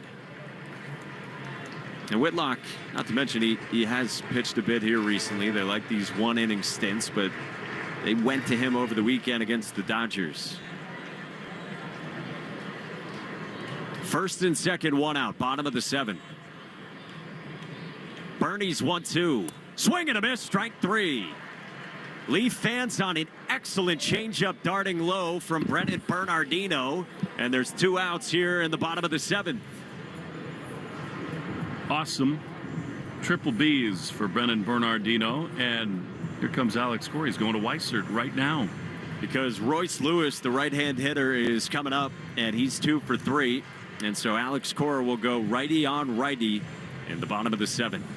Red Sox and Twins tied at 3 with 2 outs and 2 on, and Weissert coming on when we come back to Minneapolis on the Shaw's and Star Market WEEI Red Sox Radio Network. The Ford Summer Sales Event is here. Get the best deal on the best-selling trucks in America for 48 years. Ford F-Series. They do more than just get you to your destination. With top-notch capability, they're made for hauling your entire summer bucket list and finishing off your to-do list. Plus, luxurious comfort and tech for every passenger. In these trucks, the joy is truly the journey. Only at your New England Ford dealers. Based on 1977 to 2024 CY industry reported total sales. 1877 Cars for Kids. KARS Cars for Kids. 1877 Cars for Kids. Donate your car today. Call 1-877-CARS for Kids to reach a friendly live agent. Donation's super easy, and your car can be picked up as soon as tomorrow. Call us now. 1877 Cars for Kids. Donate your car today. Did you know you can donate real estate too? Greg Weissert comes on for the Red Sox in the bottom of the 7th, and he will get Royce Lewis in a big spot. Tie game, 3-all, and the Twins have runners at first and second with 2 outs. Royce Lewis, the former first overall pick, will go right on right against Greg Weissert, who right now is making his 50th appearance of the season, top 5 in the American League. About 45 innings, a 3.02 ERA for Weissert, who came on yesterday against the Dodgers in the 6th inning and worked a scoreless frame. Allowed a leadoff double to Miguel Rojas, but then went fly out against Mookie Betts, strikeout of Shohei Ohtani, ground out of Teoscar Hernandez. And against the heart of the Twins order here, he gets Royce Lewis in the 5 spot. And here we go. Mickey Gasper's at second. Carlos Correa leads off first with the score tied at 3. Weissert dangles the right arm, and then he steps off and summons Carlos Narvaez, and Weissert motions toward his pitch comm device tucked in his navy blue cap. Narvaez comes back behind the plate. He's all right, and some faint boos from a sparse crowd ring out. Huge spot here. Opener in Minneapolis. Weissert on the same page with Narvaez. Angles his feet as always, and the first pitch. Lewis takes down ball 1 on a slider. Royce Lewis is a super talent when he's healthy, and he's been going good right now. The number's not overly impressive for the season. Hasn't played the whole year, but hot right now. The 1-0, swing and a miss. Bending slider fooled Royce Lewis, and it's 1-1. Guy does not strike out very much, does not swing and miss a whole lot. 2 on, 2 out in the 7th. Waist high set for Weissert. The 1-1 swing and a pop up toward first. Abraham Toro's under it in the base path, and he makes the catch, and the inning's over. Greg Weissert comes on and gets Royce Lewis to pop out and leaves 2 in the bottom of the 7th. We go to the 8th at Target Field. Red Sox and Twins still tied at 3 on the Shaw's and Star Market WEEI Red Sox Radio Network. At some health systems, cancer care can make you feel like a number. At South Coast Health Cancer Care, you're more than a diagnosis. We offer the most advanced treatments and the latest surgical advancements, led by a connected team of experts who not only see your cancer, but all of you. Because healing isn't just medicine, it's compassion, it's connection. It's care that knows your story and walks along with you. We are South Coast Health Cancer Care. Visit southcoast.org/cancercare. College football summer is no time to slouch because we are taking you to school on the Cover 3 podcast, part of the CBS Sports Podcast Network. It's time for our annual summer school series as we take time to break down some of your favorite teams with experts and insiders who know these depth charts from top to bottom. But summer school is just extra credit as we go through positional drafts, player rankings, and more. Follow and listen to the Cover 3 podcast on the free Odyssey app or wherever you get your podcasts. .com. We could tell you what it's like to drive the Nissan Rogue and tell you all about its performance capabilities, like its VC turbo engine. It's I can go virtually anywhere type of freedom. Nice. But you don't have to take our word for it. Go drive it for yourself. You're up. Experience the power of the Nissan Rogue. Drive the Nissan Rogue. Now get 0% APR financing for 60 months on the 2025 Nissan Rogue. Visit your local Nissan store and nissanusa.com today. For well-qualified buyers, example, 0 down payment, 60 months financing at $1,667 per month per thousand financed. Actual down payment may vary. Subject to Nissan Motor Acceptance Company credit approval. Not all buyers qualify. Dealer contribution may affect actual price set by dealer. Contact dealer for details. Ends. The Greg Hill Show, weekdays, 5:30 to 10. Now back to the Shaws and Star Market WEEI Red Sox Radio Network. Tie game, top 8. Masataka Yoshida on to see Brock Stewart, the new pitcher. 4th of the evening for Rocco Baldelli and the Twins. Really good job there by Greg Weissert to get Lewis. The pitch to Massa, swinging a foul. He was selling out right there. That was the old bailout step with the right foot toward the first base dugout. But a little tardy, and it's 0-1. Brock Stewart got out of a jam his last time out against the Washington Nationals. 0-1 to Massa. Way outside, almost hit the mascot. In fact, it hit the backstop off the brick and then hit the leg of the home plate umpire, Carlos Torres. And then the back of Christian Vasquez.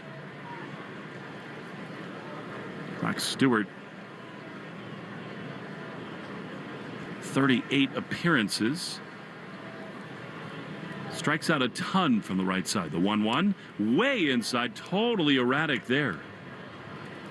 And it's a hitter's count for Yoshida, 2-1. Most games he's ever pitched in the big leagues, 38 this season. He's been very good of late for the Twins.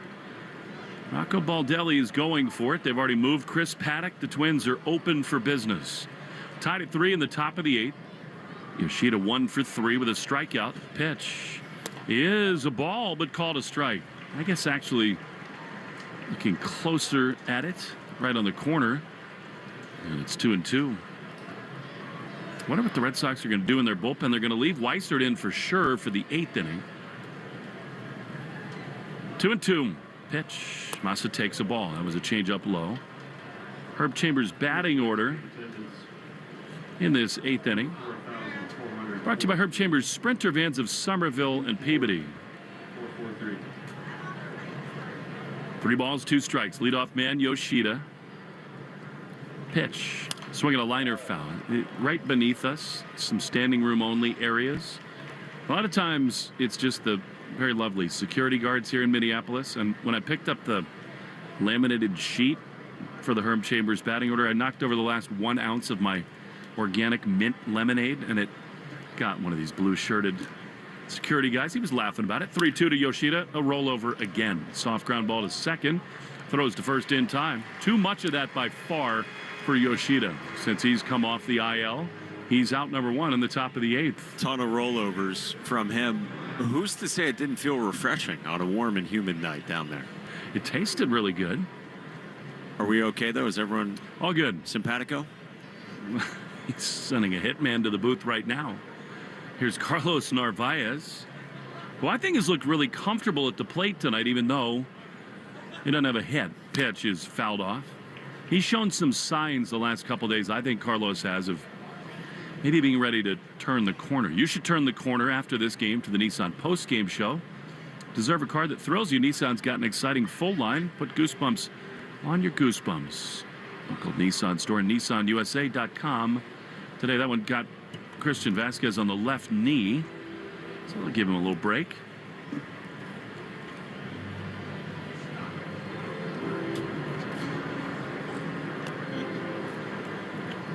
Christian beloved in that Red Sox dugout, particularly by the manager. And actually, since Christian has come to Minneapolis, the relationship between Alex and Christian and their wives has grown even closer, even tighter. 0-1 to Narvaez with Abreu on deck. 3-3 in the 8th. Pitch. Carlos takes a fastball high, ball 1. They were good friends, great friends indeed, off the field. Off days, they'd have dinners and kids would play. But when you are playing with and dining with your boss, the dynamic's a little awkward. 1-1 is swung on a miss. Narvaez is trying to put the Red Sox ahead there, and it's 1-2. I will never forget the day in Houston when the Red Sox made that move. And of course, what's so wild about it is that the guy on deck is what they got in return, and it's proven to be one of Chaim Bloom's best moves with the Red Sox. 1-2 to Narvaez. One down, bases clear in the 8th. Pitch outside. You know, I was standing right next to Christian by the batting cage. It's trade deadline day, and it was minutes away from passing. A lot of national reporters were there with the Red Sox and the Astros that day. 2-2. Pitch to Carlos. Swing and a miss. He got him. Fastball. 98. Beautifully located by Stewart. They're 2 down.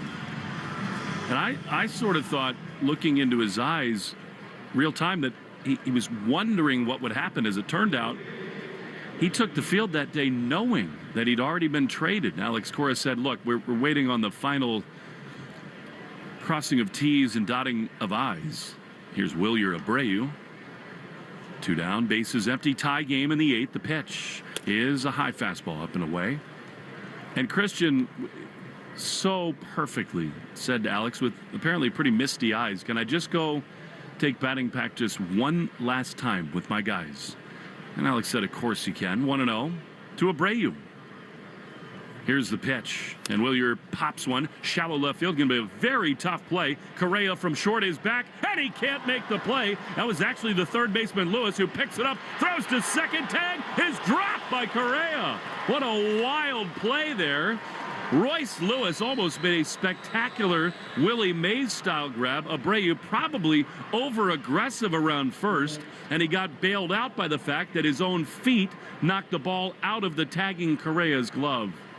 Wow. I mean, you described it beautifully. That is a really tough play from Royce Lewis, who normally is at third base. Like you said, he was shifted more towards short.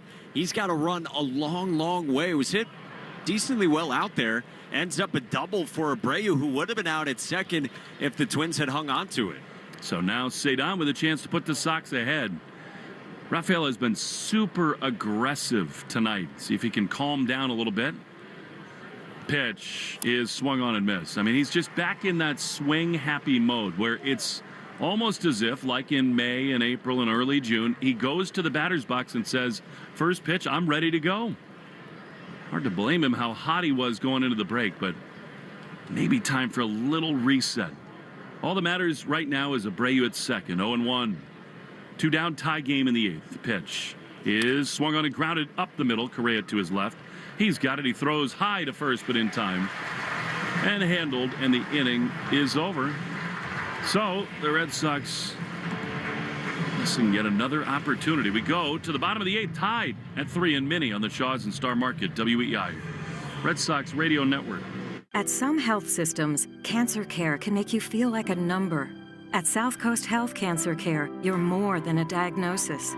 We offer the most advanced treatments and the latest surgical advancements, led by a connected team of experts who not only see your cancer, but all of you.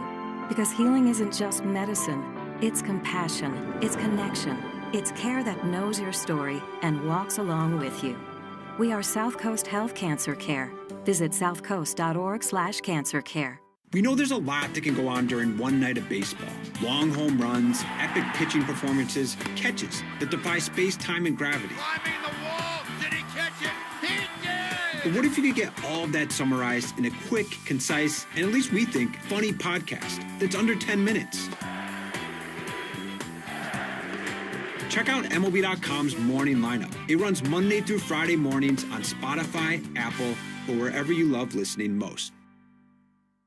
Para los niños de Shriners Children's, el amor al rescate está en las palabras de aliento de su terapeuta, en la gentileza de sus enfermeras. Eso es amor al rescate. Si no hubiera sido Schreiner, mi hijo Víctor no hubiera tenido esa esperanza de caminar. Shriners Children's está cerca de ti. brindando cuidado médico especializado a niños que realmente lo necesitan. Haz tu donación ya en amoralrescate.org. Gracias por donar. We're right back to the Sox on the Shaws and Star Market WEEI Red Sox Radio Network. Greg Weissert continues in a tie game in the bottom of the 8th inning. It's Harrison Bader, right-hander, who swings and misses at a fastball inside. And it is 0-1. Yohan Duran, flame-throwing closer. Maybe for the last time warming in the Twins' home bullpen. 0-1. Way outside. That further underscores the importance of this half inning for Weissert. Duran is one of the great closers, even if at times a little bit unpredictable. One of the great arms and great pitches in the whole sport. That's Splinker. 1-1 to Bader. Chopper toward third, foul outside the bag.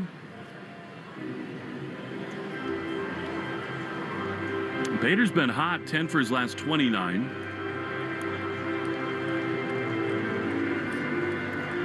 For some reason, both with the Yankees and with the Twins, he's had a lot of success against the Red Sox.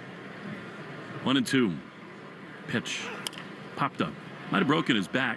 First base side, behind the bag. Toro, and foul ground is there to make the play. Nicely done. One down. Red Sox, 3 runs, 9 hits, no errors. They have left 8 on base.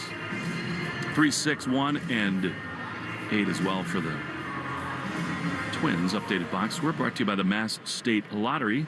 Make it the best night ever. Grab your friends, pick your numbers, and celebrate the night with Keno and the Mass State Lottery. Here's Ty France. Pitch. High pop-up. Shallow center field. Duran freezes. He's right there. Hardly has to move. And to the bat, nicely done. 2 down. This Red Sox bullpen, outside of those wobbles from Jorge Alcala in the 6th inning, has been pretty effective. And Alex Cora was aggressive. He went to Chris Murphy to begin the 5th inning after 4 innings from Richard Fitz. Murphy was good, and if not for the matchups and some hard contact in the 6th, he might have even been able to give more. 2 down, bases empty. Here is that man again, Christian Vasquez. Strike on the outside corner, 0-1. Yeah, in a way, the aggression in the bullpen for Alex Cora has been a little surprising. Maybe he's got something up his sleeve tonight in the form of Hicks or Whitlock. We will see. 0-1. Pitch, swing, and a miss. He blew a fastball by him, and it's 0-2. I'd say this about Greg Weissert as well. He's looked very effective over these last couple of outings. I mean, we told you he went through the heart of the Dodgers lineup yesterday in the 6th inning. 0-2.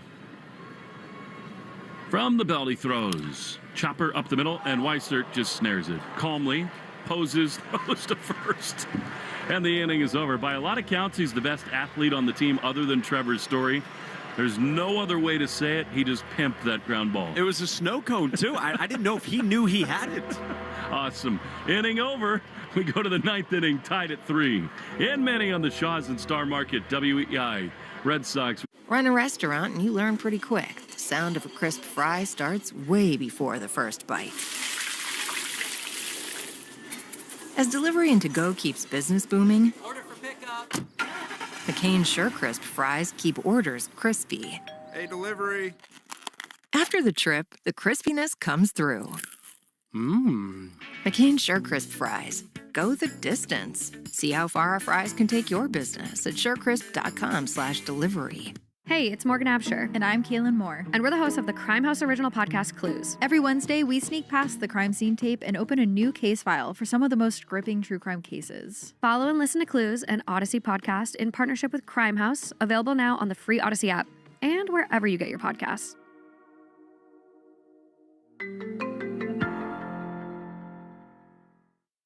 Attention skilled tradespeople and sales pros. Are you ready to join a team where your hard work is valued and your career can thrive? Gem Plumbing and Heating has 2 new branch offices in Massachusetts and is hiring. We're looking for HVAC, plumbing, electrical, drain, and sales professionals who are ready to take their careers to the next level. Enjoy competitive pay, benefits, and a supportive team environment. Plus, we're offering attractive sign-on bonuses. Don't wait.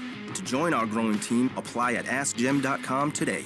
Since I was little, I've broken 100 bones, and I've had 19 surgeries. Shriners Hospitals for Children was with me every step of the way. Help children like Sebastian by joining the Shriners Children's family. When you donate, you will help provide the most amazing care to children in your community and around the world, regardless of the family's ability to pay. Show your support and give at loveshriners.org today. Thank you. Gracias. Thank you. Boston sports with you wherever you go. Download the Odyssey app. Now, back to Red Sox baseball on WEEI. Yohan Duran, the flame-throwing menace of a closer for the Minnesota Twins, is on as we go to the top of the ninth. Tie game. Abraham Toro, Roman Anthony, and Alex Bregman do up. I mean, there's a very real possibility this is the last time this guy who has been fantastic and become fan favorite pitches in this uniform in this ballpark. Toro, who's been good again tonight, leads off in the Herb Chambers batting order, brought to you by Herb Chambers, MV1 of Massachusetts. 48 games, a 1.86 ERA. He throws so hard, and a slider, actually it's a curveball for him, missed way outside for ball one. He's got this pitch that nobody had ever heard of. It's like a 97, 98 mile an hour split finger two-seam combo. They call it a splinker. 1-0. There it is, but it missed. That's the splinker at 95, and it's 2-0. He also pairs that with a four-seam fastball that often reaches triple digits. It averages 100.3. Sure. 2-0 to Toro. Pitch is a borderline strike given, maybe a little bit of the plate on the outside corner. Splinker, and it's 2-1. This dude just doesn't give up damage. Only one home run this year. It was the other day from Shohei Ohtani. First home run allowed in 13 months. Pitch to Toro way outside. He's not sharp. You know that his head is spinning. I mean, he's not immune to the rumors that are swirling about him. How wild it must be to think about whether or not the place that you have called home for the entirety of your big league career, this is the last one. 3-1 is high, ball four. Red Sox will definitely take it. It's a great plate appearance by Toro. The go-ahead run is aboard in the ninth inning. I'll never forget it when this guy stormed onto the scene in 2022. That year, 57 appearances and just doing things that most people are incapable of, and because of the walk to Toro, now the Red Sox use David Hamilton to pinch run at first. This is why he's on the roster. And hey, Abraham Toro right in the middle of something again, just like the fifth inning each of the last two games. But I think this is the spot you want him to run. I mean, Duran throws hard, but that splinker hard to handle. Here's Roman Anthony, tie game, top nine. Hamilton a big lead at first. Duran sets and holds. Hamilton not going. Roman takes a pitch inside, ball one. I mean, that is another part of the calculus you'd like to, I think, see Duran settle back in and prove that he can throw strikes before you get aggressive and think about giving him outs. 1-0 to Roman. 1 for 2 with 2 walks tonight.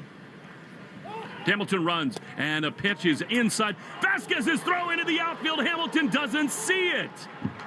His hand stays on the second base bag because he slid through the bag. I mean, it's easy to understand. Hamilton just has not played a lot. He's not been in there much. Ordinarily, I mean, that throw missed second base by 15 feet.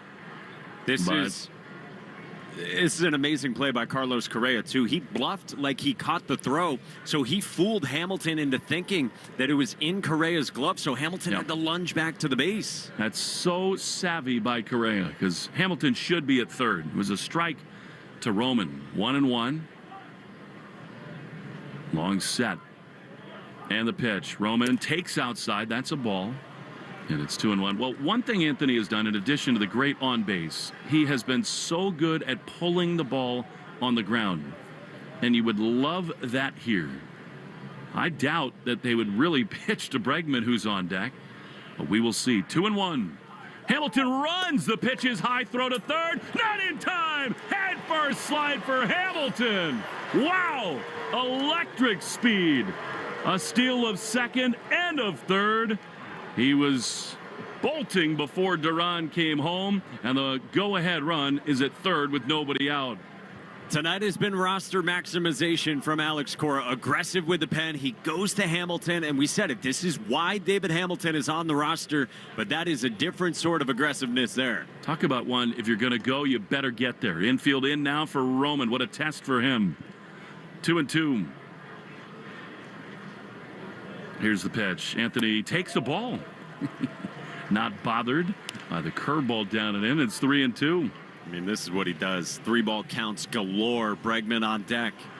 Because of that, because Alex is on deck, you figure he's seeing a fastball here. 3-2. Twins have the infield in a tie game in the ninth. Here's the pitch. Anthony swings and fouls it.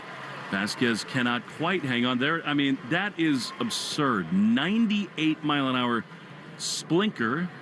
That hybrid pitch, and Roman just got a piece.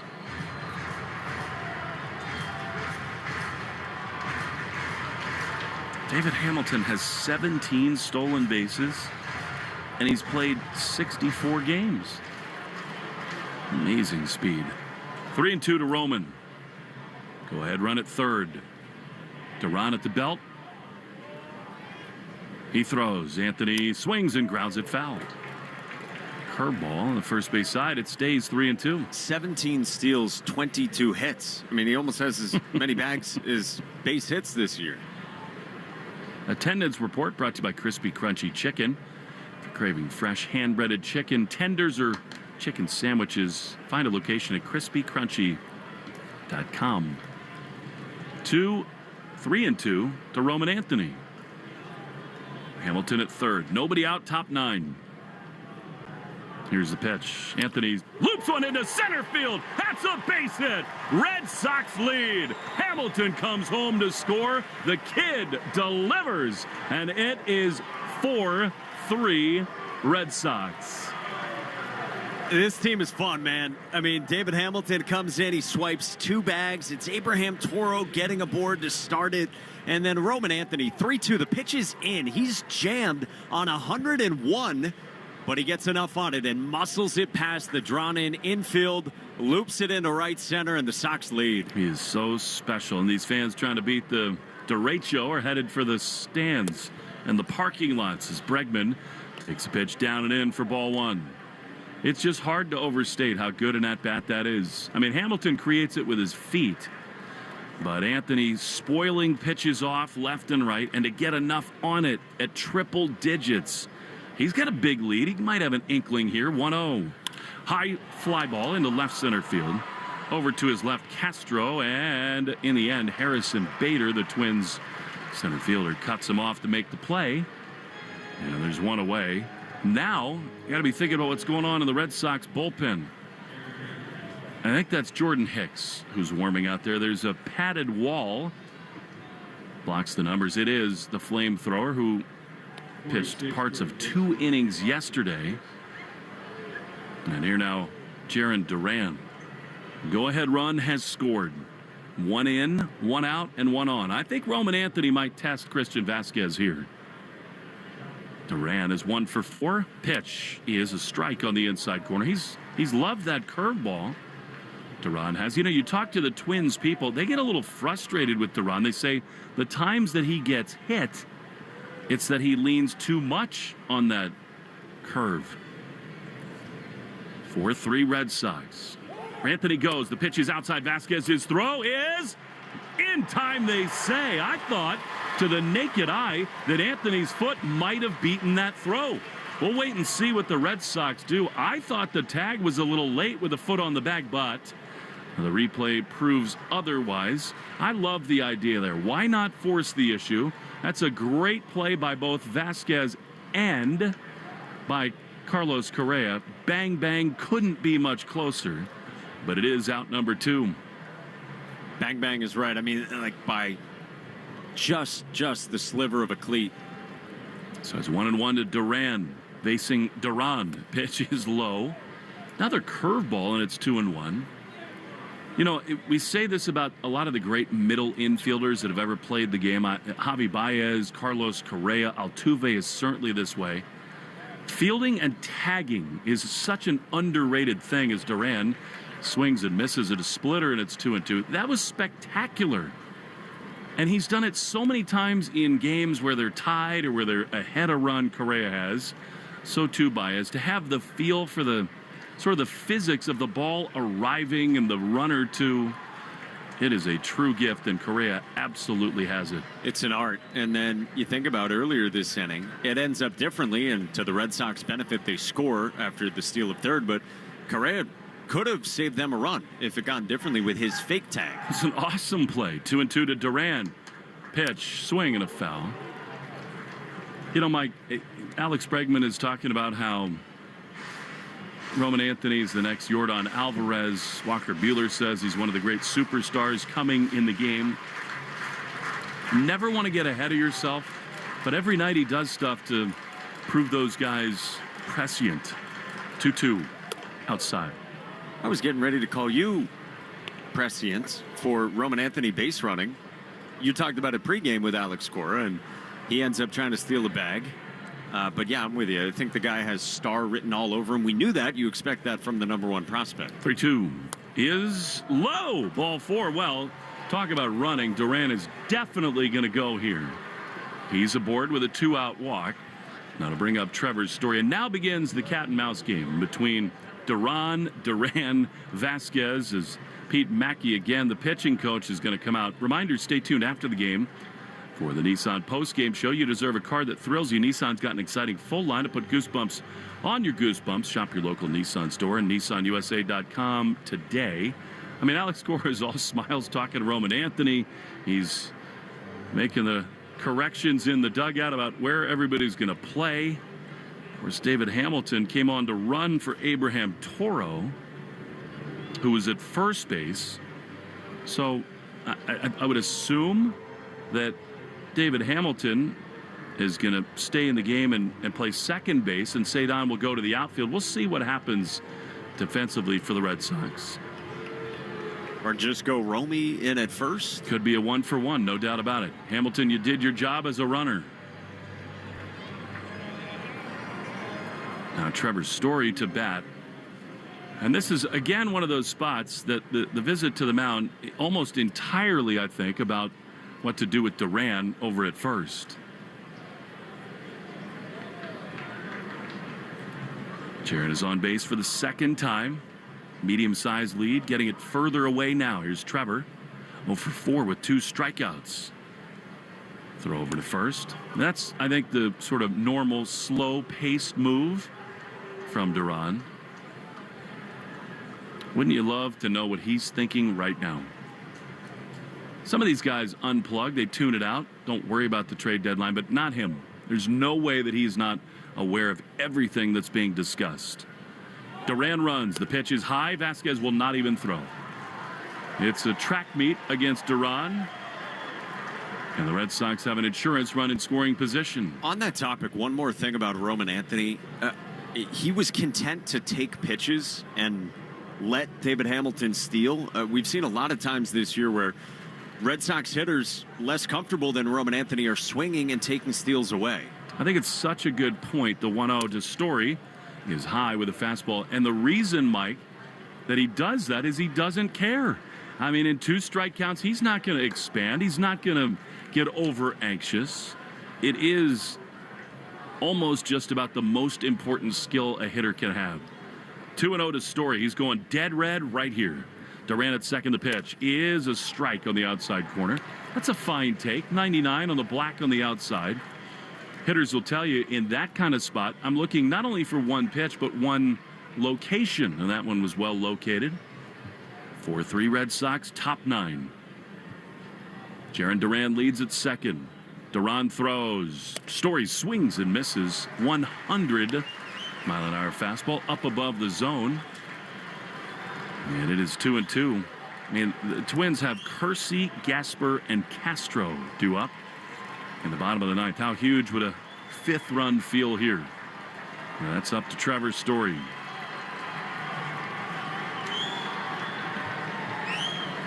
His career, Trevor 1 for 2 with a double against this hard-throwing righty. 2-2. Here's the pitch. Trevor swings and misses. He's gone. Curveball. Inning over, but the Red Sox get it done against Yohan Duran. Go-ahead run scores thanks to the Roman Empire. 4-3. We go to the bottom of the 9th inning.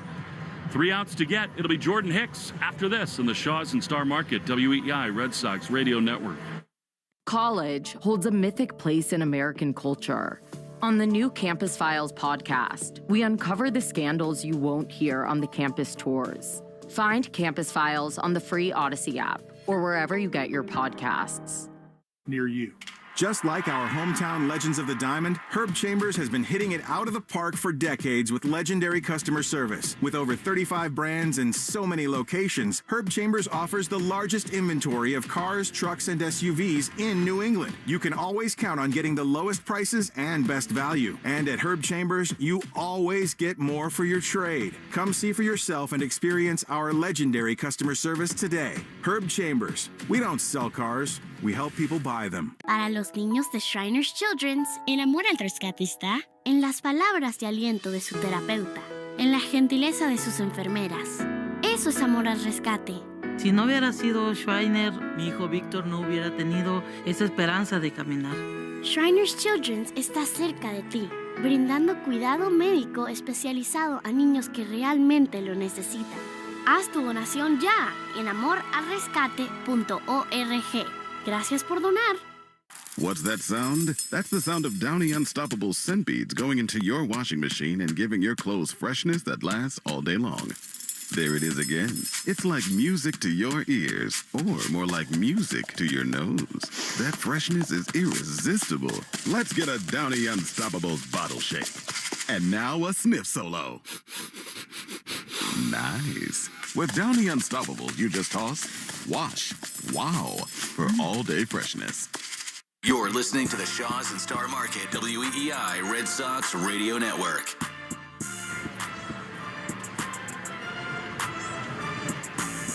Well, we were not expecting this right after the Red Sox take the lead here in Minneapolis. 3 outs to go. Jordan Hicks was coming out of the bullpen, and the tarp comes on the field. Now, this is something we've been worried about all evening long, and the wind is absolutely swirling. I mean, napkins are hurling out onto the playing surface. And, Mike, look, there's no way this happens if the weather service and the grounds crew here has not been told this is about to get apocalyptic, which we've heard that these massive winds and huge, dangerous thunderstorms are coming. I think we experienced it on the airplane last night. It's unusual you encounter this, of course, in Major League Baseball, where 3 outs to go in a light rain, you stop the game. And if in 15 minutes there's no lightning and no heavy rain, that's not a great call. But you understand, taking precaution given, I think this is extenuating circumstances where the people here in Minneapolis have been talking now for days about how this thing could totally explode. So, the Red Sox have a 4-3 lead, 3 outs to get. It seems to me that if the forecast is correct, Mike, we're not going to play again tonight. That it's not like this is some little mini cell that's coming in and you stop for a few minutes and then you just start again. And we'll see. We'll be here for a little while. Christian Arcan is going to have some Sox talk and his normal evening show. The Red Sox, so weird, 3 outs away from a win thanks to that big hit from Roman Anthony. But I really, Mike, cannot remember a situation like this in my entire time in baseball where I don't think there's much hope that you get even enough of a break to get 3 more outs in. But that doesn't mean that the people here in Minneapolis won't try and won't wait, because who knows what tomorrow would look like. I mean, they're not going to do it at 5:30, and they don't want the players to have to come here at 2 or 3 or whatever. We'll leave that for later, but this is insane that you're 3 outs from a win and the tarp comes on. I'll say this. They timed it perfectly. It was raining or just about to rain as the tarp came on the field, and now just in these last 5 minutes, tarp went on the field 4 minutes ago, I should say. It's starting to pour, and you mentioned it. The wind is swirling around. What the National Weather Service says is there's a severe thunderstorm watch.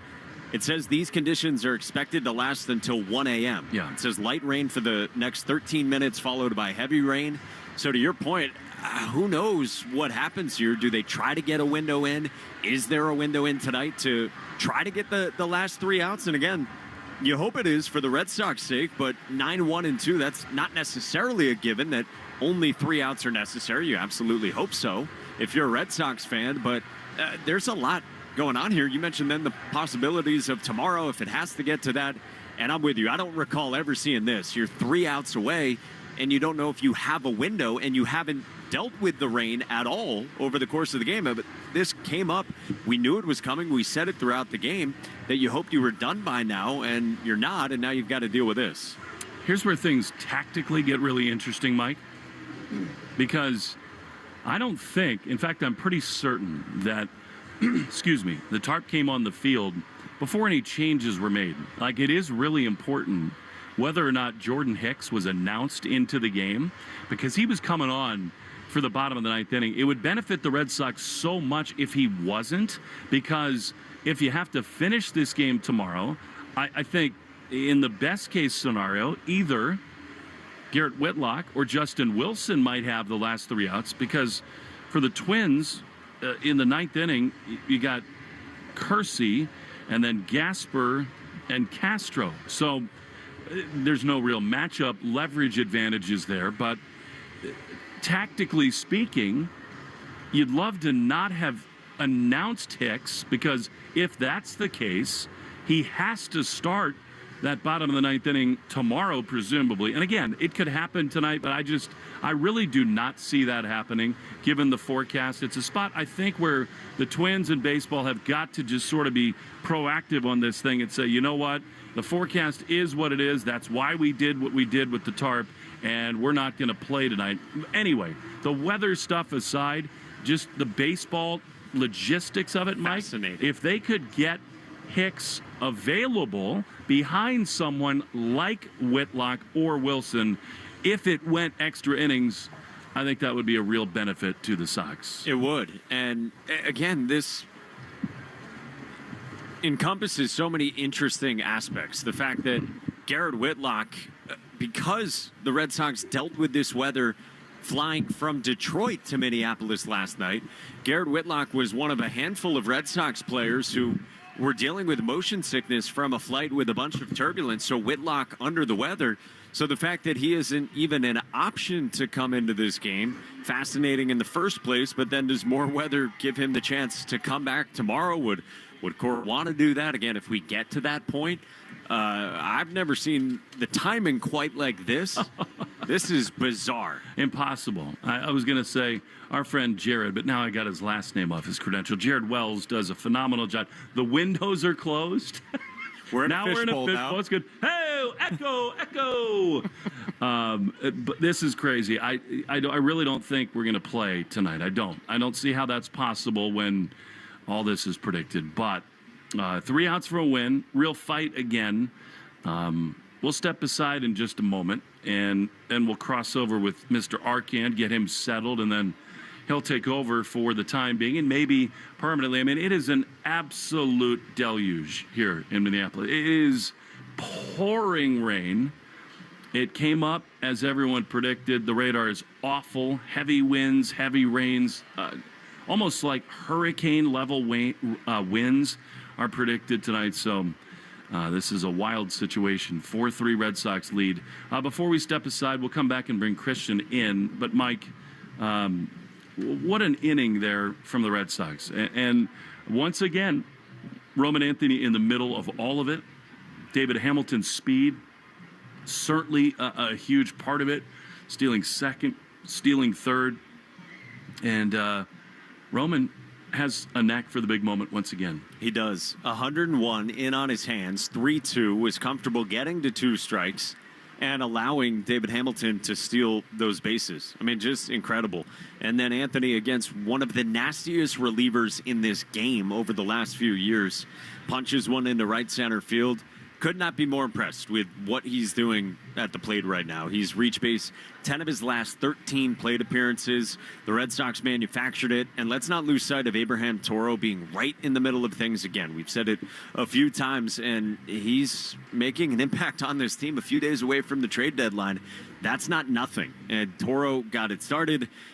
Roman Anthony does the job from there, and so far to this point in grabbing this lead, the Red Sox with a shorthanded bullpen have been very impressive coming out here. When they got a short start from Richard Fitz, the bullpen was really big as well. I mean, it's not quite Ted Williams' last game at Fenway. Hub fans bid the kid adieu, but it is hard for me to not think about what Twin fans and what Yohan Duran are thinking about, because, I mean, this is a guy who has been phenomenal for them. And I think, in all likelihood, that's going to be his final appearance for the Twins. Now, the Red Sox play the next 3 days here. Is it possible that Wednesday afternoon or even tomorrow he comes on? It is. But there's a real chance that's the last time he is on the mound here in a Twins uniform. And how crazy that, the fans are leaving, headed for the turnstiles after the Roman Anthony hit, and then, the tarp comes on rain. It's not like this is Mariano Rivera, but for this town, this market, this closer, the intro song, the cell phone lights, all the stuff going on, there's a real connection between him and these fans, and that would be, in some ways, kind of an unfortunate way for it to end. I agree with you. And you know what, also, too, just the results of everything. Like, giving up a tie game, and at that point, Hamilton stealing the base, Anthony getting the hit. Like, if that's it for the end for him, man, that hurts. And there have been reports out there that Duran is likely going to move, and we'll see if that does end up happening. But what an odd way for this to at least wind down. I won't say for it to end tonight, because we don't know that for sure, but bizarre indeed, with all those permutations circling as well. This is one of those spots, there's all this protocol in Major League Baseball, where you got to wait a certain amount of time for the umpires and the league to talk it over. You'd sort of like it to be waived here tonight, because, I mean, things change, weird weather patterns dissipate, but it feels like there's absolutely 0% that this thing gets going back again tonight. So, and as best we can tell, I don't think Hicks was for sure signaled and announced into this game and informed by Alex Cora to the umpire of a pitching change. I thought the tarp came on right after. I thought so too. I think that's important for tomorrow, but that's a discussion for another day. Christian Arcand will come back when we return. Red Sox lead 4-3, bottom 9, and a massive torrential downpour in Minneapolis with 3 outs away from a win. Rain delay, and likely we're going to finish the game tomorrow, but no certainty on that. We'll get you every information we can. Protect your home with exterior portfolio vinyl siding from Riverhead Building Supply. Enjoy coastal warmth and enduring durability with Portsmouth shake and shingle siding. Use Riverhead Building Supply's visualizer tool to select the exterior portfolio siding style and color for your home. Try it today at rbscorp.com. Unparalleled performance, innovative technology, premium aesthetics. TimberTech Decking at Riverhead Building Supply brings you all that and more. TimberTech endures year after year without fading, staining, or rotting. Learn more at rbscorp.com. I'm Emma Greed, and I've spent the last 20 years building, running, and investing in some incredible businesses. The more success I've had, the more people started coming to me with questions. How do you start a business? How do you raise money? How do I bounce back from failure? On my new podcast, Aspire with Emma Greed, I'll be answering these questions and more through weekly conversations with the smartest minds out there. Listen to and follow Aspire with Emma Greed, an Odyssey podcast, available now, wherever you get your podcasts. Today, see full savings claim details at shaws.com/lower prices or starmarket.com/lower prices. Shaws and Star Market. Go shopping. Get rewarded. At Verizon, lock in a low price on the best 5G in Boston and be the best you. Check where your ride is for your trip to the office. Get that almost impossible dinner reservation. And save big with Verizon while you do it all. Switch today and pay $50 a month for a single line. That's right, just $50 a month when you bring in your phone on unlimited welcome with auto pay plus taxes and fees. Stop by your nearest Verizon store today. $15 monthly promo credits applied over 36 months with a new line on unlimited welcome. In times of congestion, unlimited 5G and 4G LTE may be temporarily slower than other traffic. Domestic data roaming at 2G speeds. Rankings based on Root Metrics Root Score report dated 2H2024. Your results may vary. Additional terms apply. Jones and Keefe. Weekdays 10 to 2. Now back to the Shaws and Star Market WEEI Red Sox Radio Network. Welcome back indeed. It's Christian Arcand here. Red Sox and the Twins in Minnesota, and the weather looking pretty apocalyptic out there as rain delay in the bottom of the ninth inning. Red Sox just took the lead on a Roman Anthony RBI single that scored a very speedy David Hamilton, who stole second and third base and gave the Red Sox a 4-3 lead. This coming after Christian Vasquez tied the game at 3 back in the sixth inning with a sac fly. Alex Bregman with a 3-run shot in the fifth, and Deshaun Kiersey Jr. With a 2-run home run in the third inning to open the scoring. And that is where we sit right now. A pretty awkward time for this to happen, if we're being perfectly honest here. I mean, this is an odd situation. I bet the Twins wish they still played in the Dome at this particular moment right now. I do know this. There is a lot to be said about a team that is in the position that the Twins are in right now, really falling apart right before the trade deadline, and the way that they've been playing, the way that they've looked, how it's all sort of come together here tonight. And a Red Sox team that is just as much in the mix and in the act here for what I think should be a very aggressive trade deadline. And looking right across the dugout there is a Minnesota Twins team that may be already in the midst of a fire sale. And I find that all to be very, very interesting. Here they are, they're playing this game, and now right before the game's over, they have all this extra time to just stare across to that other dugout and look over there and think about, oh, who would look good in this uniform? Who do we want? Who could we make a move for and bring over? Of course, there have been plenty of trades between the Red Sox and the Twins over the years. Christian Vasquez, the most recent one that you can think of. And with the deadline coming up real quick here, just a couple of days away, I can't help but wonder if that type of thing is on the minds of the front offices in Minnesota while they dodge this rain, and of course Craig Breslow back in Boston. And I do wonder if that's all, if there's any gears turning right now as far as all of that's concerned. As far as this game is concerned, Alex Bregman with a huge swing in the fifth inning to give the Red Sox the lead when they were down 2-0. And as much as I loved that, and as much as I loved that Roman Anthony RBI single, and by the way, Roman Anthony, Alex Bregman, and Jarren Duran, a combined 5 for 12 in this game, with 4 runs batted in, couple of runs scored, 3 walks. That there may be something here. Now, I said before the game that I didn't really love the idea of Jarren Duran moving to third in the lineup permanently and Roman Anthony being the permanent leadoff man. But so far, it's hard to argue with these results. It really is. In his first game, Anthony, 2 triples and a double. In this one, he has the potential game-winning RBI single in the ninth inning off of Duran, who is a tremendous closer over there in Minnesota, very likely to get traded as well, as you heard Will Fleming and Mike Monaco talking about that. Maybe his last appearance ever for the Minnesota Twins. Tremendous closer for them, and we'll see if he gets moved, where he gets moved to. I certainly wouldn't mind an arm like that in the Red Sox bullpen, but again, yeah, we'll see. Richard Fitz, not his best game, I would say. 4 innings, 2 runs on 4 hits with 3 walks and 2 strikeouts. Red Sox starters, Walker Buehler yesterday. A lot of walks, more walks than I'd like for Fitz here tonight. More walks than strikeouts. That's always a bit of a red flag. And Jorge Alcala, he ended up getting out of it, but boy, that was a very, very shaky-looking appearance for him. The run that did score was credited to Murphy, so he didn't get, despite the walks, he walked 2 batters and walked in a run, and really looked shaky out there. Did end up getting through it, but that was interesting too, because that's another former Minnesota Twin back on that very familiar mound and just not able to really get anything going there, throwing pitches way out of the zone. Red Sox were able to survive that. Brennan Bernardino would come in, couple of base runners for him, but he did get through it as well. No earned runs for anybody other than Murphy in that bullpen, as it wasn't pretty, but they do continue to get the job done, and we'll see. Jordan Hicks was the announced pitcher to come in and pitch the bottom of the ninth inning. And once it's announced, I don't believe that you can go back on it. I heard Will and Mike talking about it. I don't want to speak out of turn here. because I'm not 100% sure if it was announced and if there's a hard and fast rule about that. But I believe once you've announced your pitcher, even if the game gets delayed or postponed till tomorrow, which it's looking like that's what's going to happen based on the forecast. Now, they only need to get 3 outs.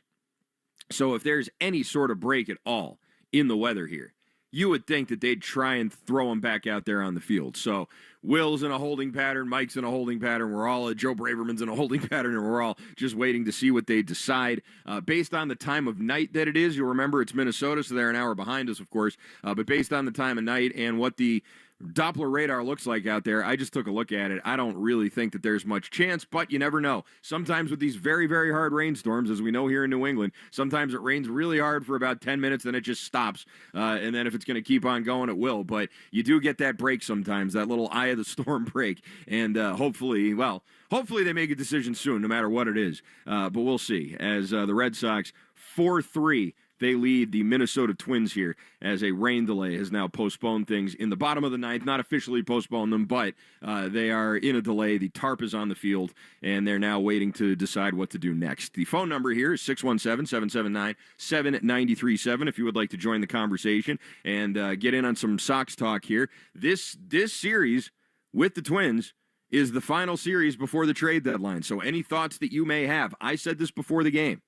As much as I think this team needs starting pitching help, and as much as I would like to see another arm in that bullpen, I am very concerned about this offense, and tonight does not have me feeling any better about it at all. I love that Roman Anthony got a hit. I love that Bregman hit a home run. This team needs to be getting production from other places, and it's not happening right now. Ceddanne Rafaela has gone very, very cold. Trevor Story sort of back cold. Masataka Yoshida's had a horrible time getting things going here. Wilyer Abreu had a nice night tonight. 3 hits tonight for Abreu, but lately he hasn't exactly been tearing the cover off the ball either. Narvaez has cooled off a bit. Abraham Toro. I look around at all the very good platoon players that they have here, and that includes Romy Gonzalez and Rob Refsnyder and sort of everybody else. But even with that, Rafaela playing out of position now. He's a natural center fielder. They got him over at second base. Since that's happened, his batting average has dipped. I wonder about these things. And I would hate to think, as Sean McAdam told me yesterday on the WEEI airwaves on Sunday, as he said, there's no longer a logjam in the outfield here. Ceddanne Rafaela is now playing second base. That logjam is cleared up. It's not been cleared up the way maybe you'd want it to, by moving one for a piece that can help you. Instead, it's Marcelo Meyer getting injured and being out for an indeterminate amount of time. So now you just move one of the outfielders to the infield, and boom, there you go. You don't have a logjam anymore, but you're not helping your pitching staff in any way through that channel. And I just think that if it's the option of one or the other, you'd much rather not have a guy get injured, and you'd much rather get a pitcher back or some sort of help for your pitching staff if that's what you think you need. Now, I do think they need that, but I also think that some offense is just very important here. And there's offense to be had out there. There's offense to be had. Ask the Mariners, ask the Yankees. Both of those teams have already gone out well before the deadline, at least, a week plus before the deadline, and made some acquisitions. The Mariners, who are right there with you in that wild card race, go out and get Josh Naylor. The Yankees getting Ahmed Rosario and, of course, Ryan McMahon. And maybe more than that, we'll see. But it wasn't exactly a king's ransom for any of those 3 guys. Mid-level prospects is all it took. And they're rentals, sure. And the Red Sox may not love the efficiency of a potential rental, but this offense needs some help right now. This offense needs some help immediately. And it's not to say that the starting rotation doesn't. But I do feel like they've been looking a lot better. Even Fitz tonight, it wasn't a good start for him, but it was serviceable.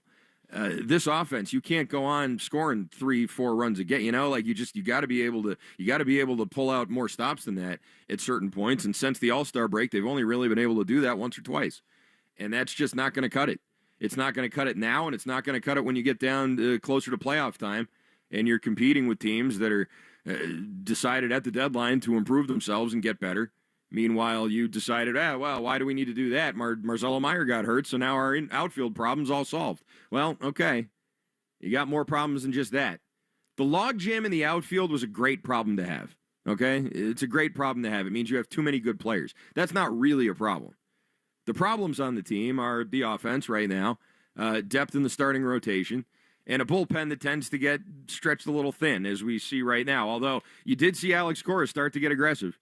Murphy comes on after 4 innings, and then Alcala, Bernardino, and Greg Weisser for an inning and a third, with another reliever coming in behind them. This also coming after a very, very difficult flight, which I was not familiar with. I didn't fly out there with them, but you heard Fleming talking about it. You heard Monaco all discussing the fact that it was very, very difficult to relax on that plane. A lot of turbulence, I guess, like really bumpy flight. Alex Cora said he didn't even notice. Didn't bother him at all. Fell right to sleep. Man after my own heart. That's the same thing I do. I get on the plane. I'm asleep before the announcements even start. So I wouldn't have noticed that either. Anyway, though, for a lot of guys, motion sickness, the whole 9 yards here with this flight. 617-779-7937 is the phone number as we continue with Sox talk. Before we take a break, though, let's pause 10 seconds for station ID on the Shaws and Star Market WEEI Red Sox Radio Network. From the WEEI studios, 93.7 WEEI FM and HD1, Lawrence, Boston. Always live on the free Odyssey app. At some health systems, cancer care can make you feel like a number. At South Coast Health Cancer Care, you're more than a diagnosis. We offer the most advanced treatments and the latest surgical advancements, led by a connected team of experts who not only see your cancer, but all of you. Because healing isn't just medicine. It's compassion, it's connection, it's care that knows your story and walks along with you. We are South Coast Health Cancer Care. Visit southcoast.org/cancercare. Going on vacation? We're here for it. With kids who turn a back seat into a courtroom drama over whose tablet is louder, whose charger is faster, and why watching the same cartoon for the 100th time is a human right? Yep, we totally have vehicles to handle that.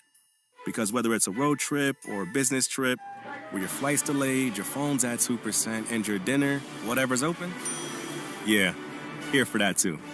Enterprise, we're here for it. Bingo's getting a glow up with Bingo Unleashed at Foxwoods. It's high-energy nightlife meets high-stakes excitement. We're talking DJ Mikey V bringing the hits, dazzling lights, wild dance-offs, and 3 rounds of bingo with up to $1,500 in cash. The party starts Saturday, August 2nd. This is more than another bingo game. This is Bingo Unleashed, only at Foxwoods. This is how we resort.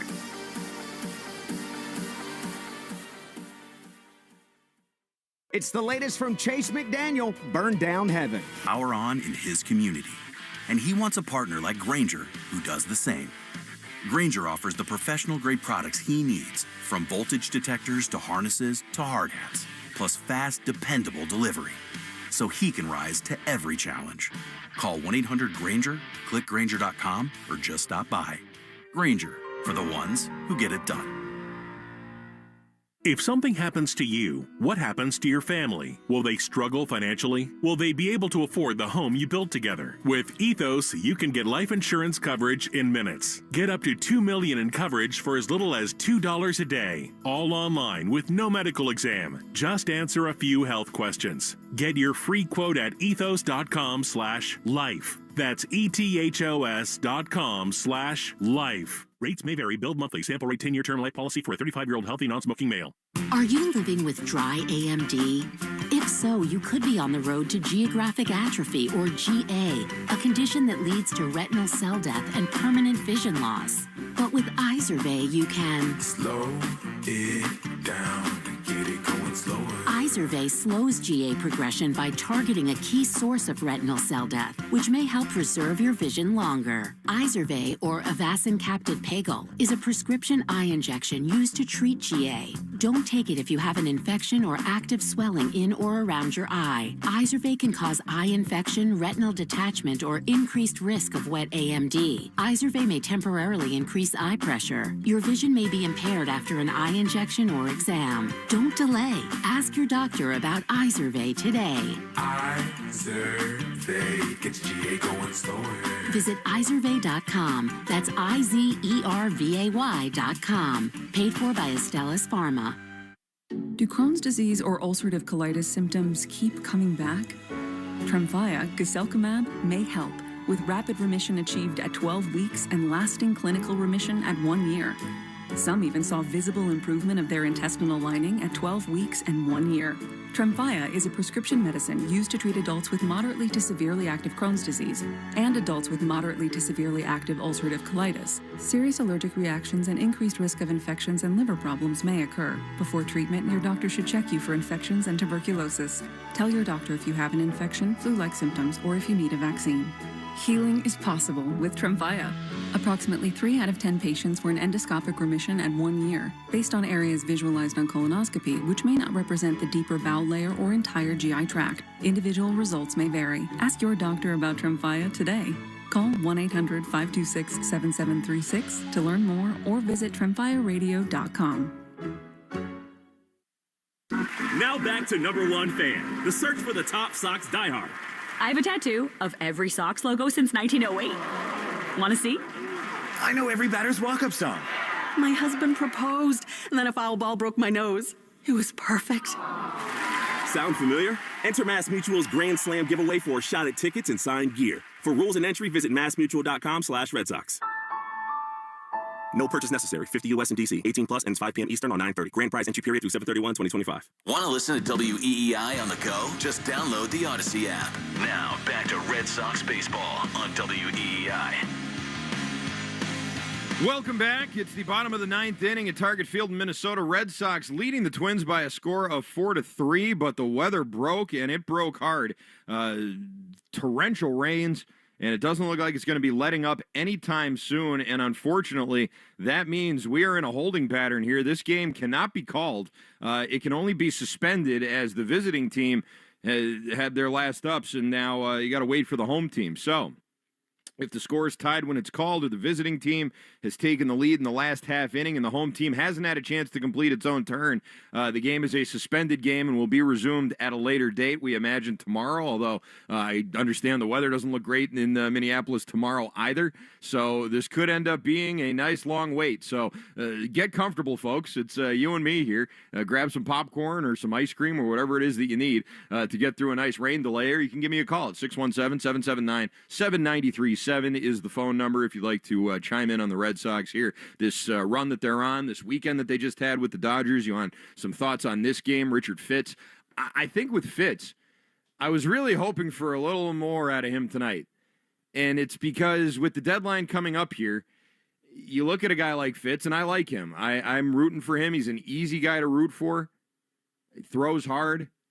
Usually gives you a couple of good quality innings whenever he goes out there. Last week against Philly wasn't great, and his ERA the last month plus hasn't been good either. But as Mike Monaco said before the game, you're talking about a guy who's not been on a regular schedule. He was sent down to the minors, called back up, brought back in when Dobbins tore his ACL. So now you've had all these things happen, and he's been unable to really get on a regular cycle. So you give him a little bit of a break there. But even with all that, you know, he's a guy with an ERA in the 4s right now. It's the high 4s, but that's valuable. There's some value there.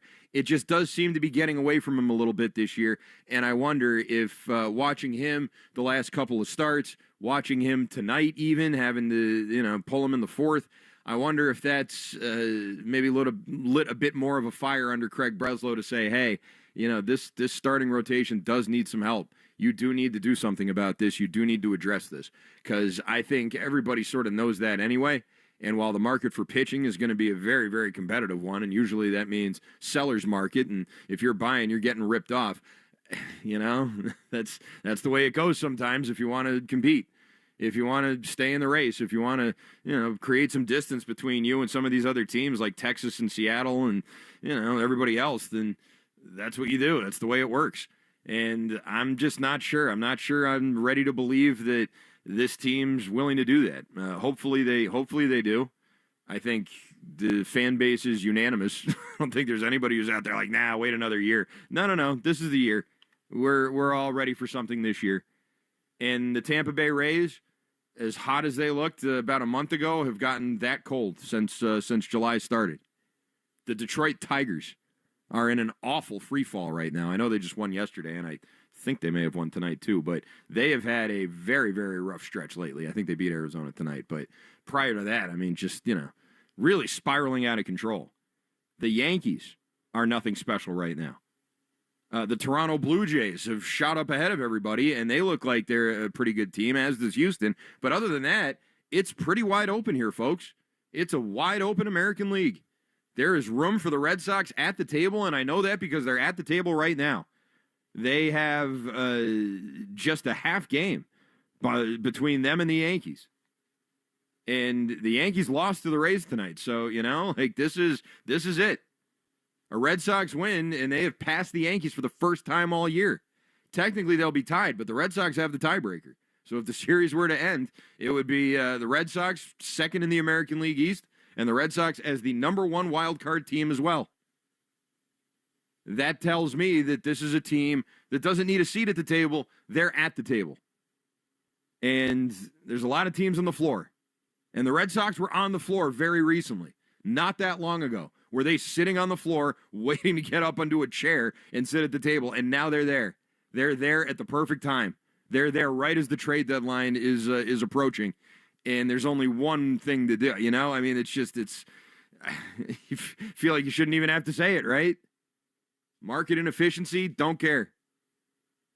I want this team to get better. I want this team to compete. I want this to be the type of August and September that has fans living and dying with every pitch. And we absolutely are hovering on the brink of that right now. This team just needs to do the right thing. And I hope all this time here in Minnesota, sitting there in that dugout, staring on over there at those players, looking out at that bullpen, taking a good long look at that roster and who would look good in the Red Sox whites and reds and grays and all that, I hope that that's maybe pushing the process along a little bit, because I'd really like to think that this isn't going to be another missed opportunity. 617-779-7937 is your phone number if you'd like to jump on here. It's Sox Talk as we wait for the umpires and Major League Baseball to decide what they're going to do with this game here as the Red Sox lead 4-3. The bottom of the ninth inning has not yet started, but as soon as it does or as soon as they call the game, we will certainly let you know. In the meantime, let's go to the phones and talk to our good friend Casper in Worcester. Go ahead, Casper. Hi, Christian. Christian, there's a new table set up right there in Minnesota. Yeah. For the next couple of days, they have an opportunity to make a deal, and the player won't have to do like a Christian Vasquez or what the reverse happened to Devers. He'll have a few days to get his pajamas and his favorite toys and his binky and move to Boston. I hate to see them blow this opportunity and concentrate on the Twins right now, in the next couple of days. Not because they happen to be there, but partly so. They're right there, and there's got to be talent there to help the Sox. There absolutely is, Casper. There is. Thanks for the call, Casper. I think there is talent on that Twins team to help the Red Sox. But listen, I'm half joking. You don't have to trade with the Twins. You just happen to be in Minnesota right now. You probably have a nice direct line over there. You can, talk and negotiate and all that. But I want Craig Breslow. It doesn't have to be with the Twins. It could be with any team that can help you. Any starting pitcher out there that can help you. Any bat you find out there at first or second base on a team that's looking to move whatever, and they want your prospects or they want Jarren Duran, whatever it is that they want, you have to be ready to make that type of move. Now, according to reports, the Red Sox have turned down several potential trade offers for Jarren Duran. Most notably, the Padres, and this was Sean McAdams' report, which was refuted, I believe, by Alex Spear, but McAdams' report said that it was Dylan Cease, catching prospect whose name escapes me at the moment, and another prospect. And the Red Sox quickly turned it down. And I saw that, and I thought, okay, well, Cease is a rental, sure. Ethan Salas was the catching prospect. Thank you, Joe. And that's a catching prospect, maybe not as good as Kyle Teal was, but you certainly need some catching help in the major league level right now, as well as in the minor league level now that you traded away your golden boy there. But either way, to see that was quickly rejected has me thinking, okay, the Red Sox are driving a very hard bargain here. And in a seller's market, you can see why they would think that. But they're not normal sellers. They're not selling Jarren Duran to the Padres, and the Padres are giving them a bunch of prospects. Like, that's not what you're doing. You're getting major league ready caliber pitching back, that. And I'm not a huge Dylan Cease fan either. Dylan Cease is fine. Like, he's not bad, but I don't think he's been anything special this year, and he's not a guy that I would go above and beyond to try and swing a deal for. If you could do something better than that, if you could get Mitch Keller or, one of these other guys, then I would do that. If that's what you could, if that's a better use of someone like Jarren Duran, trading someone like Jarren Duran, who, by the way, I don't really even want to trade. Jarren Duran's slugging .650 these days. Like, he's killing it. He's finally coming around. That does also boost the guy's trade value, but when the offense is at a premium like it is these days with this team, I look at a guy like Jarren Duran and I think, you know what? Maybe you hold on to him. Maybe you hold on to this guy. Maybe you hold on to one of the guys at the major league level who's proven he can do it for an entire season. Now, he's not doing it this year, but Willie Abreu has never come close to what Jarren Duran did last season. And Abreu's having a better year than Duran this year. He's a better glove. He's hitting for more power. He's got more homer. Like, he's having a better season, I would say, than Duran. But it's more a question of going forward, who do you feel better about? Both guys are cost controlled. Both guys you should really not consider trading unless you get a great offer. We all know cost controlled players are worth more than anything else. And these rentals, you see what the rentals are going for. But the Red Sox are trying to swing a trade with the Padres. They're not trying to swing a trade with some lousy team. Or they're not some lousy team that are just looking for prospects and you can pick all our good players because we're not planning on re-signing them anyway. That's not the situation that we're in right now. Situation we're in is we have an excess at one position and we need some help and let's make a deal. And it seems like they're really, really hesitant to go and do that when it comes to Duran. 617-779-7937 is the phone number. Let's go to John in Connecticut. He has a thought on a potential Red Sox trade target. Hello, John. Christian, how are you? Good, John. What's up? I agree. I agree with you. I think hitting is a big concern, and the guy I really want is Yandy Diaz. Mm-hmm. And what's his status? Would he be a rental, or is there a team control on his contract? Do you know anything about that? Diaz, let me look up his contract right now. I was looking at this the other day when his name first popped up, and Yandy Diaz is signed through next year. There's a club option, then there's a conditional club option in 2027, and then he's an unrestricted free agent in 2028. So yes and no. It's basically a one-year deal with a conditional club option for the second year. So yes and no. There's a little bit of team control, but there's some caveats to it. So basically, it would just be this year and next year, and that's it, right? Basically, yes. And you're talking about a guy in his mid-30s, I think, 34, 35 years old, whatever it'll be next year. So, it's not like someone you'd look to give a long-term extension to either.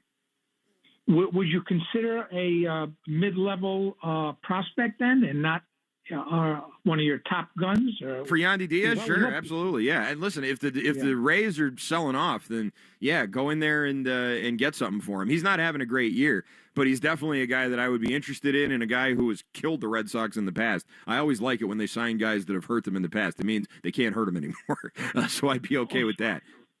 One quick question: yes. Would you consider Marcelo untouchable in your opinion?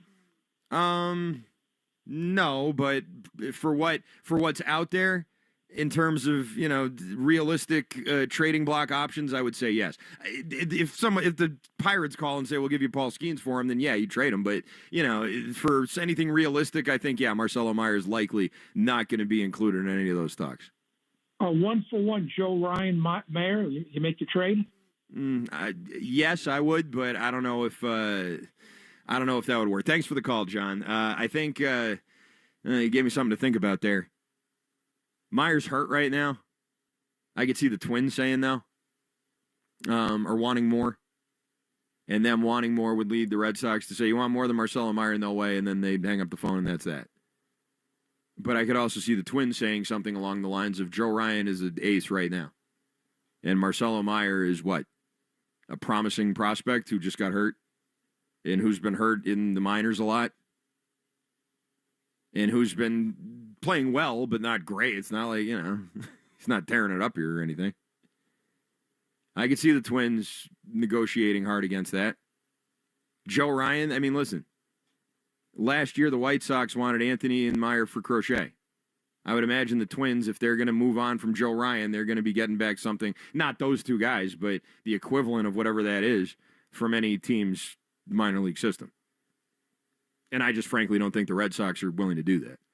I don't think the Red Sox are willing to trade away even someone like Christian Campbell, I don't think, for Joe Ryan. I think that they believe that Christian Campbell is going to be, the long-time player here, and eventually we'll get back up to the major league level, and they don't want to move on from him yet. They got him signed to that nice sweetheart deal. So, I don't know.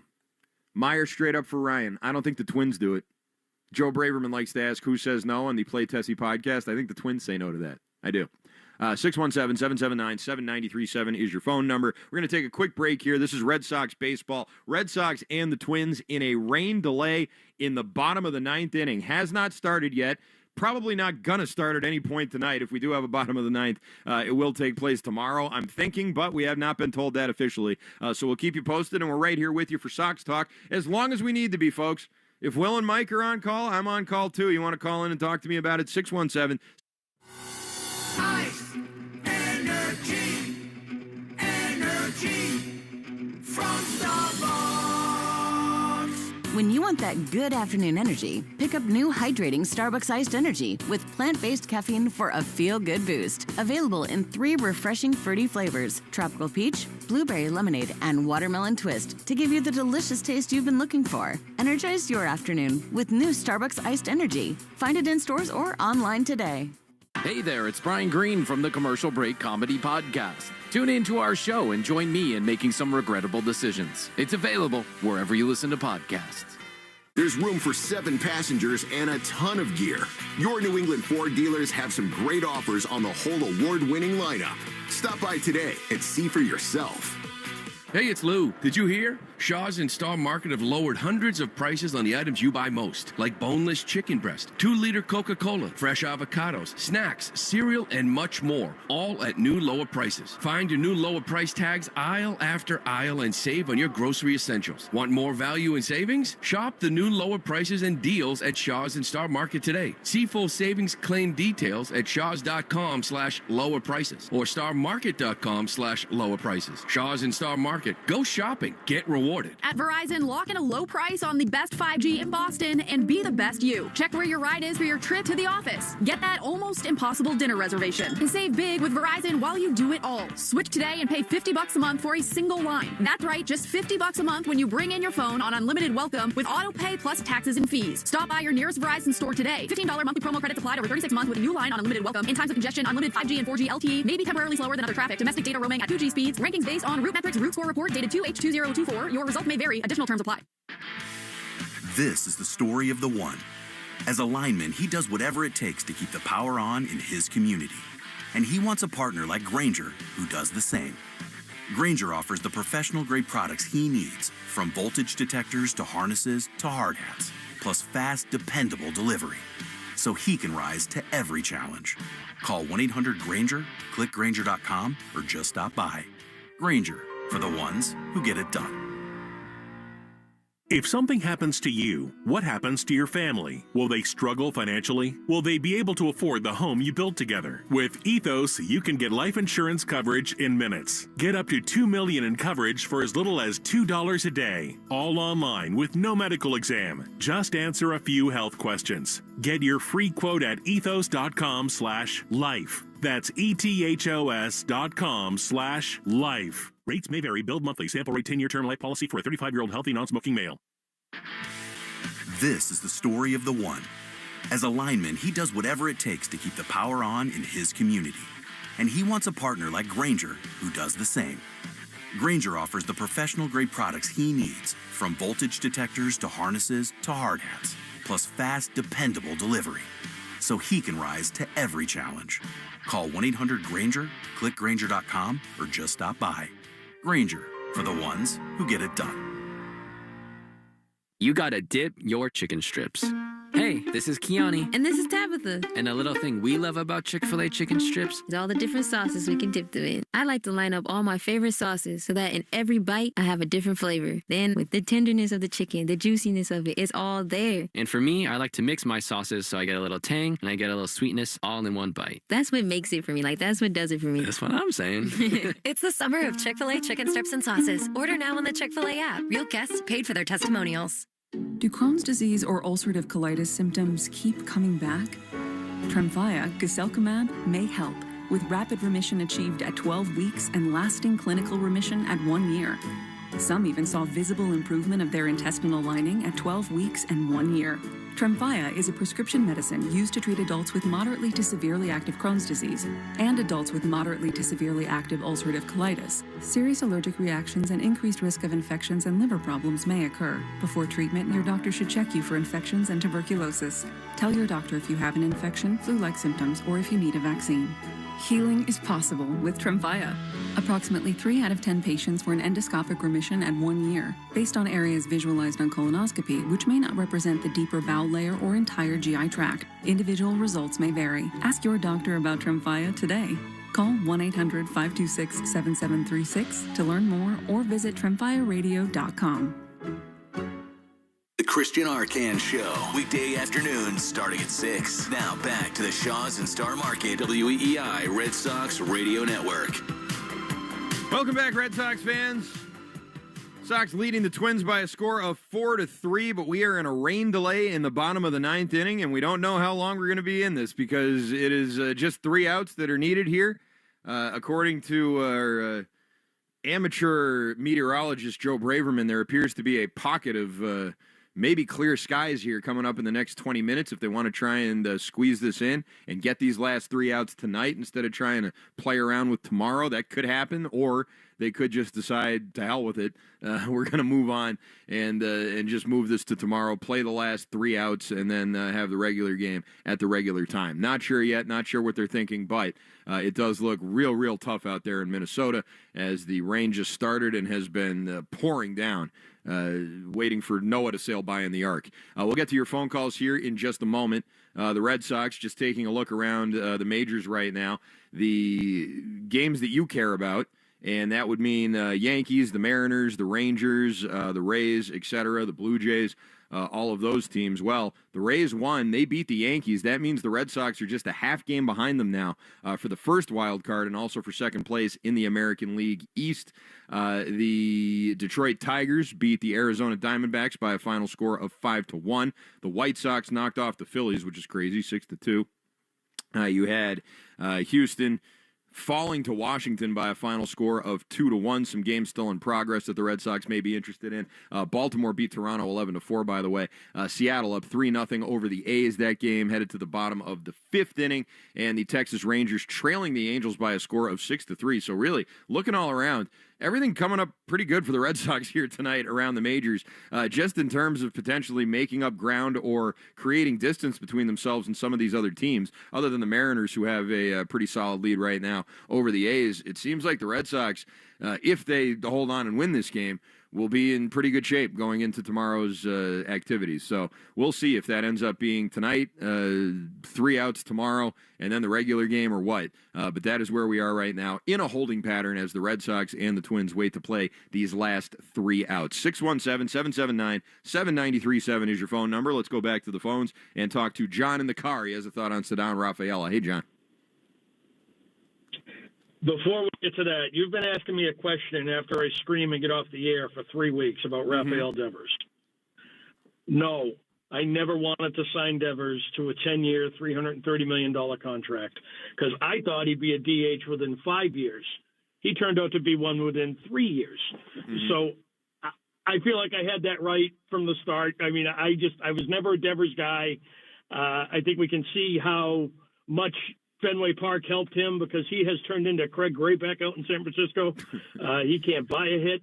It's a big outfield out there, and they're running all his balls down, and he certainly ain't hustling. So, no, I never wanted Rafael Devers at that contract. It was signed because John Henry got booed at the Winter Classic, period. And nobody's going to make me believe otherwise.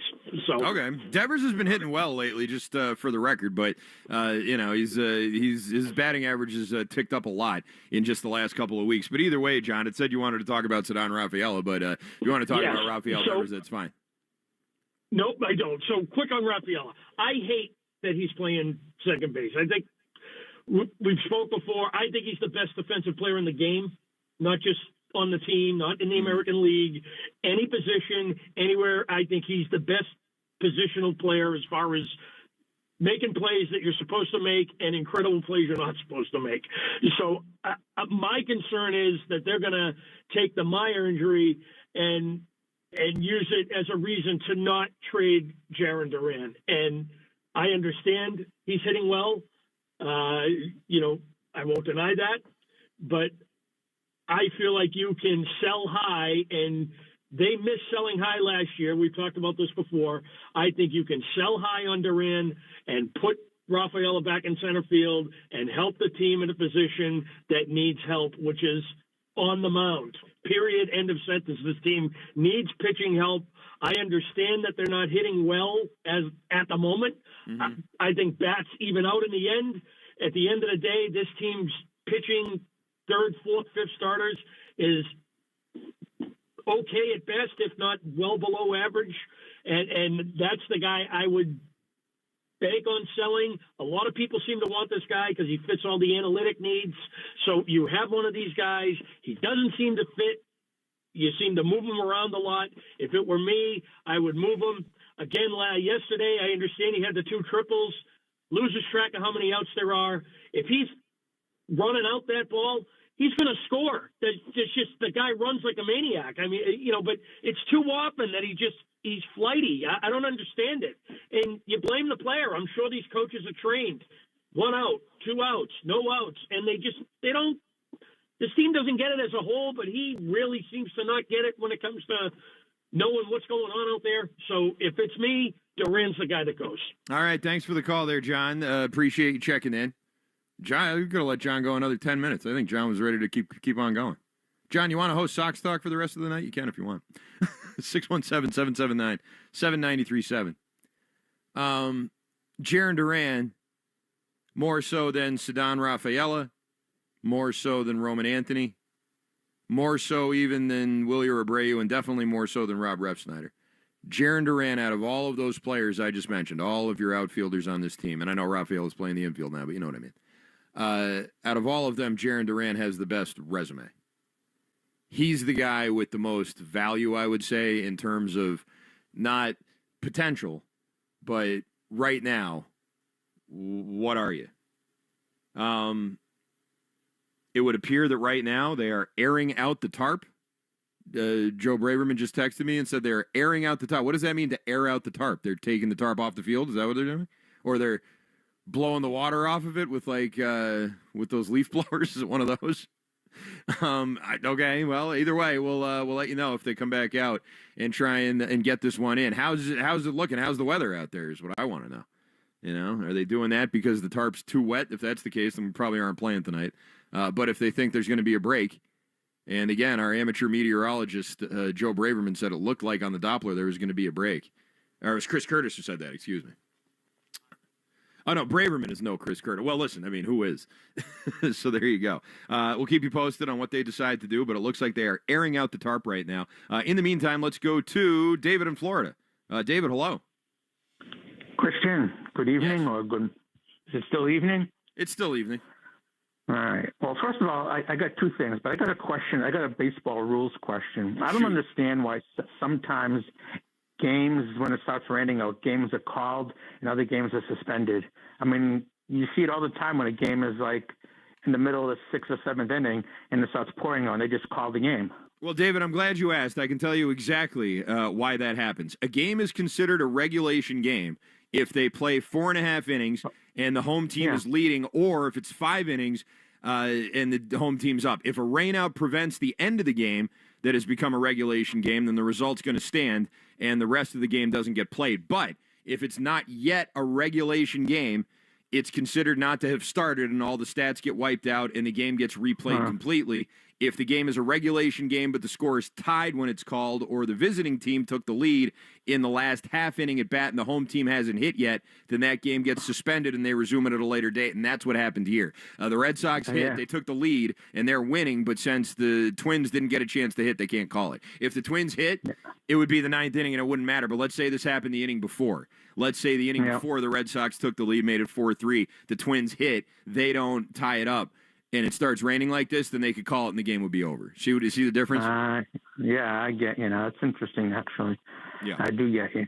But trades, I mean, I got two things. First of all, they need to get rid of an outfielder. I mean, whether or not it's Duran or Abreu, they need to get rid of an outfielder because going down the stretch run, you have to have a consistent lineup.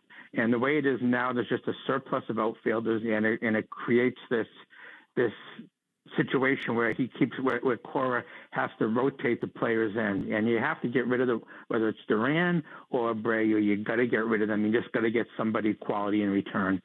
But I got that, and then the other thing is about Cora in general is that I know I've complained about him. No, not you, David. I've never heard you do that before. I don't know what you're talking about. I know. You've never done I don't mean to drop a bombshell on you, but I will say, and actually in defense of him, that he's been managing lately with much more urgency. I mean, this game tonight, he yanked Richard Fitz in the fourth inning, and he started throwing bullpen pitcher after pitcher and going from the fifth inning. So, I mean, he is managing with more urgency, but he just should have been doing that since the beginning of the season. And if they don't make the playoffs, it's going to be April and May that did them in, not June and July. It's going to be April and May when they lost those games to Chicago, and they lost, I think when Minnesota came to Fenway, they lost 2 or 3 to Minnesota, didn't they? Yep, they did. So that's going to be the problem. It's going to be the games in April and May where he was just very lackluster and cavalier in his approach to the situation. That's going to do him in. So you might be right, David. Thanks for the call. Appreciate you checking in. Always good to hear from you. As for your first point about the outfield and how that's all going to work, if you think that the plan is ultimately to get a everyday lineup that's the same lineup, or like one lineup for lefties and one for righties, and that's the way it's going to be, it's not going to happen. It just isn't. You said the outfield, they're constantly mixing and matching in the outfield. They're constantly mixing and matching in the infield, too. Shortstop is usually Trevor Story, fine. Third base is usually Bregman or Meyer, fine. First and second base is all different people. You know what I mean? It's not, that's, you got Romy Gonzalez, you got Abraham Toro, you got David Hamilton, you got whoever. Like, it's just, Rafael is there now. Like, it's been a lot of mixing and matching in the infield, too. And that's just the way this Red Sox team has been operating. Rather than go out and get a big name or a, reliable contributor, someone who's productive, someone who you can count on, to give good numbers playing every day.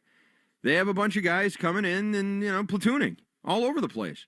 And most of them are pretty good. Like, you have a lot of good platoon. Romy Gonzalez is a great platoon player. Rob Refsnyder is a tremendous platoon player. And the Red Sox over the years have won championships with great platoon players. I remember Trot Nixon, Brian Daubach, like those guys, it's not a new thing. This is something that's been going on a long time. I don't know about to this extent where you have a new lineup every single day of the week, it seems like. That seems a little bit excessive. Roman Anthony's going to be the leadoff man from here on out. I'll believe that when I see it. I'll believe anything permanent is going to be happening from here on out when I see it. So far, this has been the most random season of lineups I've ever seen in my life. And I've been following this team a little bit. 617-779-7937 is the phone number.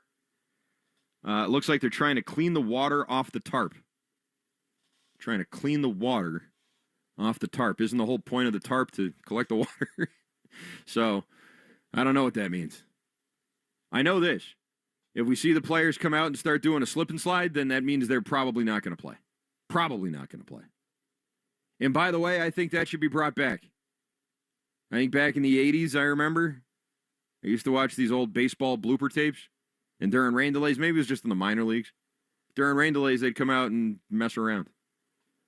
Run out, slip and slide, go diving across the tarp.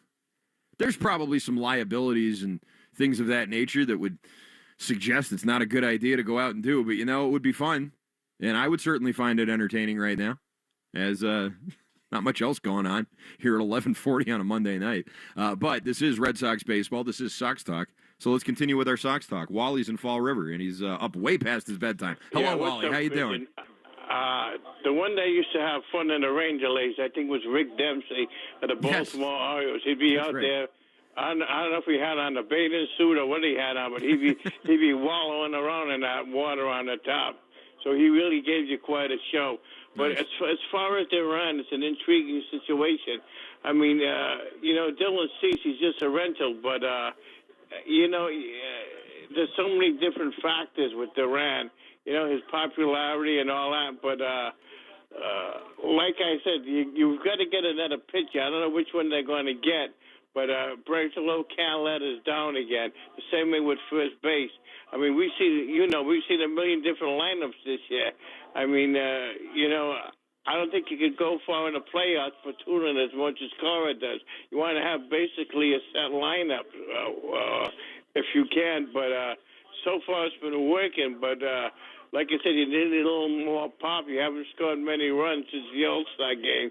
So it's going to be, you got, about 3 days left, less than that.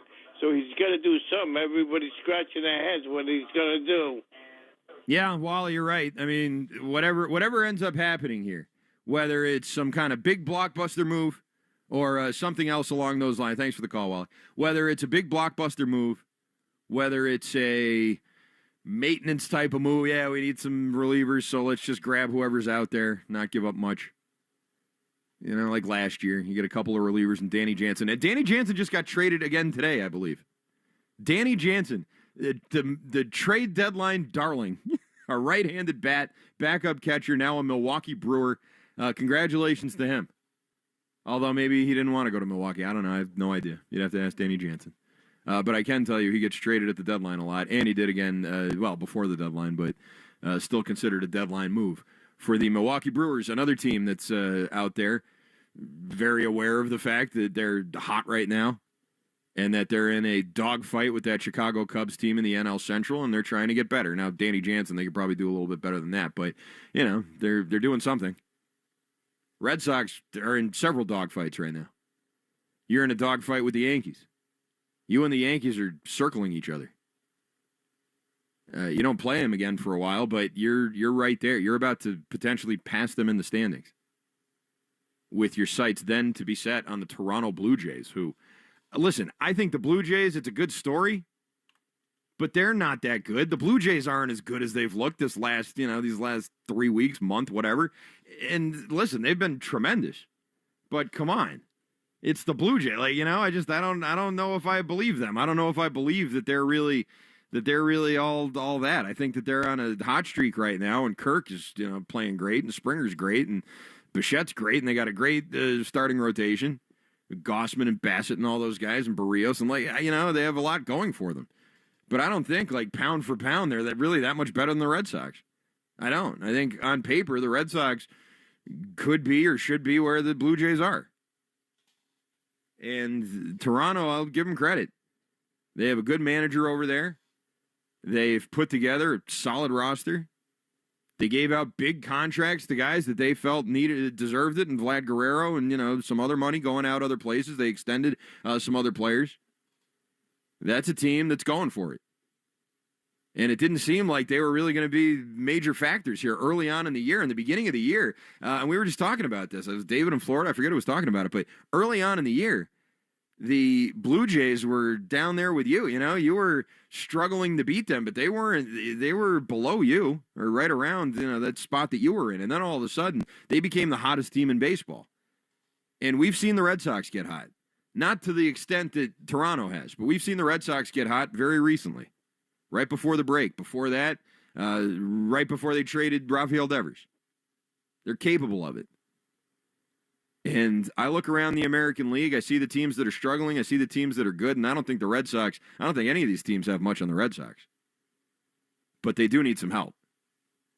And better believe these other teams are going to go out and find it. They're going to go find help for themselves. And the Red Sox cannot get caught sleeping again. You just can't. Not another year of this. Not after the offseason that you had. Not after a big dramatic thing like trading Rafael Devers. You can't. It won't go over well. But I guess we'll all find out together. 617-779-7937 is the phone number. The latest I'm hearing from Minnesota is that they're potentially going to try and play this ninth inning tonight. Don't know when exactly, but it appears that is what they want to do. We'll see if Mother Nature will allow. And if not, I'm here. So 617-779-7937 is the phone number. It's Sox Talk here. Red Sox. The tarp is off the field. I repeat, the tarp is off the field. So that means we are going to send it back to Target Field here momentarily. Will Fleming and Mike Monaco will hopefully get to call these last 3 outs. I hope it's a quick 1-2-3 inning, boy. I'll say that. But yeah, as soon as we have a connection with them, we will send it back to Target Field. And it looks like they are going to try and get this last half inning in. And wow, I'm surprised. I thought they were just going to pay it forward to tomorrow, but it looks like no. They got a quick break here on the radar. Joe Braverman all over that. Our meteorologist, Joe Braverman. Step aside, Chris Curtis. We got a new meteorologist here. And he knew there'd be a break about 20 minutes. He said it 20 minutes ago. And here we are. Here's the break. Tarp coming off the field. They got the water off the tarp. Now the tarp's off the field. And it appears as though they are going to send the teams back out there and try and play these final 3 outs. Now, Jordan Hicks was the announced reliever to come in. I'd imagine he's going to keep going. Although now he's been sitting a while. He's been sitting about, an hour, 40 minutes? After getting warmed up, I wonder if they stick with him. I feel like they have to, right? And once he's announced, then you do have to go to him. But that's a little unfortunate. Hopefully that doesn't throw him off too much. We'll see. We'll see what they end up doing. We'll see what the rules even allow here. I believe that he's going to be the one that has to go out there and pitch. Even if it was postponed till tomorrow, once he's announced, I believe that he would have had to gone out and pitch tomorrow too. Which may be better than having him pitch again tonight after he already got warmed up and then had to sit down for 40 minutes. Although I'm sure these relievers, different things have happened. Let's take a quick break here then, Joe, and when we come back, we will hope... Ice, energy from Starbucks. When you want that good afternoon energy, pick up new hydrating Starbucks Iced Energy with plant-based caffeine for a feel-good boost. Available in 3 refreshing fruity flavors: tropical peach, blueberry lemonade, and watermelon twist to give you the delicious taste you've been looking for. Energize your afternoon with new Starbucks Iced Energy. Find it in stores or online today. Food for your family or finishing your degree? Electric bills or earning a certification? Staying afloat or staying in school? With Rhode Island Reconnect, you don't have to choose. Life happens. We can help with free gas cards, bus passes, help paying for technology, groceries, and more. Let's break down barriers. Connect with the Navigator today and reconnect with the path forward through getting a degree, job training, or learning a trade. It's never too early or too late to follow your dreams. Get started at rireconnect.org. Going on vacation? We're here for it. With kids who turn a back seat into a courtroom drama over whose tablet is louder, whose charger is faster, and why watching the same cartoon for the 100th time is a human right? Yep, we totally have vehicles to handle that. Because whether it's a road trip or a business trip, where your flight's delayed, your phone's at 2%, and your dinner, whatever's open, yeah, here for that too. Enterprise, we're here for it.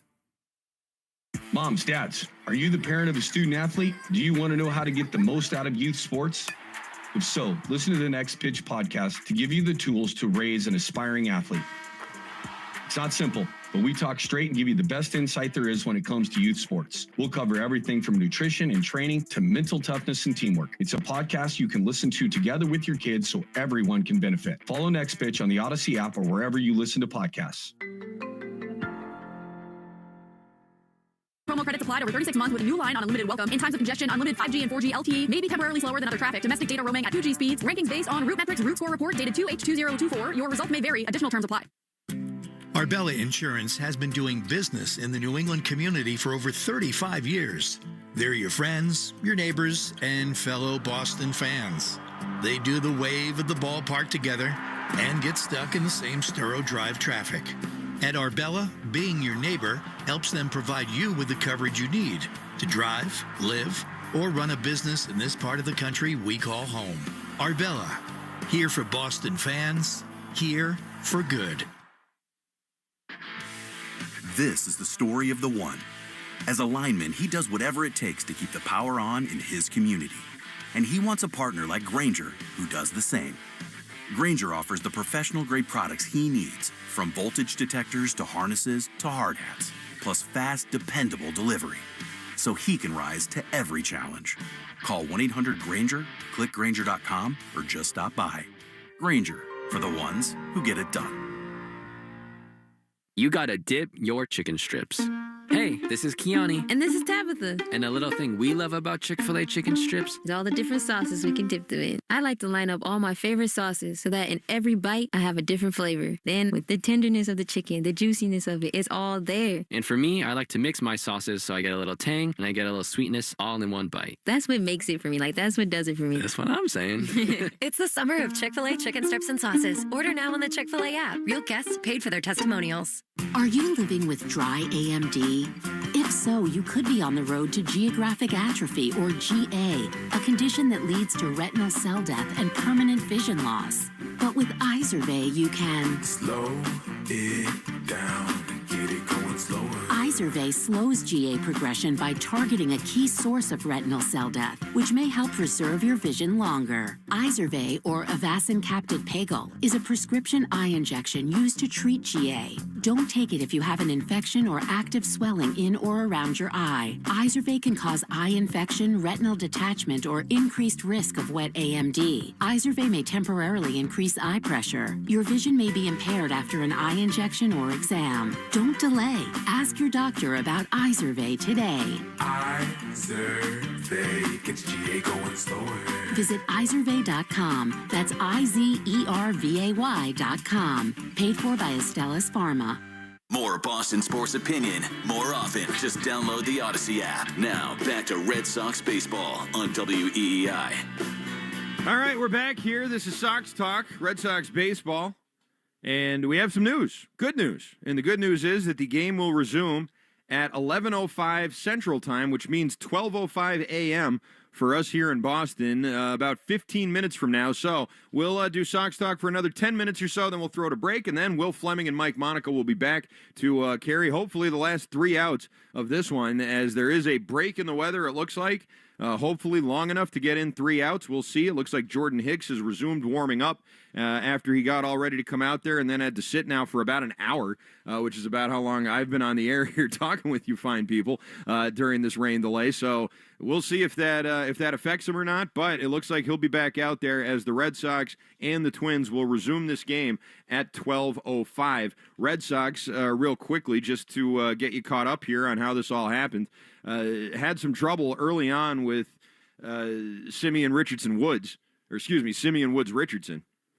The starter for the Minnesota Twins, 24-year-old from Texas, who had been pitching better lately, but also got sent down to the minors after a very, very tough start. Red Sox unable to do anything against him for a few innings there. In the bottom of the third inning, Fitz, who had been doing okay through the first two, gave up a 2-run home run to Deshaun Kiersey Jr. That scored Christian Vasquez, giving the Twins a 2-0 lead.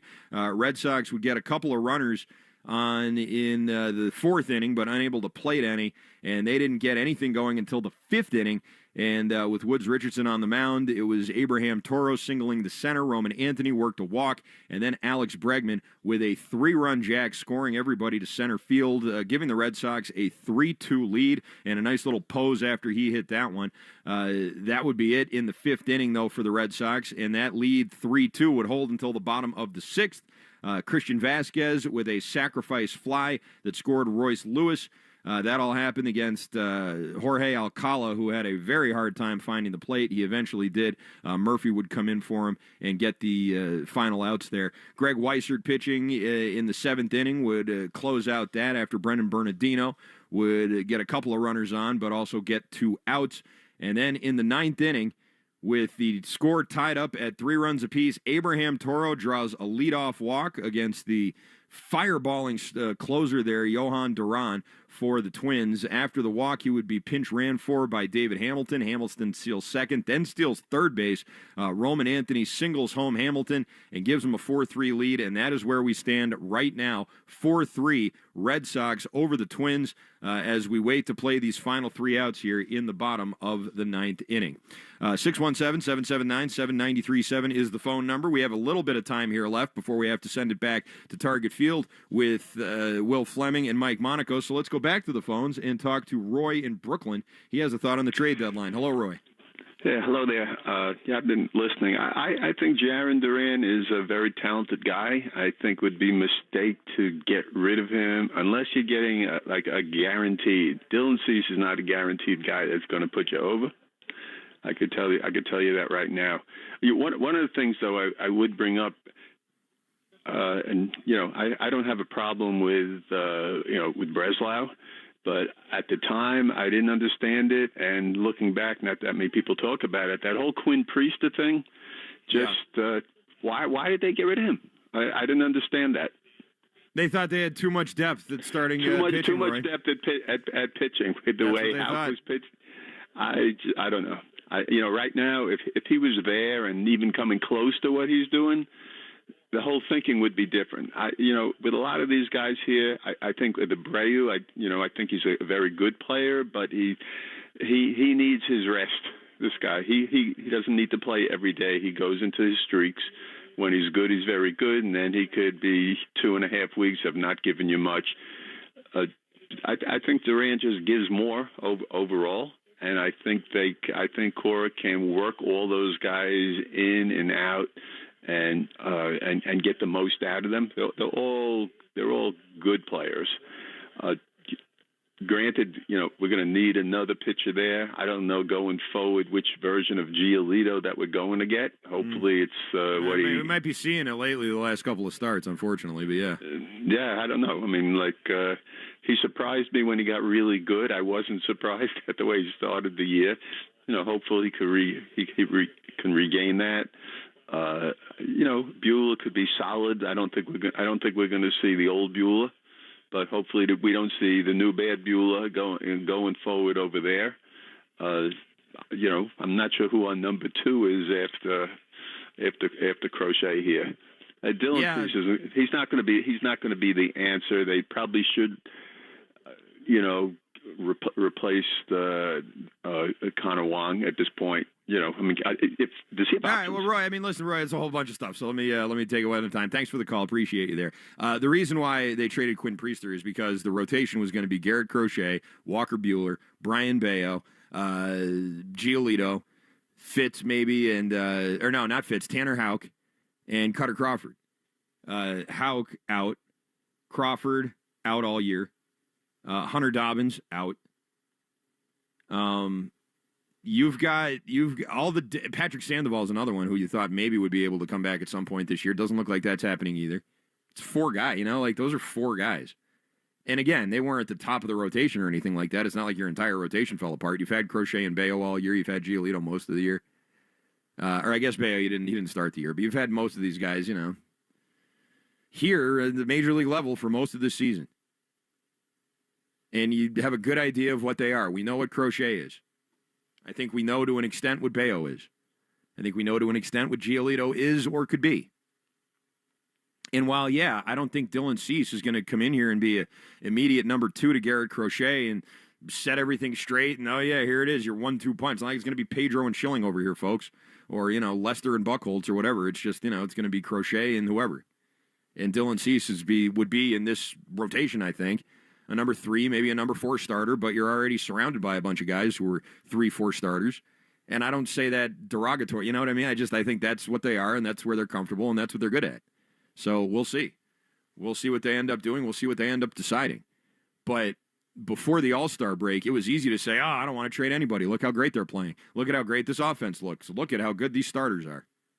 And since then, the offense has gone in the tank. The starters haven't looked. Bayo and Giolito haven't looked like quite the world beaters that they were before the break during that big win streak. And now I wonder what Breslow's thinking. It all could be a moot point, Jeff Passan says the Red Sox at this moment are not inclined to make any big deals. Well, I hope that's a fluid moment-to-moment type of thing. Because, number one, they've shown that they need help.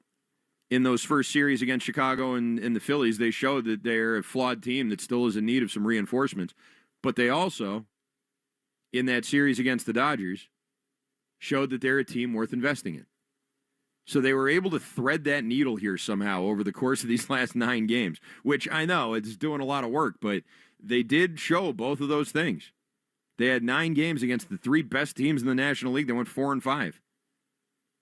They had a really hard time with Chicago and Philadelphia. So you can see they need help. If they want to compete against those teams, they're going to need some help. But they can do it. They can compete against those teams. They are capable of it. They have all the tools. They're equipped. But if everyone else is making moves, and so far the other two wild card teams are wheeling and dealing. The Mariners and the Yankees wheeling and dealing. And you watch. I don't think Houston's going to stand pat. Okay? I don't think that the Rays, well, maybe the Rays are. Rays might end up blowing it up here at the end just because they've been so bad lately. But the Rangers are the hottest team in baseball right now, next to the Mets. Although I think the Mets just collapsed. The Rangers have won 6 in a row. They won 9 out of their last 10. They're red hot right now. They're going to make a push for it. They're tied for that last wild card. The Guardians are still alive. You know, like there's other teams out there that are going to look to try and get better. Not to mention the Yankees, the Red Sox, the Mariners, and the Blue Jays. All these teams that are right there, competing with you at this moment. So we have a couple of days left. Let's hope Breslow can figure something out. And I hope it's something we can all agree with and all be happy and satisfied with moving forward here for these last 2 months, especially those guys in that clubhouse. And speaking of the guys in that clubhouse, it looks like they are going to get back on the field here momentarily. We have a 12:05 start time coming your way. First, though, let's pause 10 seconds for station ID right here on the Shaw's and Star Market, WEEI Red Sox Radio Network. From the WEEI studios, 93.7 WEEI FM and HD1, Lawrence, Boston. Always live on the free Odyssey app. This has been Sox Talk here on Red Sox Radio Network. Will Fleming and Mike Monaco will join you and jump back in just a moment from Target Field as the Red Sox and the Twins look to play the final 3 outs here of this game. Red Sox lead 4-3 going into the bottom of the 9th. Red Sox baseball hopefully resumes right after this. Every home is different, and the challenges we face here are unique. Our seasons, coastline, our stubborn winters, they all affect how and why pests try to get in. You need a service that understands that. For over 80 years, Modern Pest Services has been protecting homes in our communities. We know the pests, and we know how to provide lasting solutions. If pests come back between treatments, we do too. For local expertise you can rely on, call Modern Pest Services at 800-323-PEST. That's 800-323-PEST. Or visit us at modernpest.com. Summer is here and the good old times are calling. Heat things up with Jack Daniel's Tennessee Fire. Cool down with Jack Daniel's Tennessee Honey. And for the classic moments, there's always Jack Daniel's Old No. 7 Black Label. Right now, head into your local PA Fine Wine and Good Spirits store and get $3 off each of these summer favorites. And don't forget to pick up a 4-pack of Jack and Coke or Jack and Coca-Cola Zero Sugar, ready to drink in a can. Celebrate responsibly. Whiskey Specialty, 7% ABV. Jack Daniel Distillery, Lynchburg, Tennessee. Jack Daniel's and Old No. 7 are registered trademarks of Jack Daniel's Properties Inc. Coca-Cola is a trademark of the Coca-Cola Company. With Ring cameras and doorbells, you can see and speak to who's there from anywhere. Hey, let go of my package! My bad. With Ring, you can see, speak, and protect. Learn more at ring.com. Guys, by now you've heard me talk about Collars & Co., makers of the dress collar polo. They've already sold over 1 million of these amazing shirts. Well, Collars & Co. just came out with the new Maverick Performance Blazer. This blazer is sharp and wrinkle-resistant, so you can travel anywhere with it. Just throw it in your bag, and it will remain wrinkle-free. It even comes with security zip pockets, a sunglasses loop, and an optional pocket square. So visit collarsandco.com and use code TIKI for 20% off at collarsandco.com. You're listening to live play-by-play action of the Boston Red Sox on the Shaw's and Star Market WEEI Red Sox Radio Network. Well, I was not sure that we'd be back here tonight at Target Field, but we are, as the Red Sox have taken the field once again. 2 minutes past 11 o'clock. It was a deluge, but it did move through. And so the heavy winds have not materialized. Jordan Hicks emerges from the Red Sox bullpen. Bottom of the 9th inning, 3 outs from a win. And a small but hearty gathering of Red Sox fans have hung around here to get the last 3 outs. Mike, I've never been a part of anything like this. The weather did move through, and I guess better tonight than tomorrow, but there is so much now pressure on Hicks in a spot that is not that easy to handle. What a fascinating night this has been. Yeah, it was 9:35 Central Time, so 10:35 back on the East Coast for our listeners in New England. About an hour and a half ago that Tarp came on the field, and then the rain came down right after. It had picked up in intensity. Winds were blowing. We had napkins flying everywhere.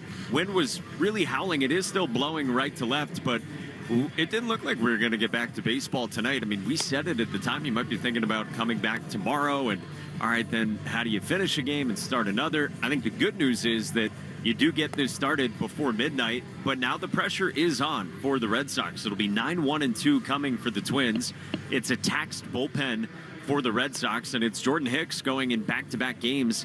And this is after he had to get more than 3 outs yesterday. He got 5 outs for the Sox. He got his second save of the season.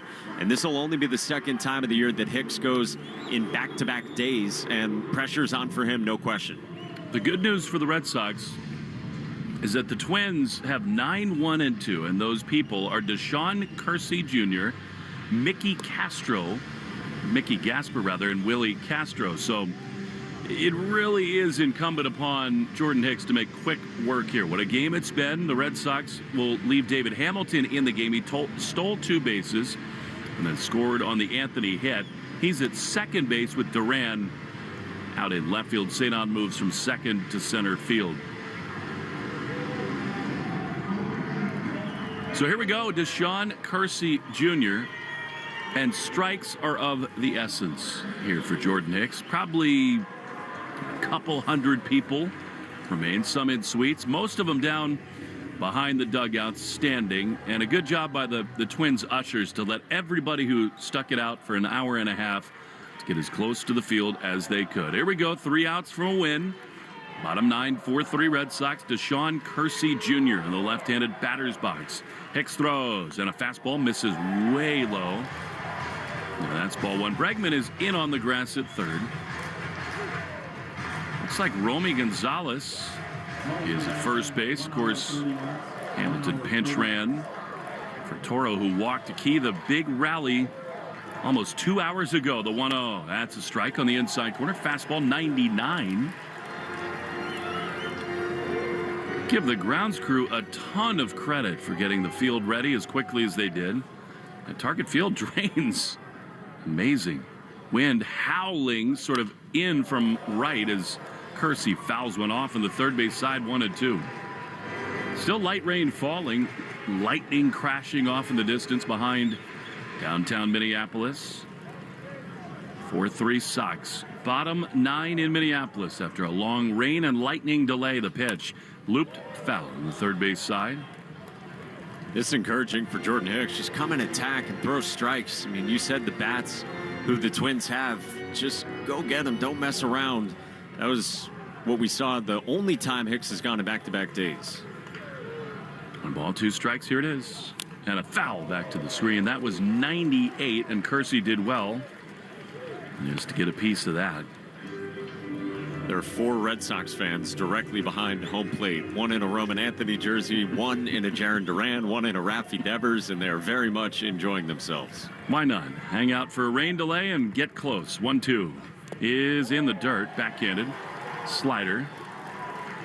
And it's 2-2. Kersey hit a 2-run homer in the 3rd inning that shocked the Red Sox. That was off of Richard Fitz.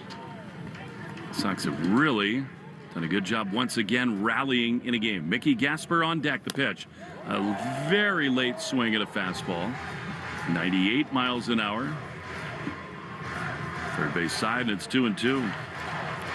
90 minutes of time for Kersey, Gasper, and Castro to go over the scouting report on facing Jordan Hicks. Play some cards and look at video. The wind is swirling big time in here. 2-2. Hicks throws. Line drive in a right field base hit. Down in front of Abreu.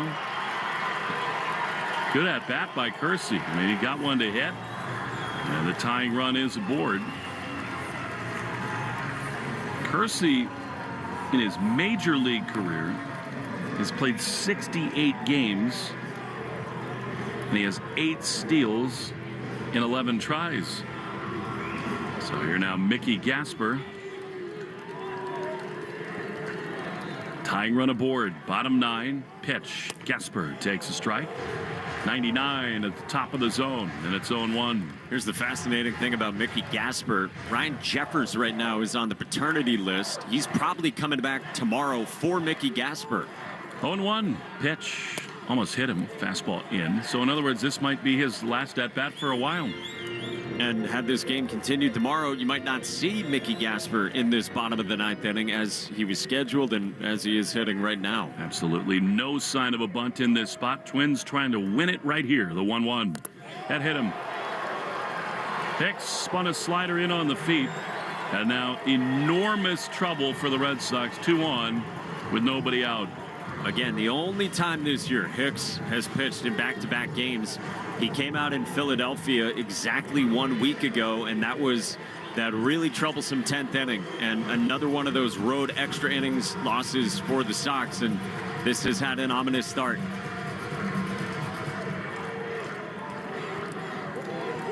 Two on, none out. Let's see what Castro's thinking. The corner infielders crash in, and Castro is hit. And this is an absolute implosion by Jordan Hicks again. Now, Alex Cora is barking from the dugout to see whether or not he was squared around, but it hit him in the back.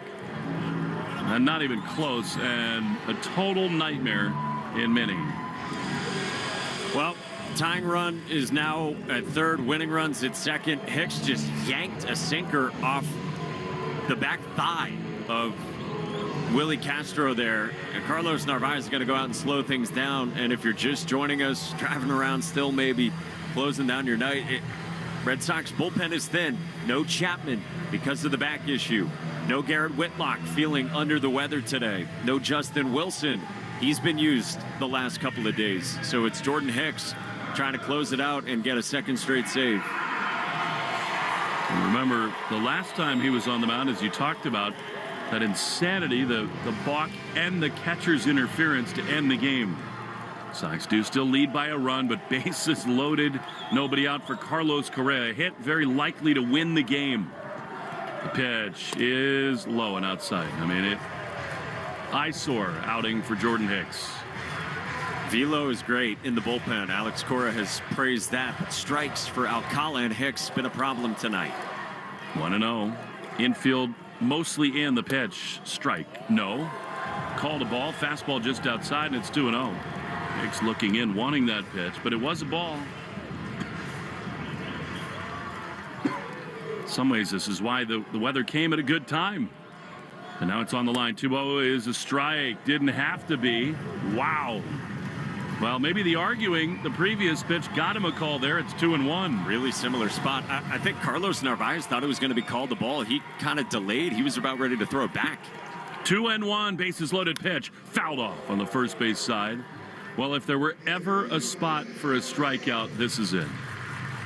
Do you spin a breaking ball here? It's been 4 fastballs. You get to a 2-strike count, try to get Correa to chase. He's had so little feel for that pitch. 2 balls, 2 strikes. Here it is. And a fastball fouled on the third base side. 99 way in. Red Sox got the big homer from Alex Bregman to put them ahead. In the 5th inning, Twins tied it in the 6th. Sox went ahead in the top of this 9th inning, but that was eons ago. Now bases loaded, nobody out with a 1-run Red Sox lead. 17 pitches, 14 of them fastballs, to your point. 2-2. Pitch is outside. He has no slider tonight.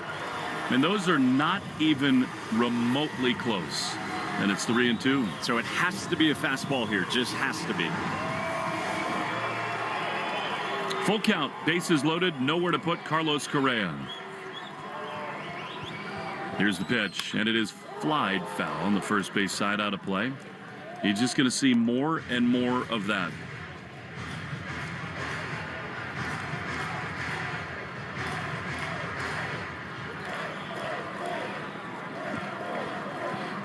Three balls, 2 strikes. Loaded up with Twins. Here it is. Line drive on a hop to third. Bregman's going to come home, and it's in time. Narvaez will make the no throw to first. What a great decision that is by Bregman. I mean, the Red Sox could have seen Bregman step on third, throw to first, but Alex decides, let's keep the game in our favor.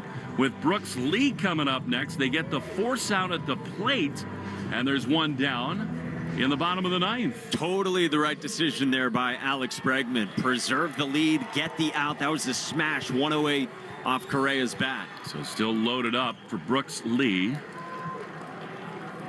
Incredible drama here.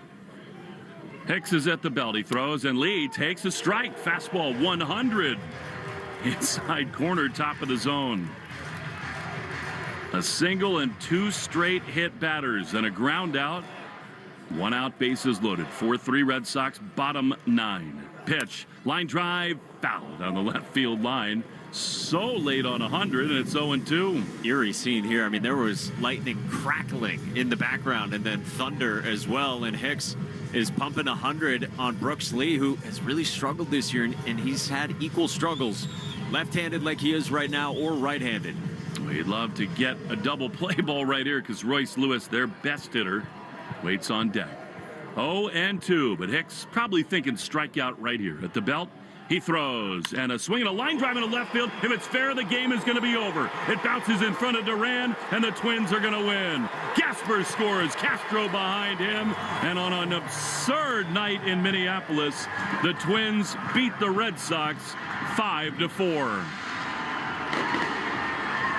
A total meltdown from Jordan Hicks on a tough assignment, but 2 hit batters, a couple of hits for the Twins, and after a rain delay that was more than an hour and a half, with all that is on the line these days for the Red Sox, that is a mind-numbing 5-4 loss. That hurts as much as any one-run loss the Red Sox have had this season, as much as any of these extra innings losses. I think that's right up there with all of them. That is an absolute backbreaker. It's different from these extra innings games where you have the automatic runner out there. I mean, the 9-man got on against you, an 8-pitch battle, couldn't put him away, and that ends up costing. I think that's the key point.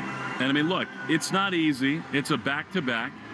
It is a long rain delay. So there are extenuating circumstances, but this is the big leagues. And the Red Sox acquired Jordan Hicks to come in and handle spots like this when their other high-leverage relievers are not available. And that's twice now in the last 10 days where he has done the exact opposite.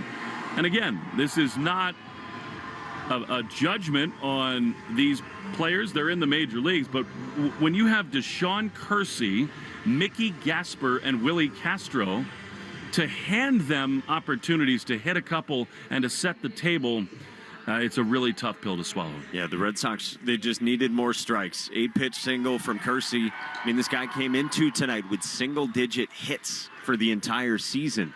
It's been a real rough few months for him, and then hit by pitch on Mickey Gasper, hit by pitch on Willie Castro. There just needed to be more strikes and more attacking to get ahead of those guys. And, man, that really, really hurts tonight.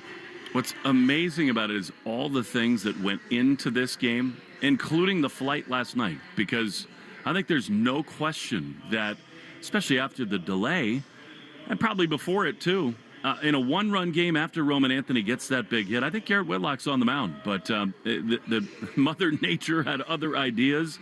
I mean, Whitlock just did not handle that well. He got sick on the flight. There's no other way to say it. And it's just one of those things where the baseball gods did not do the Red Sox a favor here tonight. So, wow.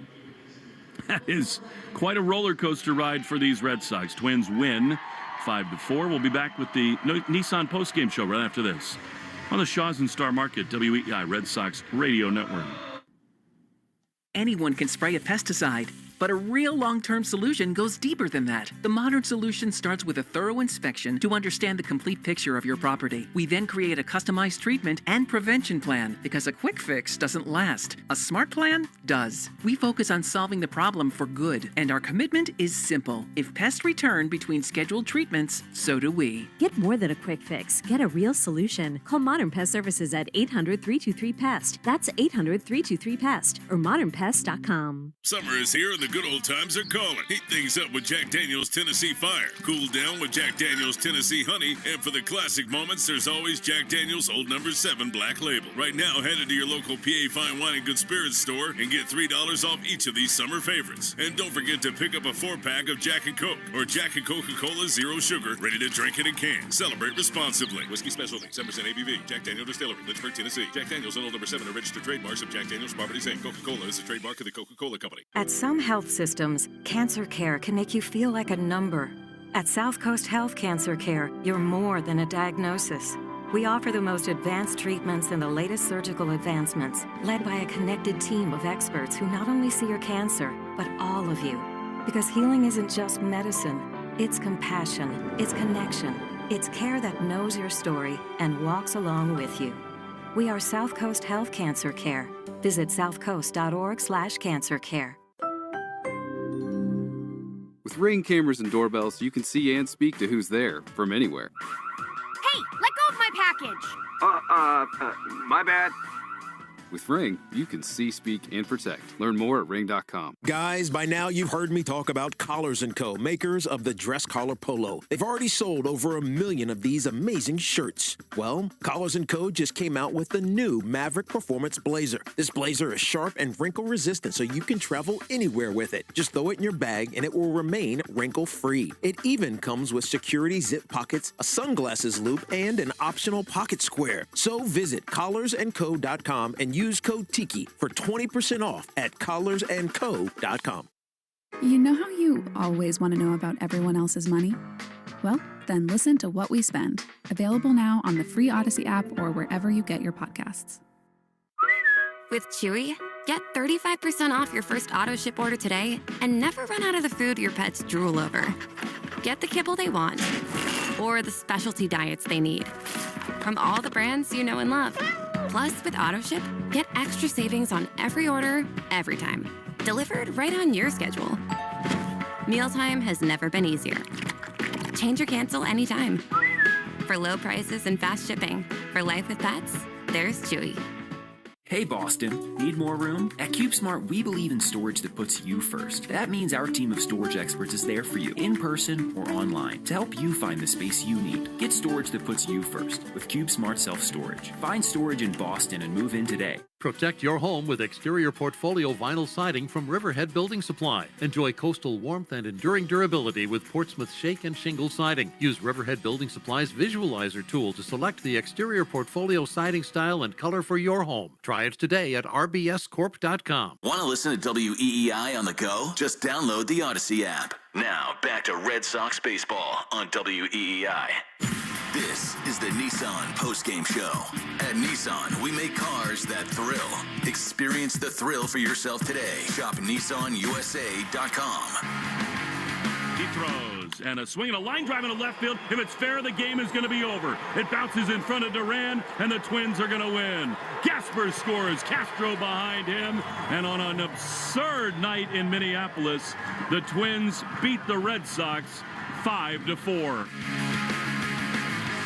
Now that's the McFarland Energy play of the game. Unfortunately, it ends a Red Sox loss. Upgrade your air conditioning system before the summer rush at McFarlandEnergy.com.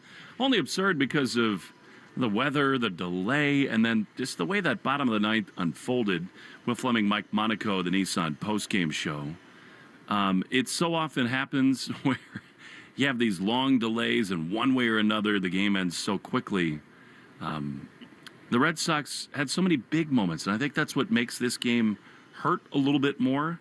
You have to just sort of dismiss the externalities, for lack of a better term. Both teams are dealing with the delay, and it's Kersey, Gasper, and Castro. But the Red Sox knew that, and it was the one thing, Mike, when the tarp came on with 3 outs to go, you said to yourself somewhere in the recesses of your mind, this might be a break for the Red Sox, because maybe by tomorrow, Whitlock and Wilson are going to be available to come out of the bullpen. Instead, the front passes through, and it's going to be Jordan Hicks. And on a back-to-back so far with the Red Sox, it has been an absolute disaster for him. And, this is the reason that as a starter with the Cardinals into a closer with them, and the Giants tried to make him a starter, then they put him in the bullpen, and the Red Sox see good things with him. It seems like there's this special class of pitchers with these lightning bolts for arms where you can throw 99, you can throw 100. And we saw him yesterday against the Dodgers with some help from Cedon, that double play. Then he gets through the Dodgers in the 9th inning. But when it's off with Hicks, at least with the Red Sox so far, and I think it is true with the Cardinals and the Giants as well, when he's not on, it is just incredibly off. And on a night like this, where you get those big swings from two of your superstar players, to just hand the Twins a game is a really hard thing to take. It's hard to swallow tonight. I mean, yeah, the rain was a part of this, and yeah, it was odd travel coming here overnight. But fact of the matter is, you had Kersey and Gasper and Castro to win the game, and the Red Sox they couldn't get it done. And look, I think there's real questions about Jordan Hicks and where you can feel comfortable pitching him in terms of leverage. Now, let's not forget, like Sunday, he was good against the Dodgers, and he did get the job done there. But you're right. We've seen this now twice in 8 days where he didn't know where it was going in Philadelphia, and he didn't know where it was going against these first three guys here to begin. Kersey fouled off some tough pitches. Give him credit for that. 8 pitches, and he singled.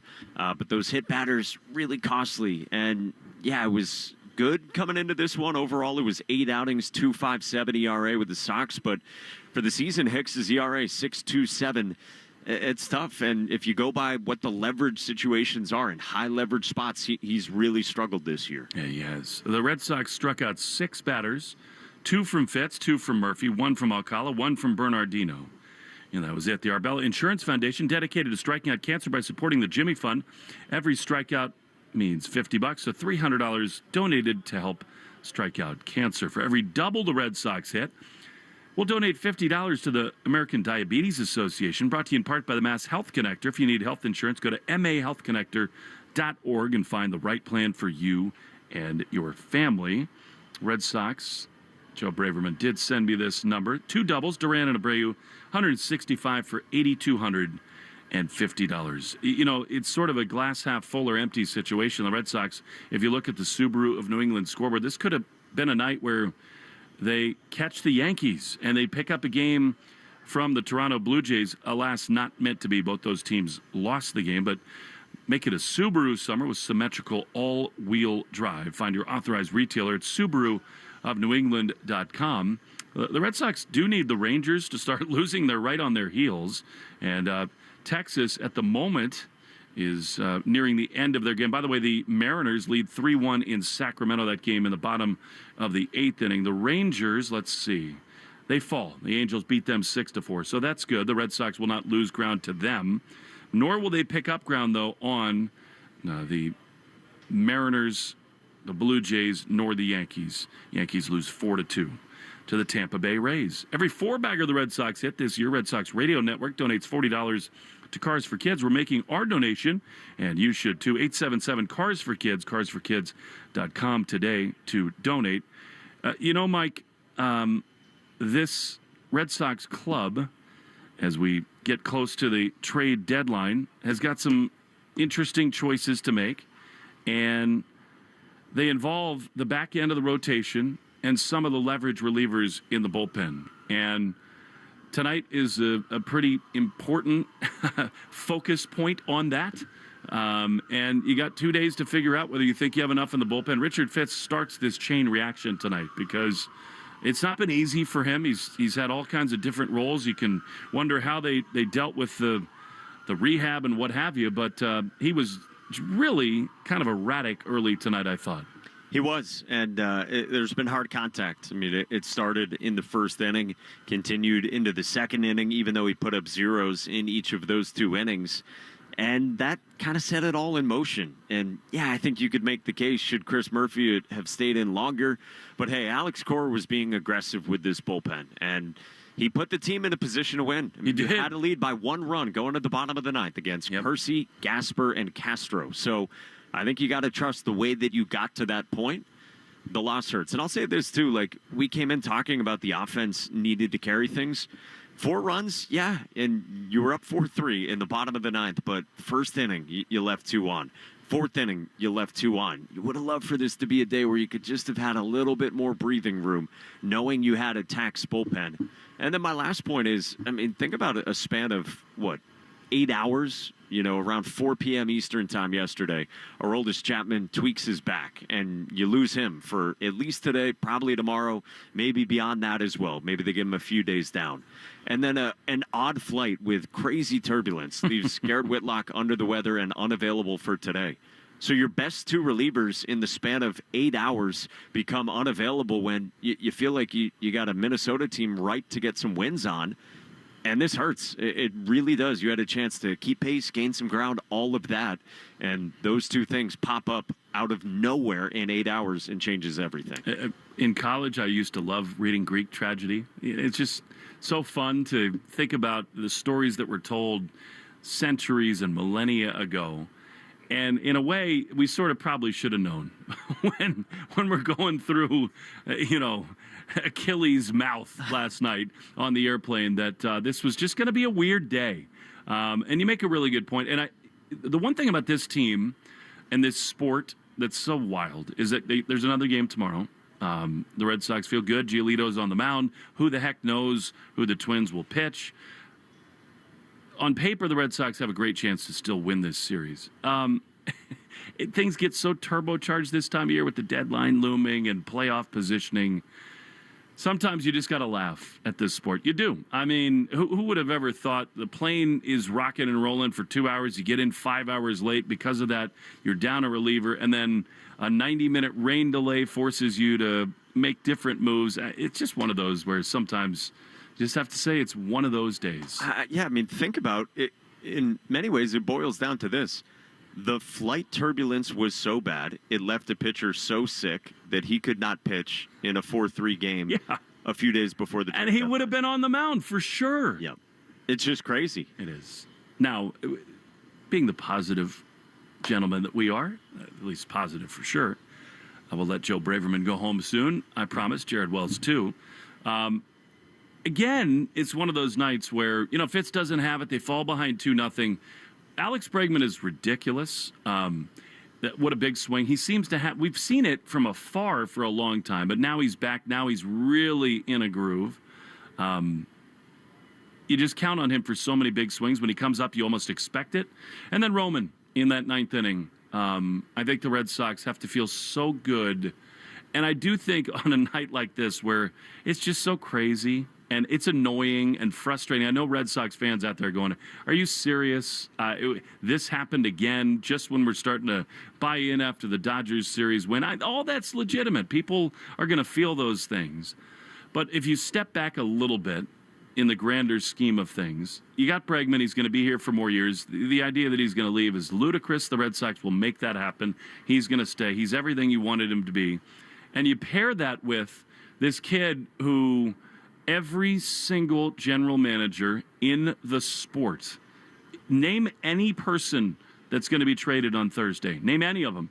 Joe Ryan, Paul Skeens. Literally, we're at that level. If Craig Breslow picked up the phone tomorrow and said to the Pittsburgh Pirates, Roman Anthony is yours if you give me Paul Skeens, I think Ben Cherington says, let's go, let me run the envelope to the commissioner's office. That's maybe we could have a debate about that, but that's the world we're operating in with Roman Anthony. So, again, he does it tonight. Mike on base multiple times over and over again. So big picture, as hard as this night is, I think there's still some things, some signs that continue to pop up that make you feel good about the next couple months. I think you feel so good about Alex Cora's new look top 3 in the lineup. Roman Anthony, Alex Bregman, Jarren Duran right now. And I think beyond that group, some combo, some night of Story, Massa if he can get going. Narvaez has been pretty reliable. Abreu had a good night with 3 hits today, and including 2 really hammered singles. Rafael and Cora, there's enough there to get your offense. And now I think the question is there enough starting pitching? And I think you could use one more leverage arm in the bullpen. Hopefully Justin Slayton can get on a mound sometime this week. That's the next step. That's their hope for him. But a starter, a reliever, and maybe one more bat, I think, is the wish list. Sure feels that way. And they could really use Rafaela getting going again in a major way. He is just... and Story, too. I mean, those guys were kind of the jet fuel in the end of June and into July and into the All-Star break. Joe Braverman gets a gold medal tonight. I mean, what is it? 12:30. He wants to murder me right now. We keep talking. He's like, let me go home. He and Christian Arcand did a great job getting us through that 90-minute rain delay. The Red Sox fall in sort of heartbreaking fashion, 5-4 tonight. Tomorrow, we're right back at it, same time. Lucas Giolito on the mound. We don't yet know who's going to pitch for the Minnesota Twins. They traded their scheduled starter, Chris Paddock, tomorrow. So 6:40 Central, 7:40 East Coast time, which means 6:40 East for the Mass Mutual Red Sox pregame show. Talk to Mass Mutual today. Feel comfortable about tomorrow. For Jared Wells and Joe Braverman, Mike Monaco, Will Fleming saying so long from Minneapolis. 5-4, wild one. Twins beat the Sox in the Shaws and Star Market. WEI Red Sox Radio Network. You have been listening to the Nissan Postgame Show. At Nissan, we make cars that thrill. Experience the thrill for yourself today. Shop NissanUSA.com. You have been listening to Red Sox Baseball on the Shaws and Star Market WEEI Red Sox Radio Network. The Red Sox on WEEI are brought to you by Shaws and Star Market, the official supermarket of the Red Sox Radio Network. Subaru of New England. Find your authorized Subaru retailer at SubaruofNewEngland.com.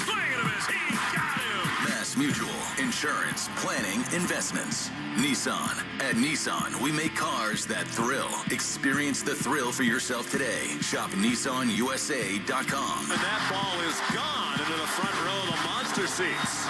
Drains by James. Eastern Mass's choice for drain cleaning and pipelining. Arbella. Here for good. And it's gone!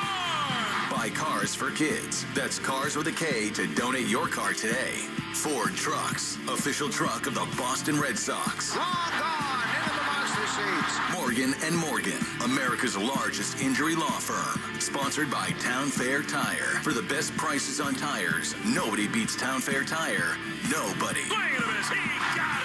Dig Safe. Click digsafe.com or call 811 before you dig. Cape Cod Lumber. Find the lumber for your next project. cclco.com. Way back! Grand Slam!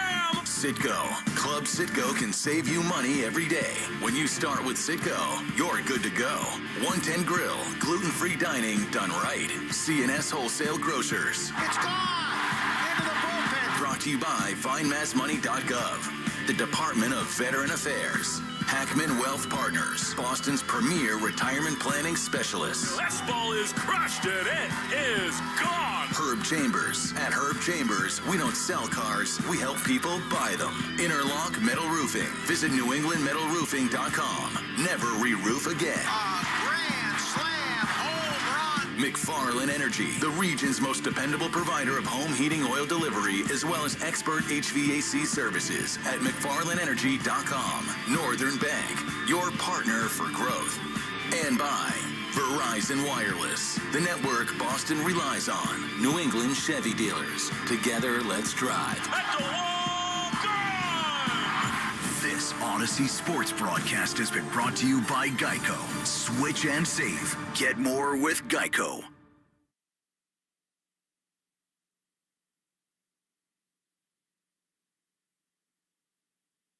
This Odyssey Sports broadcast has been brought to you by Geico. Switch and save. Get more with Geico.